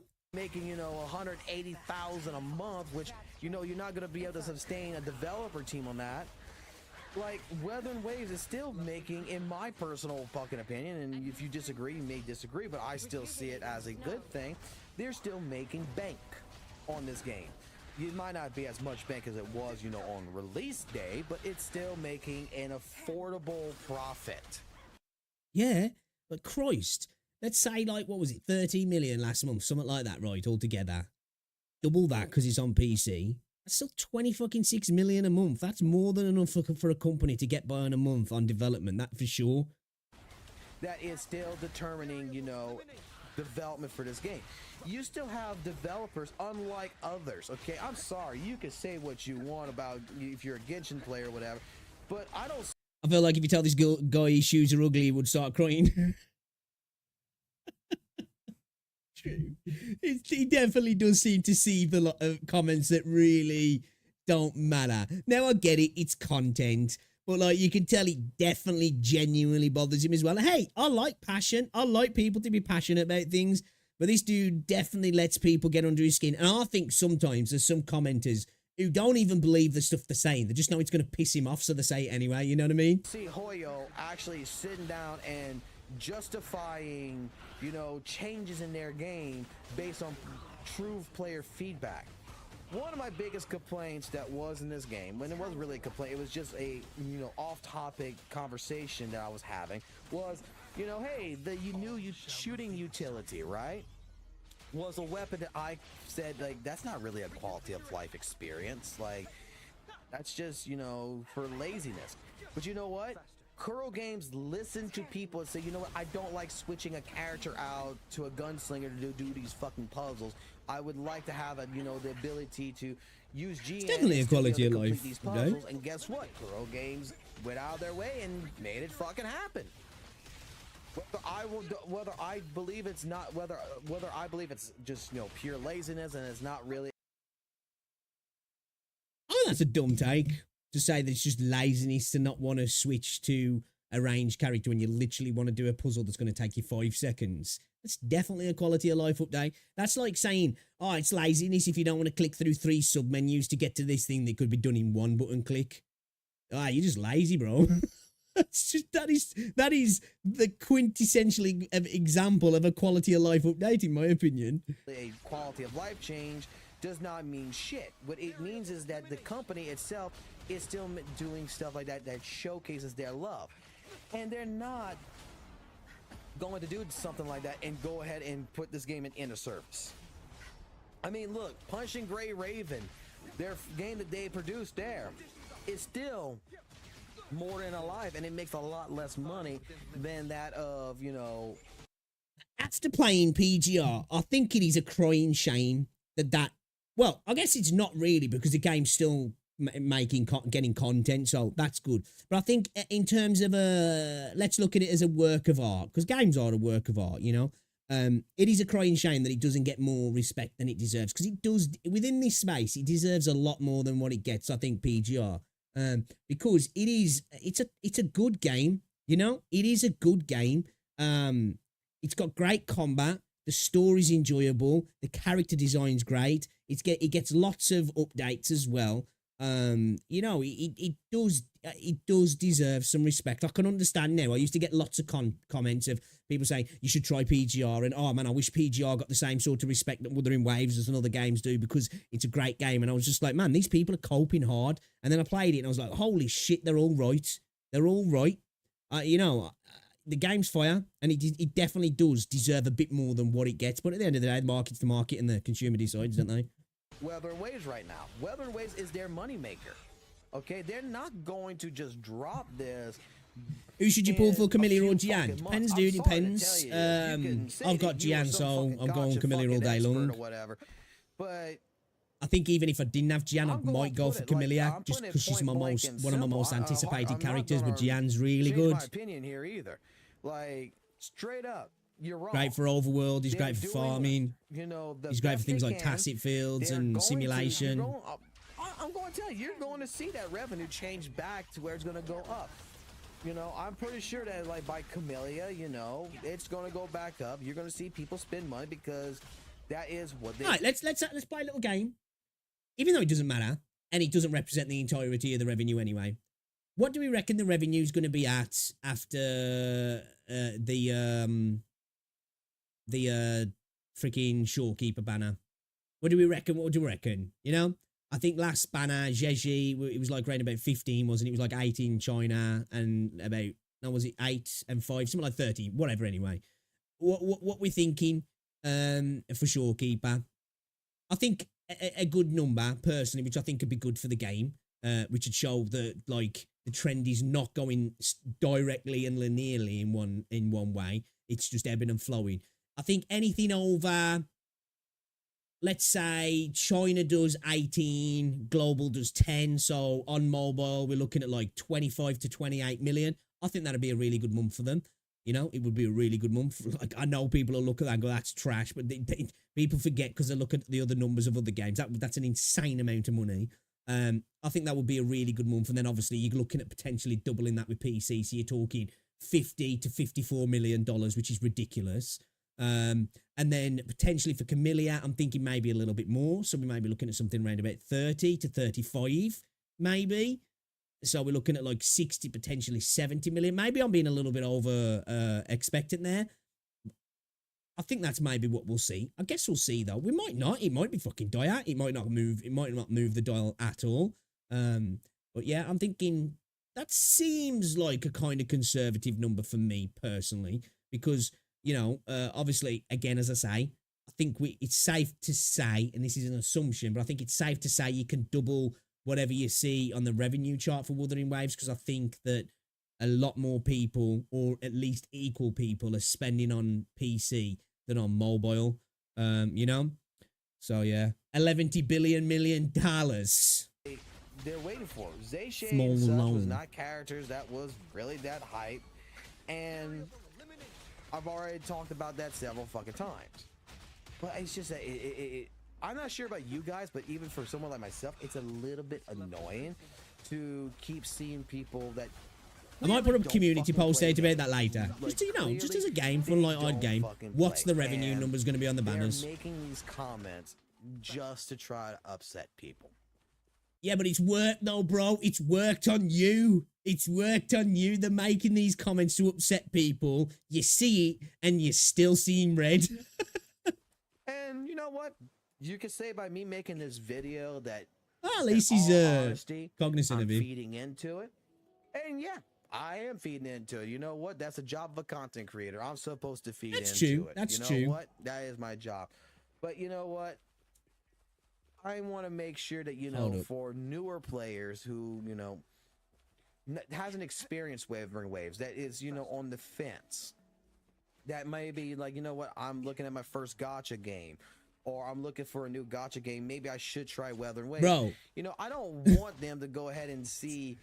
Yo, this is what I imagine Sol. This is Sol when he sees these comments. I genuinely think this is Sol. You know, when he's like, it's for the content and that, which I agree it is. But I think this is Sol when he sees these comments. Telling you, man. He sees those comments and gets one-eyed. You know, some Joe Blow, John Wick motherfucker over here that is talking out their ass about something that they clearly don't know shit about, to change the opinion of this person who may actually, you know, come in and enjoy a game. That's why I make these videos. The reason why I make these videos, end of the day, dude, if that happens, that happens. I want to make sure that if you are a person that you know, if somebody gets turned off the game because somebody's made a comment, that's the way of the world. That's why I am one of those people that advocate just try something. I ain't going to make videos on it, baby, because I don't give a fuck, really. But I always say to people, if there's something that interests you, give it a go. Just give it a go. You know, I do it myself.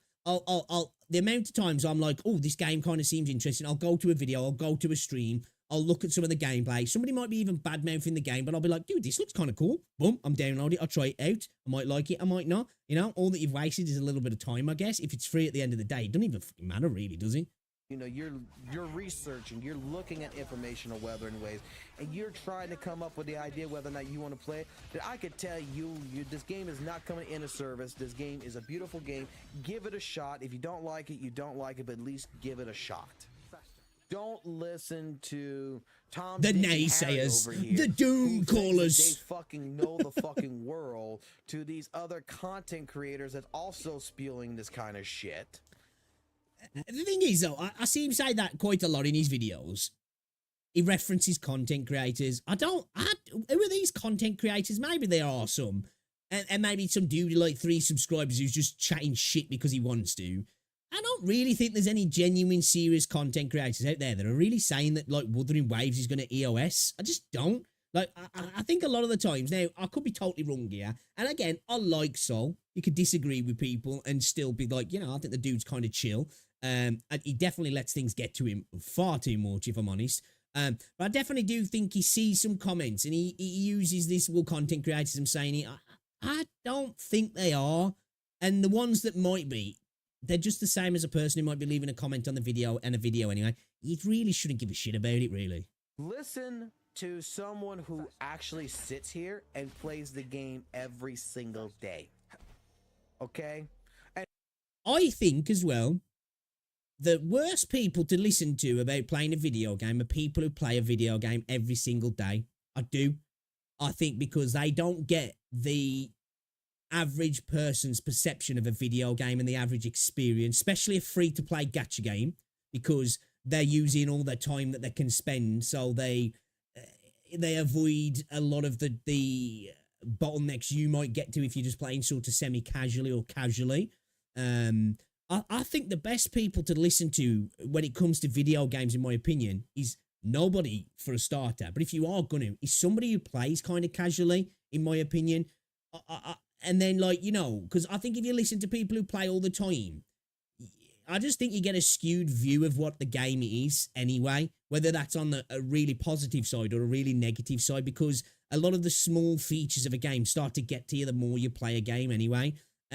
Yeah, I don't think you should listen to somebody who plays a game every single day, whether you should play it, in my opinion. I think you should just play a game whether you want to play it or not. But I think if you are going to listen to people, just kind of get a consensus, like by having a bounce around and sometimes having a scroll down a comment section and just seeing what people are saying. You know, I don't think people who play a game every single day are the best people. That's just me anyway. You know, I just don't think they are. And who plays more I than play just WuWa 10 every day. minutes of You want fucking some? That's it. Dislike on sub. day. You're talking to a person. I am rank 8, union level 74. Characters are level 90. You're talking to a person that is pulling every single character. Do you know who I am? Do you know who I am? That every single day is building up characters, that is coming up with content that you could check my channel here. You can see that we have done over. See, like, I think what Soul's doing here, he's saying, you should listen to me about playing the game. He's biased. And at the end of the day, he's being biased, he's fine. But I think if you're going to use that as a metric to listen to people on whether you should play a game, it's probably not the best metric at the end of the day. We're all biased at the end of the day. All of us are biased about whatever we like and dislike in the world. That's how you come to formulate ideas or anything. Your inherent biases, your conscious and subconscious biases come together to dictate what you like and dislike, you know? So, I don't think listening to somebody who's clearly a fan and clearly has a lot of passion for this game is the best person to listen to, whether the game's good or not. I think the game's good. I do. But I definitely don't think me or him is the best person to listen to, because I've got a bias at the end of the day. Almost 200 fucking videos on Weather and Waves. Since I have the biggest WuWa PP in the room. Not including the fucking streams that we also do with Weather and Waves. That, you know, I am telling you that I do believe that if you're going to be talking to Tom, Dick, and Harry here, who's only spent 30 minutes in the game, take my opinion, who's a person who has spent over fucking... Again, that's an argument that I dislike as well. I don't like that argument. This is one thing I disagreed with what Tecton was saying before. Now, he was right in the philosophy that he was trying to talk about in regards to Zenless Zone Zero. But for me, when it comes to a video game, I think it is totally fine to come up with an opinion that a game's trash within playing it for 30 minutes. And that opinion is just as valid as somebody who's put 100 hours into a game. Because I don't like the argument that you need to play so much of a game to say that the game's worthy of somebody's time, you know? Now, I don't disagree that some games start off slow regarding story and gameplay elements and they take time to get up. And that's, of course, a thing that's factually something that you can say that, well, you haven't experienced this. But it also is a video game's job to engage somebody right away. And if it doesn't do that within the first 30 minutes to an hour, a game hasn't done its job well. And if somebody bails out, I think they have got just as a right to voice their opinion. And it's just as valid as well as somebody who's like, dude, you don't know what you're talking about. You've got to wait till the 45th hour. That's when it gets good. It's like that argument that people use sometimes for like MMOs and stuff. And they're like, yeah, when you get to about 100 hours in, that's when the game gets good. And it's like, well, I don't want to play 100 hours until it gets good, you know? Now, if you're going to review a game, totally different situation, because your opinion's going to be not as valid, because you're not going to be able to review the game as a whole. But if you're going to give your opinion to say, I don't like that, I think that's fair. It's like if you start watching a show, and if the first episode's shit to you, you ain't going to watch the next 10 episodes, and when somebody goes, nah, dude, the ending's really good, it's like, well, I didn't like the start, so I'm not interested. And that's a fair opinion to have. How badly is the solo level in microtransactions? I've been playing the game for a bit. Like I'm still kind of early to mid part of the game. I ain't spent any money on it. The solo level is a paywall for quality of life features in the game. Is that true? I'm not too sure. Potentially, I know some games do. Like Cat Fantasy does that. Like you can, you know, I mean, like Star Rail, you can have 2 times the speed of the battles because it's turn based. You can 3 times the speed, but you have to pay for that. But like, dude, I've got like 80, 90 pulls in the game at the minute. stacked up, and I've got like a few SSRs already, and I've spent no money on the game at all. 400 hours in this fucking game, if not more than that. And you know, don't listen to the jackasses that says, oh, Weather Waves is coming to the end of service because they're not making money. I do my best to give the proper information whenever the fuck I possibly can, and do my best in my ability and take responsibility when I am wrong. I am the type of person that will tell you that, you know what,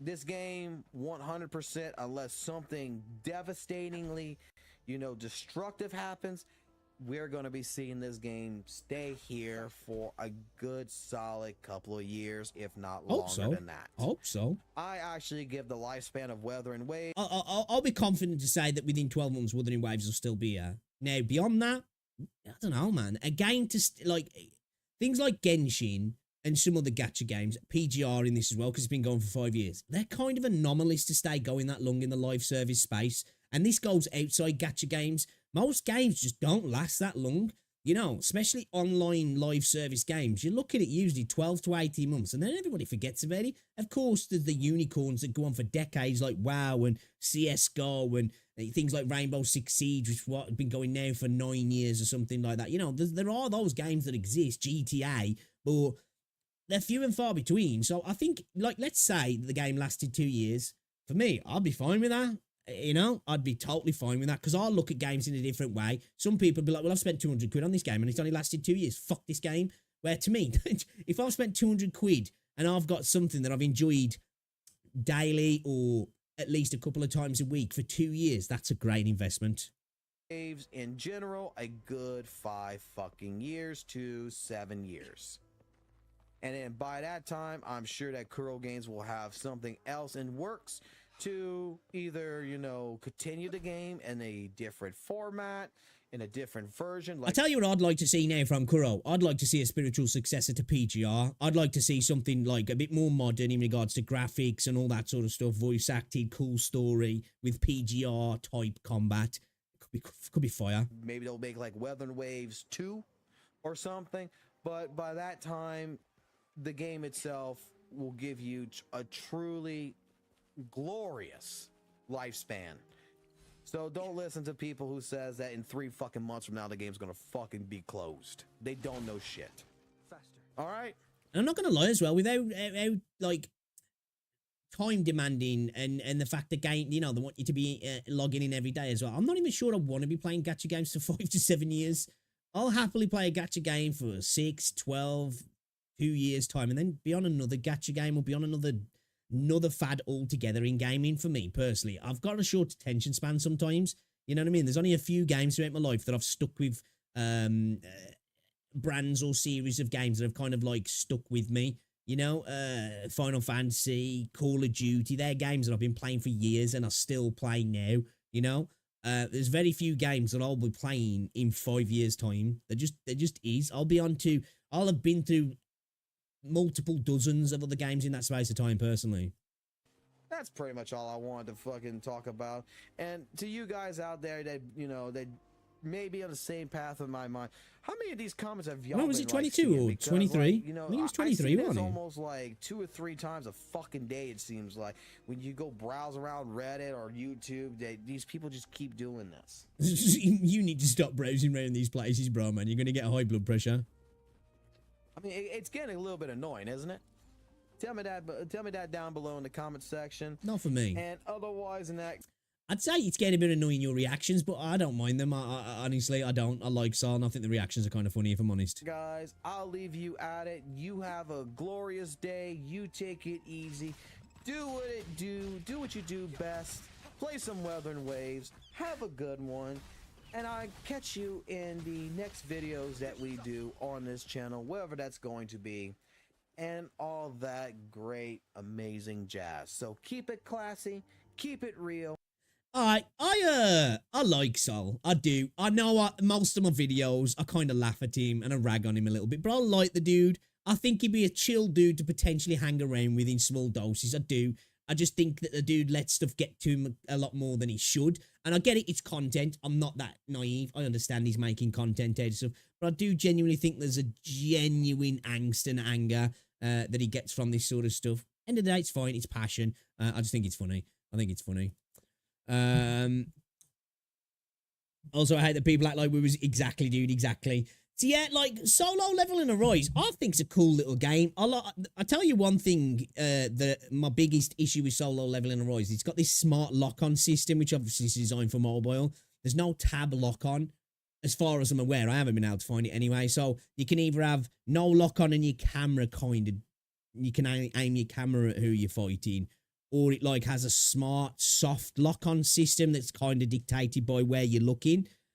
It's just not that great, man. Like, there's quite a few times you'll go through a combo, you'll finish a dude, and then you'll carry on attacking, or you'll just attack off in the wrong direction, or you'll do a quick switch, and like your character will dash where there's no enemy, but the enemy ends up moving to that position because they're through an animation, and the smart lock kind of knew they was going to do that. And it just gets a bit jarring sometimes.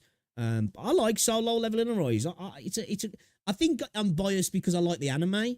So the game's fun. It's got a cool combat system apart from the lock-on. The characters are cool. I like the way the story's set up because obviously it follows the comic and the anime, and it's got cool comic strip cutscenes, kind of how like Zenless on Zero does it. It's got great voice acting. The music's decent. It's got a bunch of cool little events and game modes.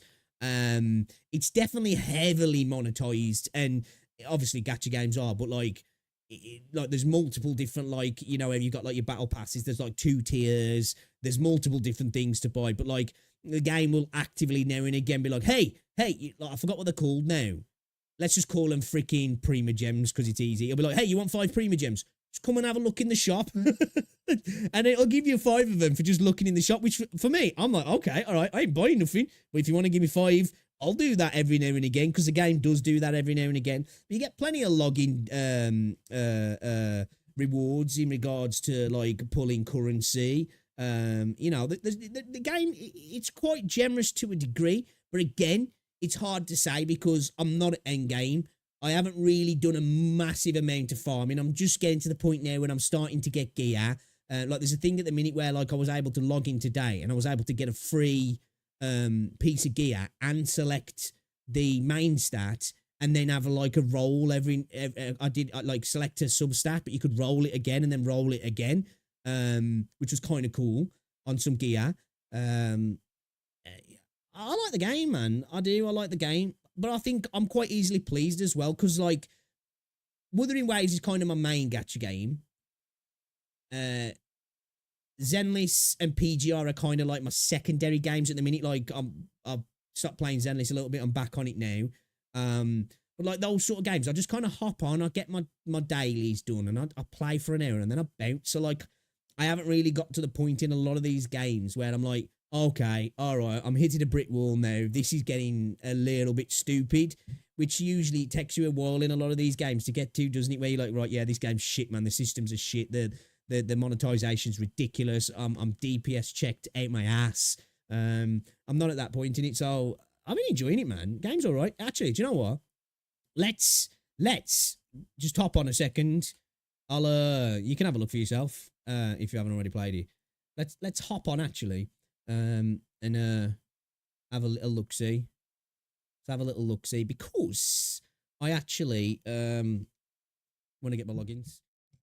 I do try and get my logins as much as I can on Solo Leveling, to be fair. Because at the minute, they've just had their 200th day event. So the game's been out for 200 days. So they had a bunch of events where they was giving away a shit ton of stuff, man.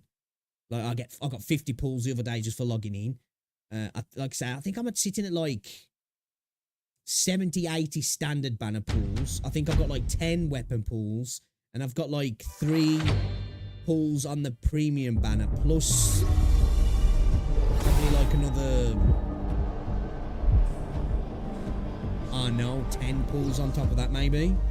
So the game's been generous in that regard for me.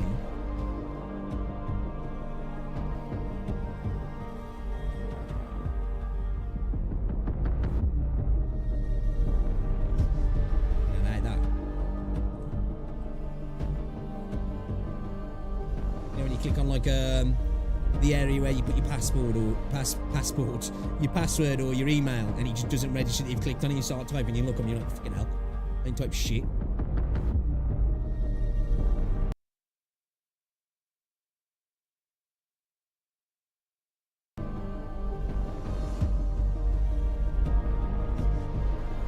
I refunded CSGO after 8 minutes, man. He took 4 of those to realise. Exactly.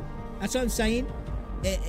Your opinion on CSGO to me is just as valid as somebody who's dumped fucking 2,000 hours into it. Now, if I wanted to ask them a review, I'd go to that person. And if I wanted to ask the intricacies of smoke and flash lineups, of course I ain't coming to you. You know what I mean? I'm going to go to the person who's been playing the game. You know, what's your best advice on control on this particular map?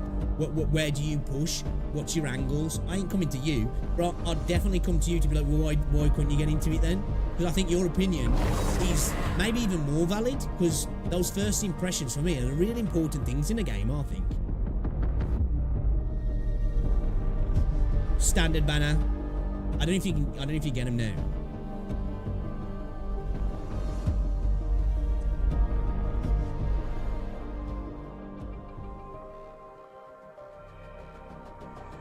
Standard banner, not premium. So the game looks into this, like, you know, it'll hit you with the store straight away and stuff. But like, yeah, at the minute there's like logging. I got a free SSR as well.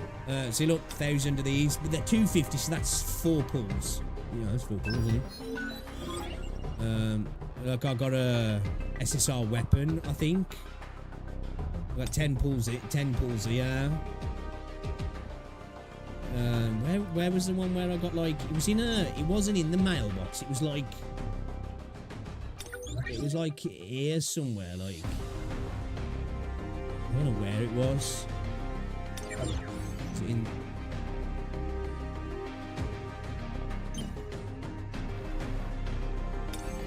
but here they are anyway. I've got 81 pulls at the minute. You know, I ain't spent. Is it usually? I don't know. Like, I started playing the game like I want to say a few months ago, but I played it on 2 streams, and then like Wuthering Waves and some other games kind of caught my attention for a bit, and I've just started coming back to the game again. So like I've got 81 pulls on here. I've got 10 weapon pulls. I've got my weapon selector set here because I would like to get this this sword. And then like I've got 4 tickets for this, and I've got like 4,195 of these. So I don't know about it usually being this generous. Like, I watched a video the other day. I was going to upload it actually, because the dude was saying like, you know, I'm disappointed by the game, and he was kind of going into that it ain't very generous at all. But like, when I've looked in comment sections on videos, people are like, oh, this game's actually really generous. Like, I'm totally free to play, and I've got this, and this. But I think you always will find that, won't you? Because it depends on how much time people are putting in, how lucky they're getting as well. But yeah, there was a, like I say, there was a, I think, was it the 200 or 100th day? It might have been the 100th day event. I can't remember anyway. There was loads of free stuff on that. And then they've been giving away free stuff for the last few days or so.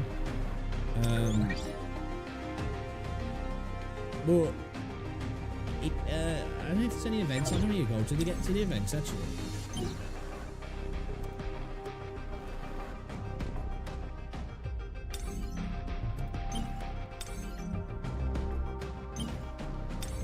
What's on the shop? It's like it's the same. What's it that takes you to?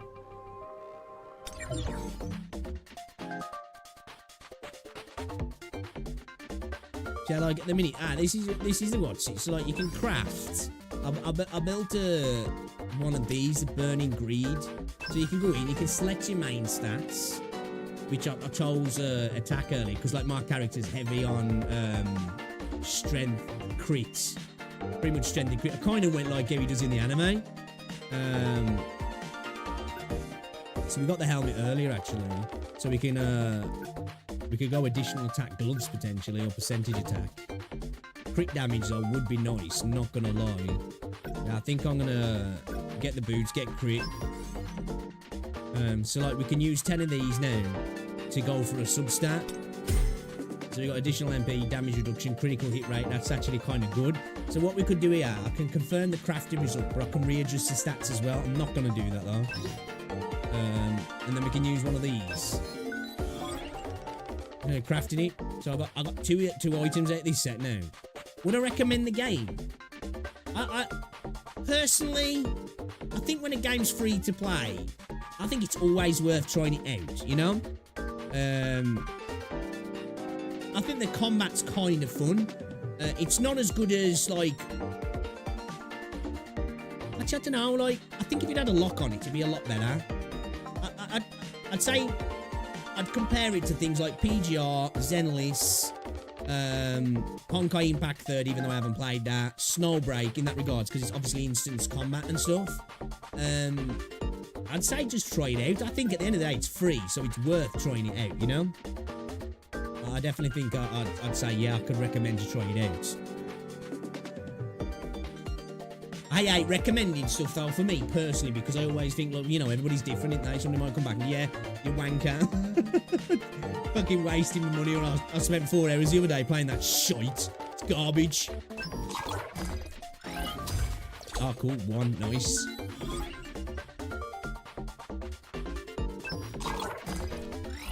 Alright, great. Cool. Yeah, cool. Whatever. Sometimes the UI can be a little bit finny and just be like, you know, I don't want to register.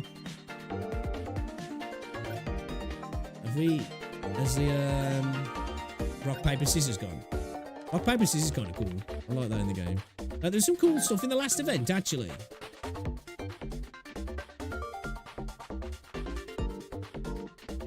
Yeah, this crafting thing's kind of cool. I don't know where do I...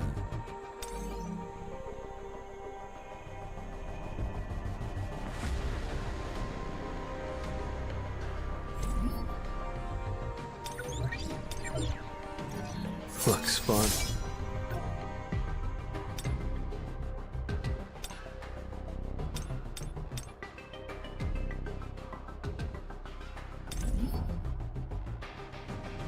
I can equip these, yeah? Okay, sweet. So like with this, it's a little bit different. So your main character's like the main character from the anime. So you'll do some missions where you play as him, and you'll have 3 characters with you, but you won't change to them and play as them. They'll come in as like a QTE kind of thing, like in PGR, and they'll come in and they'll back out. But then, like, you play some stuff where you don't play as him and you play as your roster of characters, and you switch between the characters, if that makes sense. There is QTEs where they can hop in and tag in, but like you can switch between them all so freely.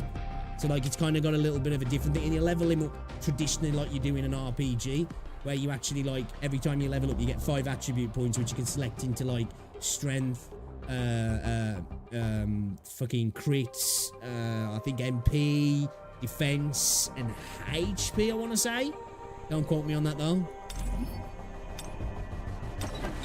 But you know, there's some cool waifus as well, man. There's some cool waifus. You got like little stories, like companion quests almost, like for the characters as well. It's kind of cool. There's some cool looking characters in the game.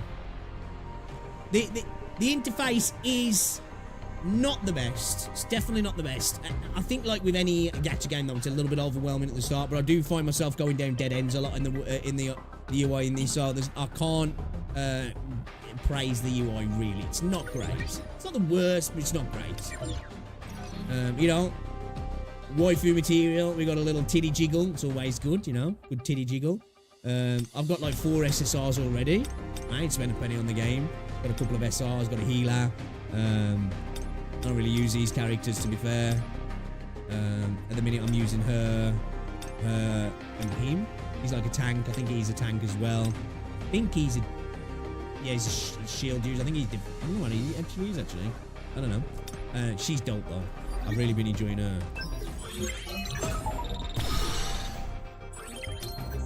She's sick, actually. He's actually quite good as well, actually. He's melee, though.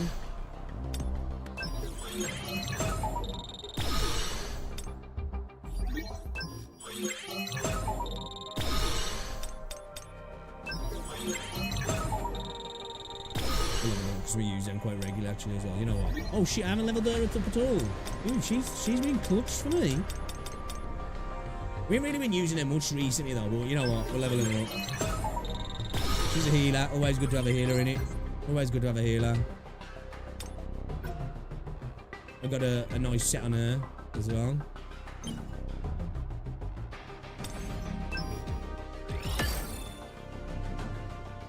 Yeah, I quite like the game. I quite like the game. At the minute, the games that I'm bothering to play, it's this, Zenless, Wuthering Waves, and PGR. They're like the games I'm actually playing. I'll log on to Cat Fantasy now and again, but hey, end of the day, it's free, innit?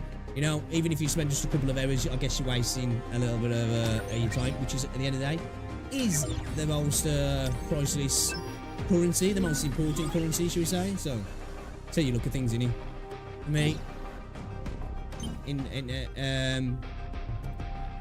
Yeah, I ain't gonna be the best for what's it. When it come to the main character, I just went along with the anime, if I'm honest. I went straight into strength and I went straight into crit, and they've been really useful. I've had no trouble ending any content at the minute, but I'm still kind of going through story content, so there hasn't been anything that I've hit where I haven't felt like I can just steamroll it. So I don't think you can run with strength and crit for the main character.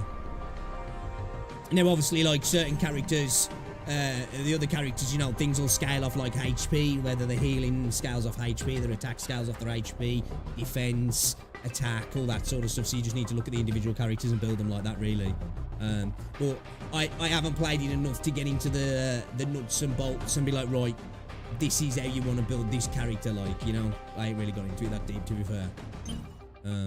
But you know what, though, chat, on that note, I'm going to call it. It's 7:30. I think I'm going to go and watch Arsenal play.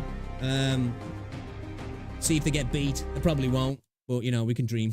I think it's tonight, anyway. I'm pretty sure it's tonight.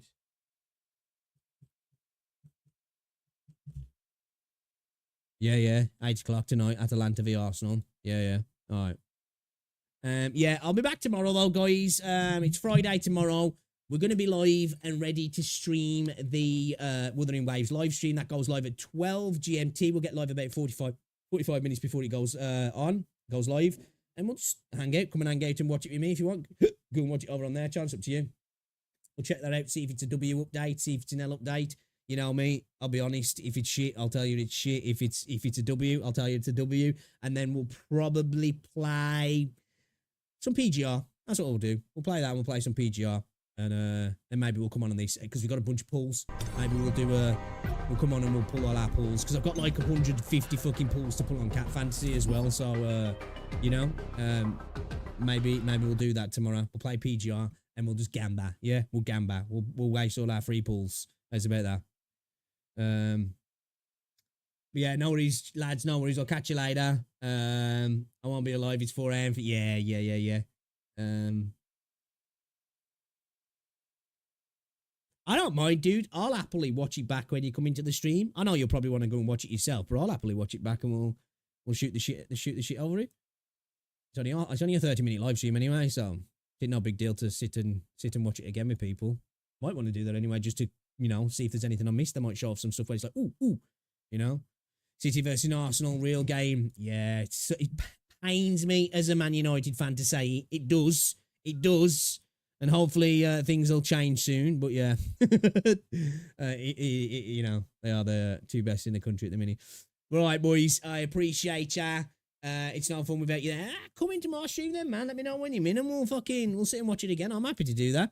But lads, appreciate ya. I will be back in the morrow. It's Friday. We'll do that in the day. We might come back in the evening. We'll play some Deadlock. If we don't, we'll play some over the weekend, because I'm itching to play some Deadlock. The little bit I got to play last night until I got pissed off with the fucking issues that I was having with OBS. I was having fun.